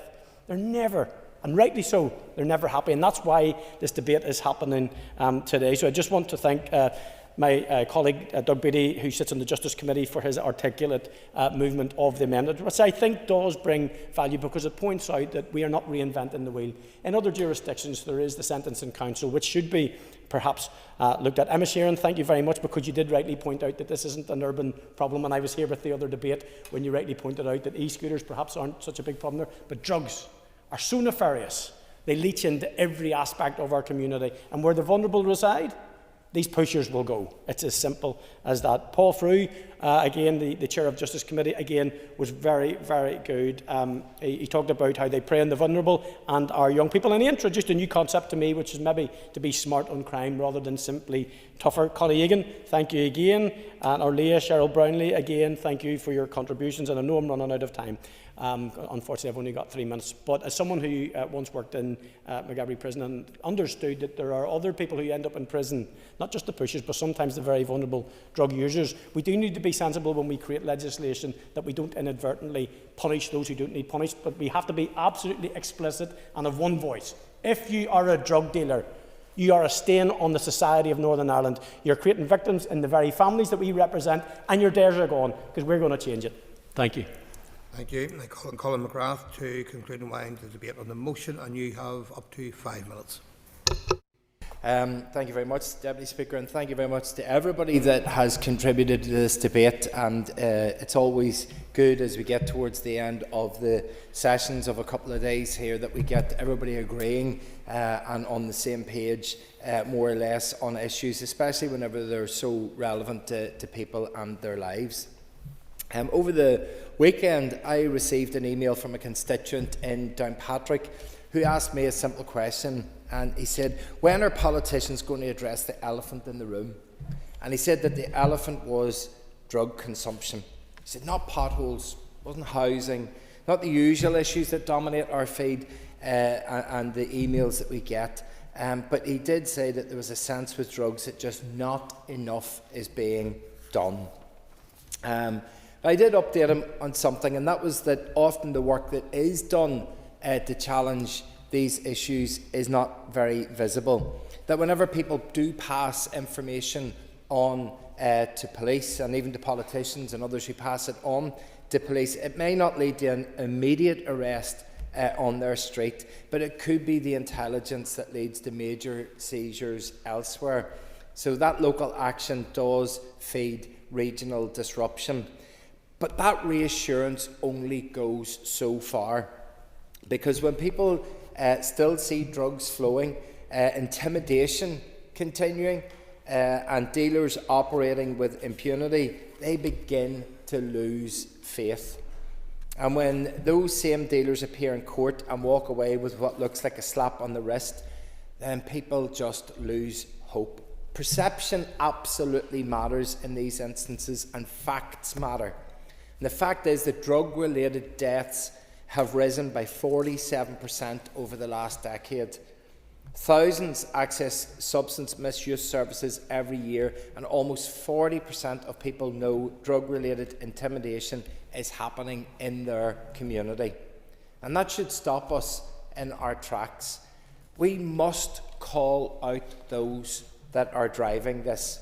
This is about those organised criminal gangs, many of them with paramilitary links, who exploit vulnerability, enforce debt through fear, and then they profit from the destruction of lives. They are predators in our communities.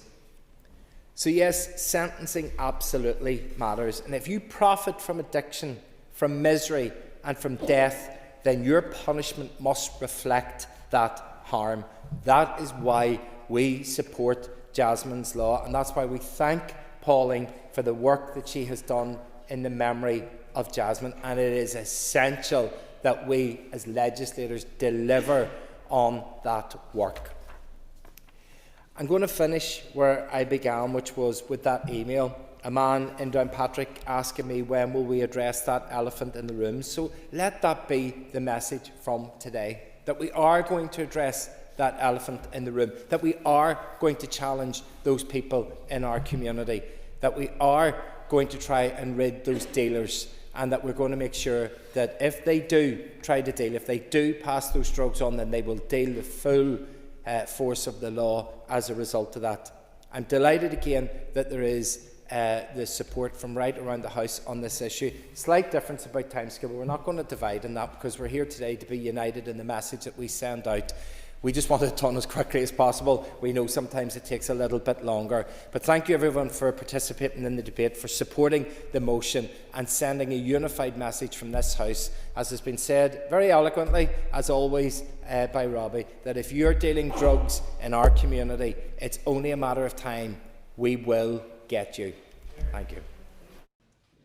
Thank you. So the question is that the amendments standing in the names of Doug Beattie, John Burrows, Alan Chambers and Andy Allen be made. All those in favour say aye. Aye. Contrary, if any, no. The ayes have it. The ayes have it. And the question is then that the motion as amended be agreed. All those in favour say aye. Contrary, if any, no. The ayes have it. The ayes have it. Members, item 5 on the order paper, the adjournment. The question is that the Assembly do now adjourn, and in conjunction with the Business Committee, the Speaker has given leave to Carl McKillen to raise the matter of multidisciplinary teams and GP practices in North Belfast. I call Carl McKillen. You have up to 15 minutes. 15. Gormiagat, Las Cancolia. And first of all, I want to thank the Business Committee for selecting this debate for adjournment. I'm delighted to see the Minister here, his second week in the trot, dealing with issues relating to North Belfast. So just to say it's much appreciated. And also just to say that we've got some of the GPs up in the public gallery from North Belfast as well in relation to this debate.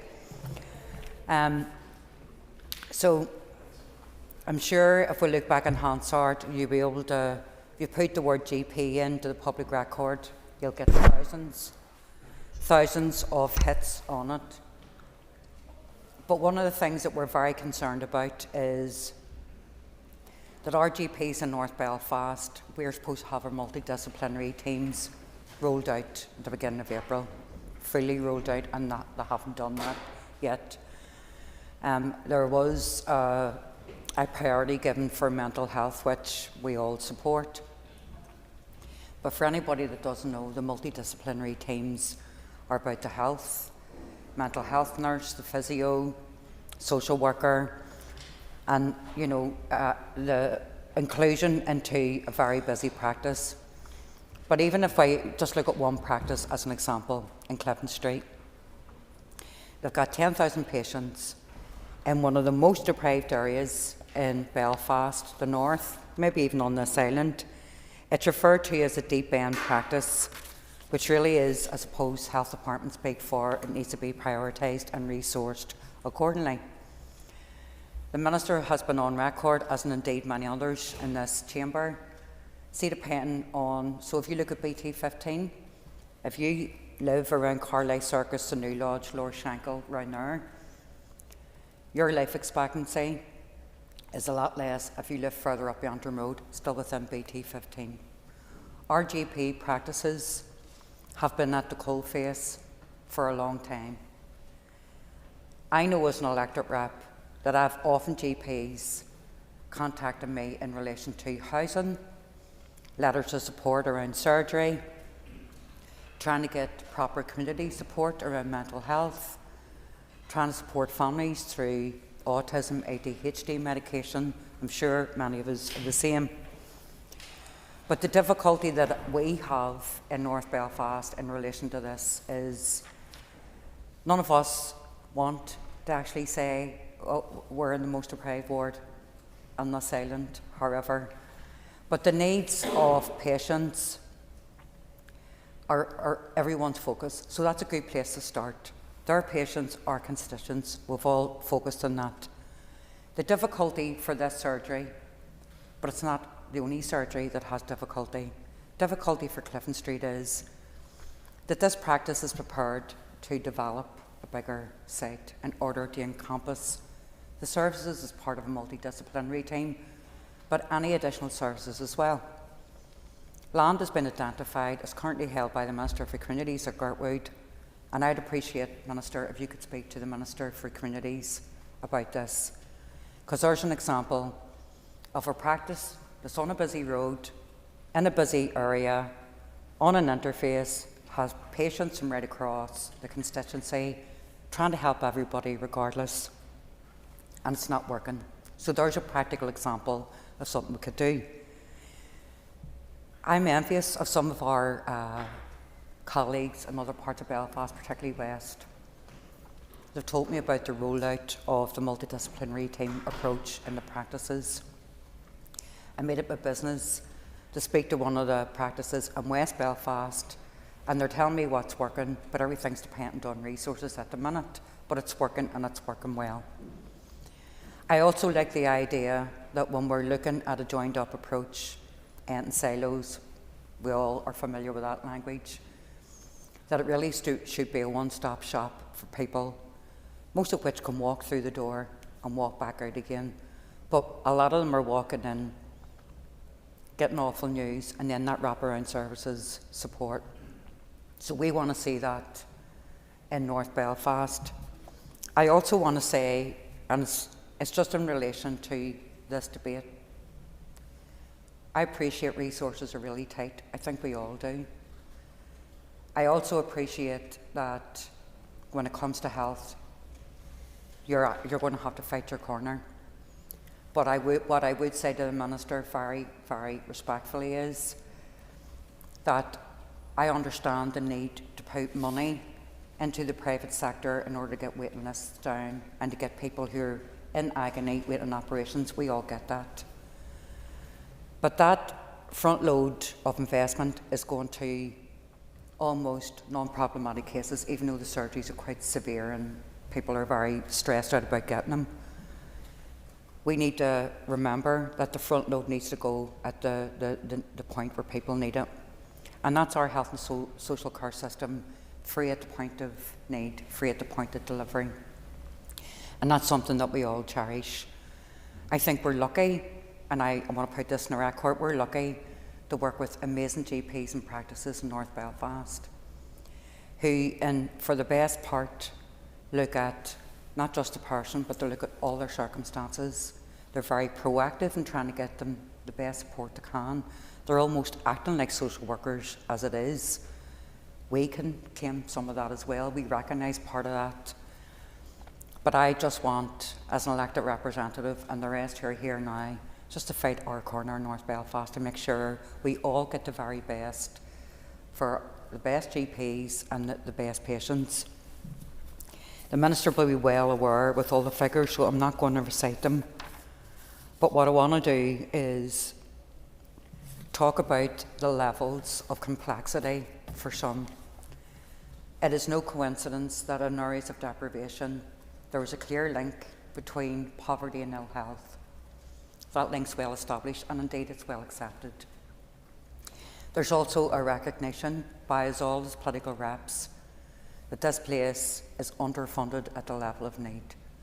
We are actually at the bottom of the ladder compared to Scotland, Wales and England.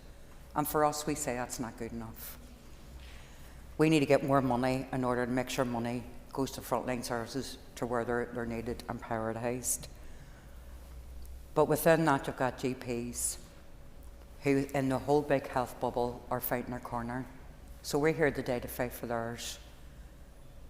Particularly when it comes to mental health and it comes to post-conflict, dealing with the legacy of that, which is now getting into 4 generations. North Belfast, compared to many others, and I know it's relative right across the board for all MLAs, but North Belfast was decimated by political conflict, absolutely decimated. That impact, while it's 3rd and now getting into 4th generations, some of the impacts of that conflict, I'm seeing it on grandparents, parents, grandchildren, and now great-grandchildren. And I'm not medically trained, but I recognise trauma.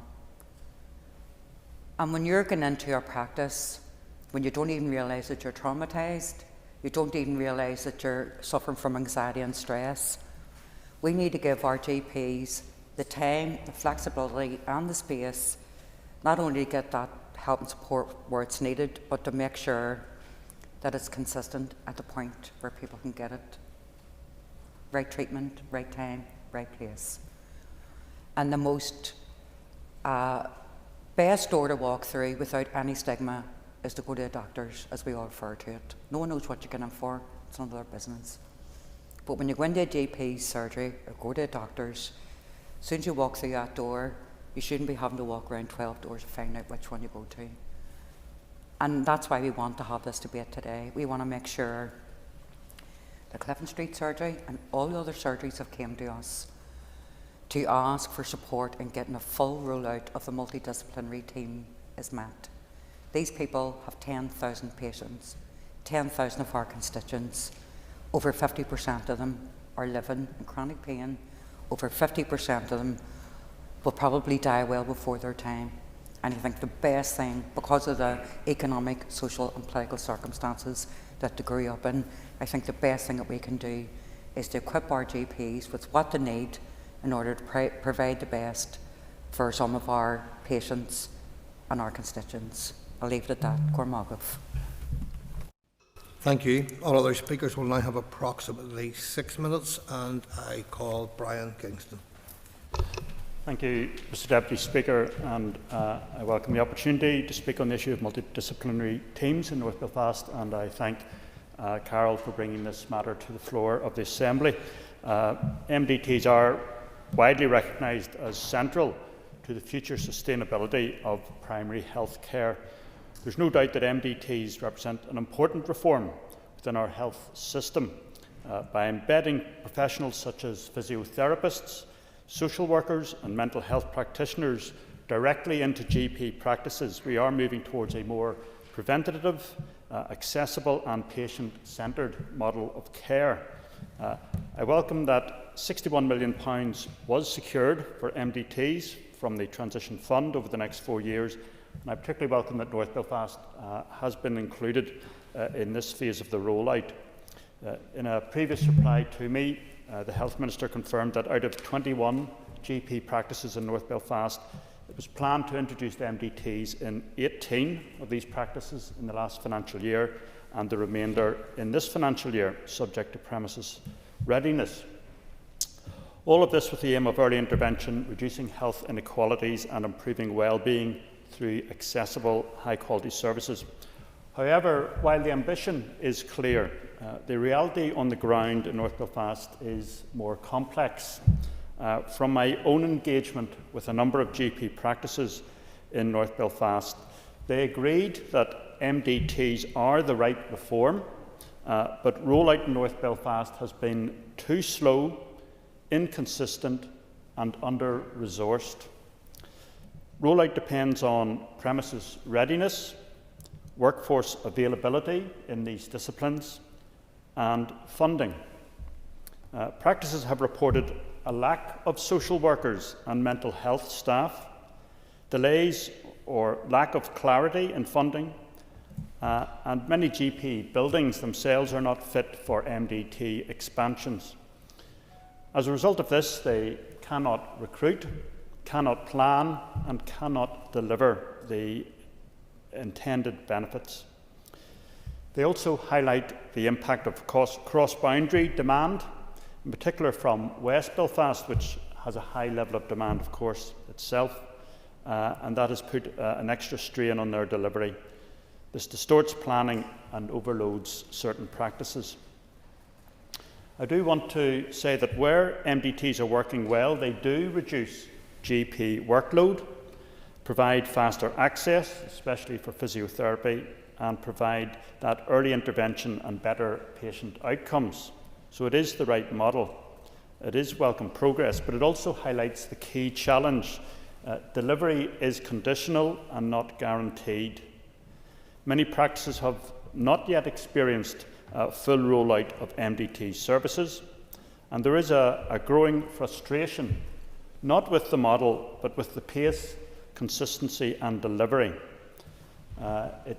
From what I'm hearing, there are simply not enough social workers on the ground as it stands.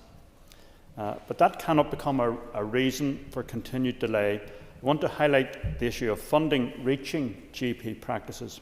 Practices tell me that even where rollout is planned, funding is not always flowing in a timely or practical way, making it difficult to plan, to recruit and to deliver services effectively. I'm also deeply concerned about what I'm told is a current freeze on full MDT rollout, which I understand is to remain in place until January next year, but the Minister can confirm what is happening there. This must be urgently addressed, because even where approval is given, recruitment takes time. These are highly skilled roles in many cases. Staff must be recruited from other parts of the system. Notice periods are often 3 months or more. So any delay today becomes a delay in delivery many months down the line. So despite these challenges, I do want to be clear that MDTs are the right approach. Where they are operating well, they are, as I say, reducing that pressure on GPs and providing better outcomes. But progress must now match ambition. Therefore, I am calling on the Minister to lift the current freeze on MDT rollout as a matter of urgency, to ensure funding is released directly and promptly to GP practices, invest in workforce planning, particularly for social workers and mental health roles, provide a clear, time-bound and full rollout across all North Belfast practices, and ensure fairness and capacity, particularly in areas facing cross-boundary demand. Mr Deputy Speaker, our GP practices are under sustained pressure. They are doing everything they can to support their communities, but they cannot do it alone. No more delays. Our practices need this support now. North Belfast cannot wait. Thank you. Thank you. Nina McAllister. Thank you, Deputy Speaker, and I want to thank my colleague from North Belfast for bringing forward this issue for debate today. Whenever the Assembly first got back up and running post the 22 election in February, 2 years later, one of the first announcements or contributions from the Minister was about the expansion and the further rollout of MDT subject to resources And we were glad to hear that North Belfast would be part of that next cohort that would see the rollout. It's disappointing that there has been delay, but we're hopeful that the rollout will actually happen and take place in North Belfast soon. In the GP Federation North Belfast, they have over 110,000 patients to see across over 21 practices. Because I sit on the health committee and from a constituency perspective, I've been making my way around a lot of those surgeries, and one of the ones that my colleague mentioned, the Clifton Street surgery, I visited them back in April, and following that asked a question of the Minister here in the chamber regarding that capital infrastructure support for MDT teams, and we later spoke about it at committee as well, that GP practices would be getting this support, and I believe it was through the GP improvement scheme that was supposed to help facilitate the rollout of the multidisciplinary teams, but it seems that there's something that's kind of gone wrong for a number of those practices that aren't able to actually just physically fit all of the teams and the people who are actually needed on site into their practice. So hopefully we can have an update from the Minister. I understand at the time there was a little bit of a wait about the transformation funding, but following the announcement when it was successful the second time, I had hoped that there would be an update regarding the GP infrastructure support scheme.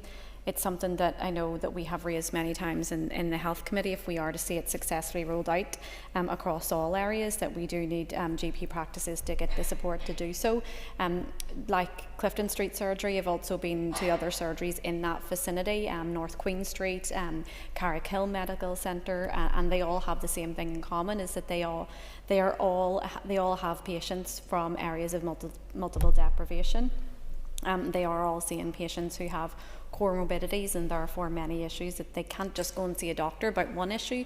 It's often many, and many of them are also waiting on waiting lists to see other services that they could actually avail of in-house if that was available.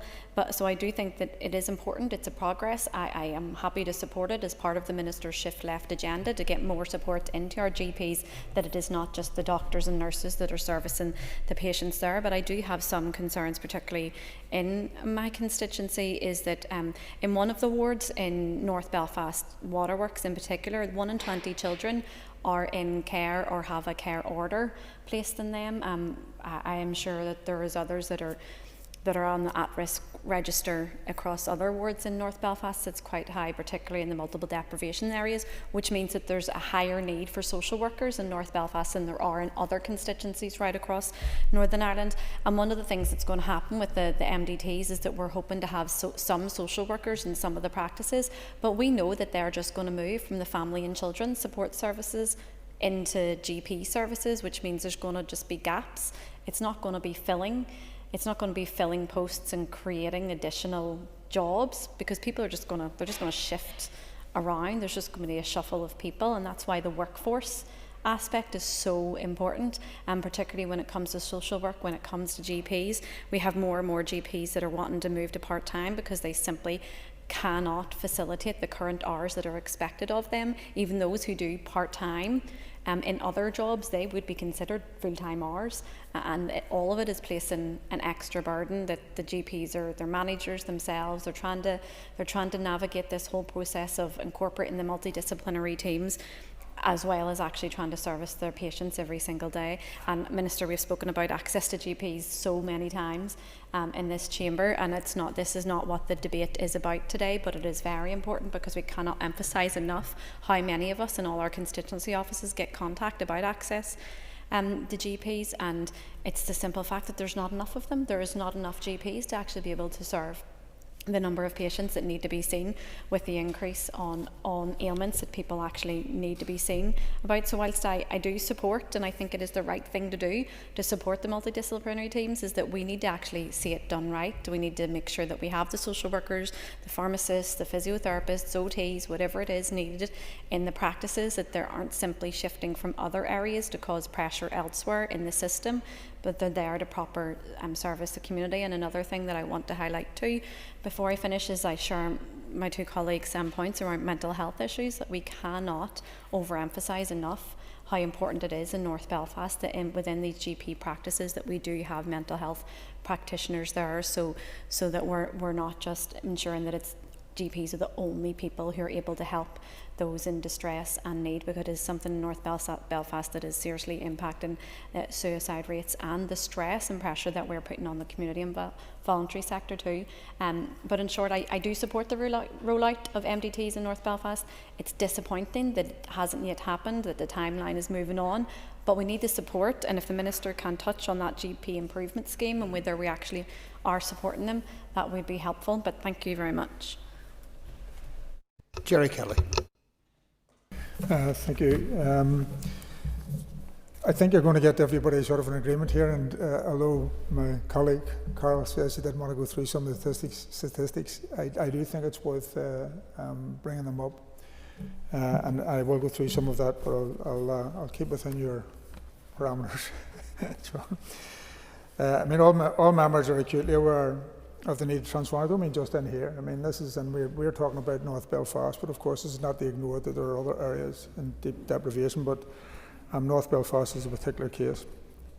So we all want to transform public services to ensure equal access to first-class services such as healthcare, and that this has involved detailed planning and execution on behalf of departments in order to navigate what has become an increasingly difficult budgetary, and we're all very aware of the budgetary situation. However, within that budget we have to try our best. And we'll continue so long as this will continue so long as Westminster funds the North below its evidenced level of need. The MDTs, the multidisciplinary teams, were intended to be a key component in health service transformation. However, since the initial launch in 2018, the rollout has been inconsistent and many areas remain without provision. The practice in question has 10,000 patients coming from communities who are representative of many of the health issues, which I'll cover in a minute. It's a matter of serious concern that North Belfast, with such high levels of deprivation and health inequality, is one such area. And this has been categorised by yourself, Minister, as a deep end practice, serving the most socioeconomically deprived population, which is often defined as blanket deprivation, where 44 to 88% of patients live in most deprived areas. And the need for an effective MDT for North Belfast could not be clearer. And for context, it's worth covering some of the disparities. North Belfast is within the top 3 constituencies for premature mortality rates in the north, ranking second for males and third for females under the age of 75. In the Old Park ward, which takes in areas such as the New Lodge, Cliftonville, Old Park and Ardoyne, the statistics are even more severe. Within Belfast, Old Park has the lowest life expectancy for men and the second lowest for women. Suicide rates per 100,000 is 70% higher for Old Park than the regional average. And standardised death rates, when compared with regional rates, our treatable mortality rates are 50% higher for Old Park than the regional average. Avoidable mortality rates are nearly 100% higher for Old Park than average, and preventable mortality rates are 100% higher for Old Park than average. North Belfast consistently scores higher than average in many other categories, including alcohol-related hospital admissions, obesity and low birth rate. These stark percentages, alongside the trauma and legacy of the conflict which Carol spoke about, should only reinforce the dire need for the swift full and implementation of the particular MDT in order to serve the high unmet demands for mental health services and social interventions. The issues facing general practice and indeed patients accessing GP services has been well rehearsed in this chamber.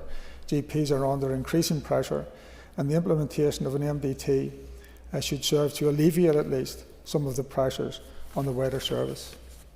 However, as noted in the 2024 Audit Office report, lack of available qualified staff has been, and as has been mentioned by other members, a key constraint on the wider rollout. Added to this is the need for sufficient physical space to house the team, which again has hampered the full establishment of teams. The rollout in North Belfast would offer mental health practitioners, social workers and physiotherapists, but due to lack of space, have only been able to take up 50% of the mental health practitioner allocation because of restricted space. And it has been unable to provide any rooms for social workers and physiotherapy to date. There have been ongoing discussions with the Department of Communities about a move to Goodwood since May 2019. Despite having cross-party support, it is essential that this is moved as soon as possible, especially with the wider development of the Goodwood site that is being progressed by the City Council, as I think the Minister will know. Ultimately, this has presented challenges that prevent people, some of whom are already experiencing some of the worst health inequalities, from accessing and benefiting from the proper health care and support. The Minister and Department frequently and with justification point towards the difficult fiscal position that we are in. However, the investment in this service, delivering genuine transformation to the health service delivery, will not only reduce future costs and deliver savings, but also improve health outcomes. And this is where our focus needs to remain, delivering improved health outcomes, not just for those who can afford to access private health care. Thank you. Colin McGrath. Deputy Speaker, and I'm delighted to speak on behalf of the SDLP for my second North Belfast adjournment debate. I am the son of an Ardoyne man, and I am a former resident of Ashley Gardens on the Antrim Road off the Somerton and Lansdowne Road, so I feel like I'm almost a local. And I've been so impressed with these that I've actually managed to secure an adjournment debate next week for South Down, so any North Belfast people that would like to come along, more than welcome, more than welcome. But look, MDTs and what we're talking about, we know that they have the capacity to transform primary care. They ease the pressures that there are on the GPs by being able to offer a range of those services within health centres. And also it's about that quicker access through to those services as well. I remember visiting one of the GP practices in my own area, and the GP was really clear about it and said, do you know what? I'm not an expert in knees and joints and moving legs. Now, that's why we have a physio. So if somebody needs to get that seen to, it's better to get them directly to the physio rather than coming to me and then me having to refer them to the physio. It's just putting an extra layer in. So having that ability to be able to in-house and quite quickly refer people on, it really does help to get treatment much quicker and locally, and it helps to address those issues of health inequalities, and that has been eloquently put by others here today, just the vast need that there is within North Belfast in terms of health inequalities and that need to be addressed. Of course, we know that it is a system that is not fully realised. It's a system that has only been partially implemented, and I remember speaking at the South Belfast GP Federation's annual meeting last year, and they were talking about how difficult they found it whenever they, in South Belfast, had one GP's practice that was just basically a couple of 100 yards away from another, and one was able to have this whole raft of additional services, and then the other surgery wasn't, because they were on the border with an area that did have MDT services. And that inequality in its own right was felt very sorely by those practitioners who felt that they weren't able to offer that range of services, and the jealousy tipped towards those GPs that were able to offer those services. So it would be something that would absolutely be seen as being valued within the medical fraternity, and therefore something that I'd like to see pushed and rolled out and offered as far as we can. And I know that's an aspiration. I appreciate that the Minister doesn't have a storeroom of social workers and a storeroom of practice nurses and a storeroom of physios down in the department that he can just open and hand out. But I suppose if it's that aspiration, it's about how quick we can make that a reality, how quick we can move on, because, you know, rollout and partial rollout, it's not fairness, it's not equality in terms of the service provision. We don't want to see that two-tier system, as has been referenced, where some can get access to services and others can't. And I know that there is somewhere in the region of 500,000 people across the north that aren't part of areas that have MDTs and that are being left behind and not able to access the full range of services without having to go through extra hoops and going to other secondary care locations. So while today's debate is important, we must not lose sight of areas who need to have that MDT service introduced versus those that have. And if we're serious about reforming our health service, and if we're serious about that shift left, and if we're serious about trying to get that, getting treatment for people as close as possible to their homes so that they're not having to travel, then the MDT model is there, and it's an excellent opportunity to be able to do that. But that will, of course, mean the full rollout, the sustainable funding, the additional resources, and I know that that's probably where there's going to be some of the problems. So happy to support this for North Belfast, offering a slight apology, but like Carol last week, I now have an APG to go, and I have to chair it in the youth participation, which is on over in the Senate, so I won't get to hear the Minister's remarks, but I have a fair idea what's likely to be said. But we'll continue to support where we can and help with, especially for North Belfast, my second home. Thank you. Thank you. I now invite the Minister to respond to the adjournment debate. Minister, you have up to 10 minutes. Thank you. Let me begin by trumping Mr McGrath, because North Belfast was my first home. I spent my first 5 years in a house on the Lansdowne Road, off the Antrim Road. So every opportunity welcome to discuss MDTs, and particularly in North Belfast. So I thank the member for bringing the focus. Also welcome the GPs who are here to listen. I understand entirely that while MDTs are really, really good for patients and service users, they don't ease the burden for GPs one iota.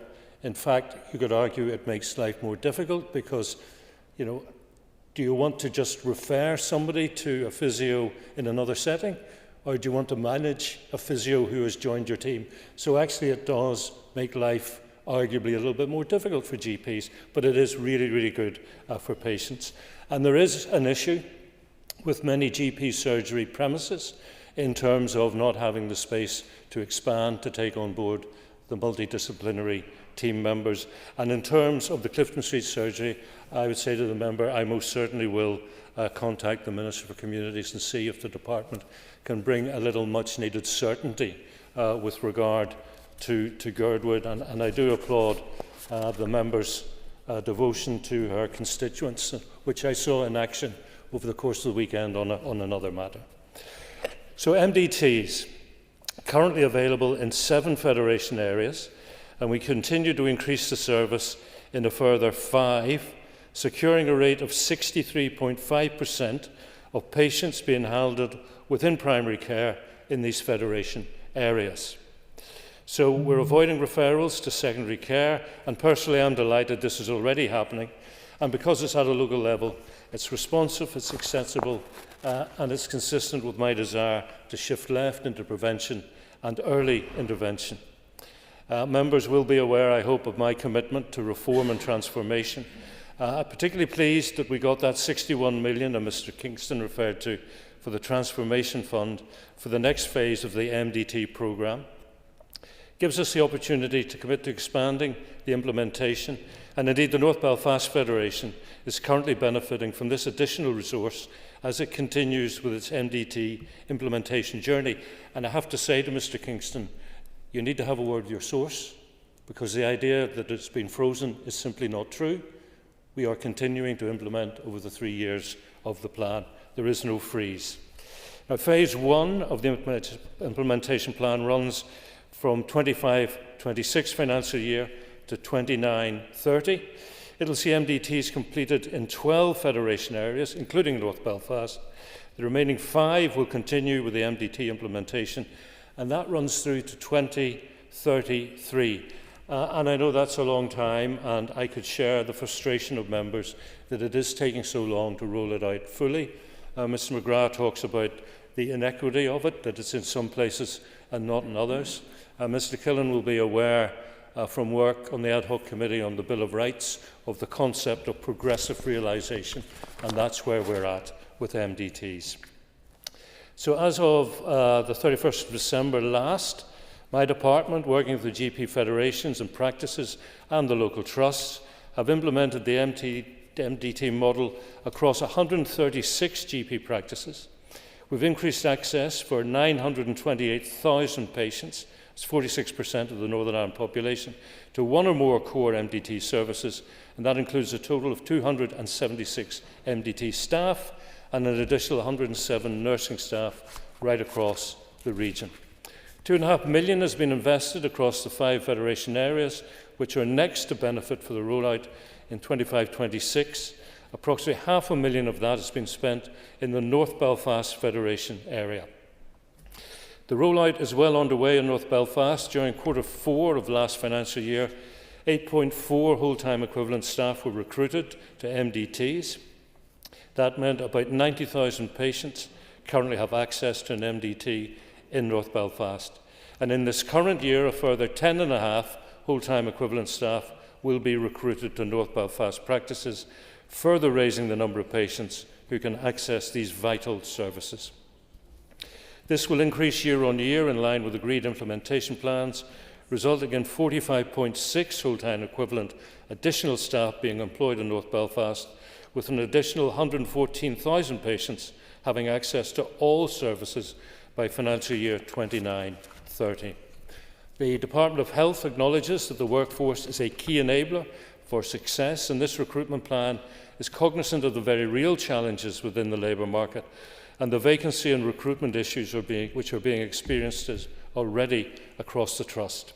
The funding from MDT rollout is in place, and we're moving as swiftly as we can, given the labour market challenges.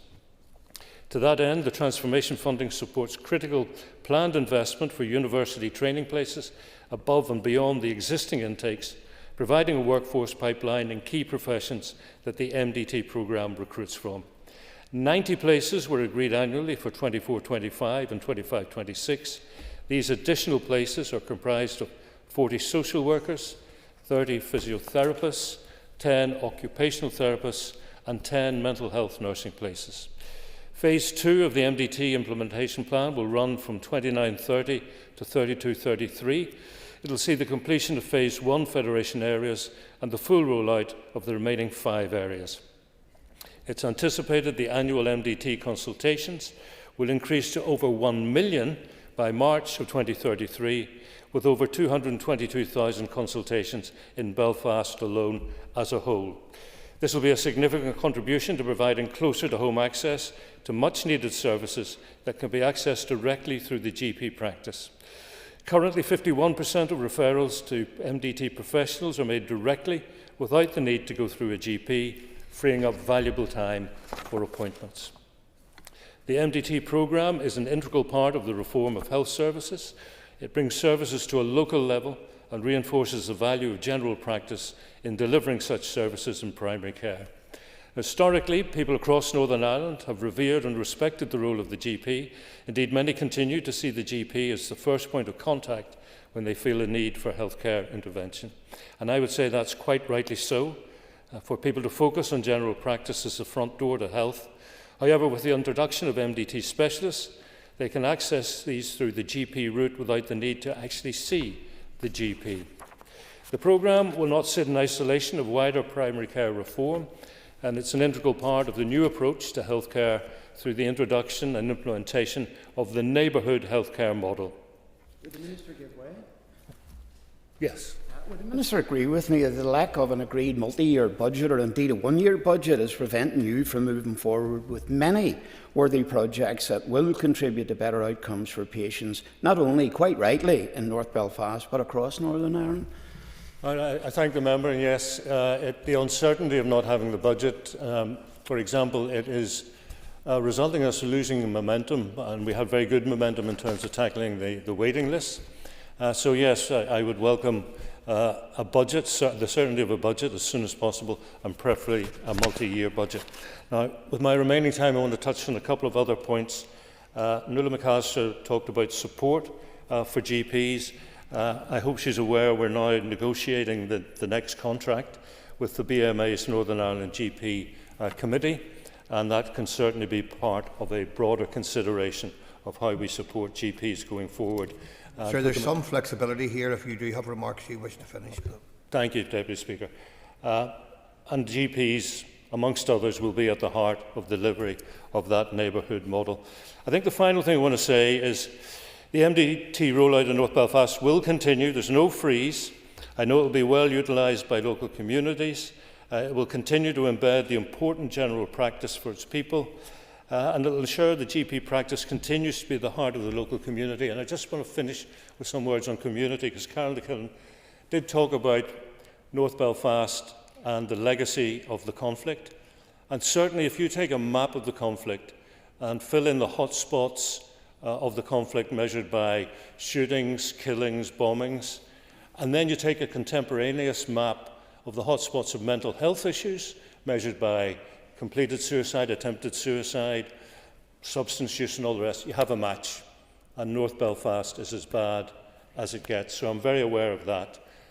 And I won't be around for the next mandate, but if I was, I would be encouraging the next executive to think about the social determinants of health and ill health, poverty, housing, jobs, education. But think also of the social determinants of educational underachievement, and think of the social determinants of economic inactivity, because they're the same social determinants across those three great evils, which are really sticky problems.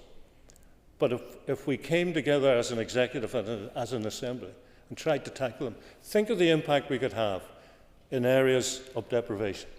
Think of the real change we could make in people's lives, how that would make us think of ourselves as legislators, and how the public would think of this place. I think it would be a magnificent thing to do, and I certainly encourage those who will be here after May 27 to give it consideration. Minister, thank you for that response. Members, the Assembly is adjourned.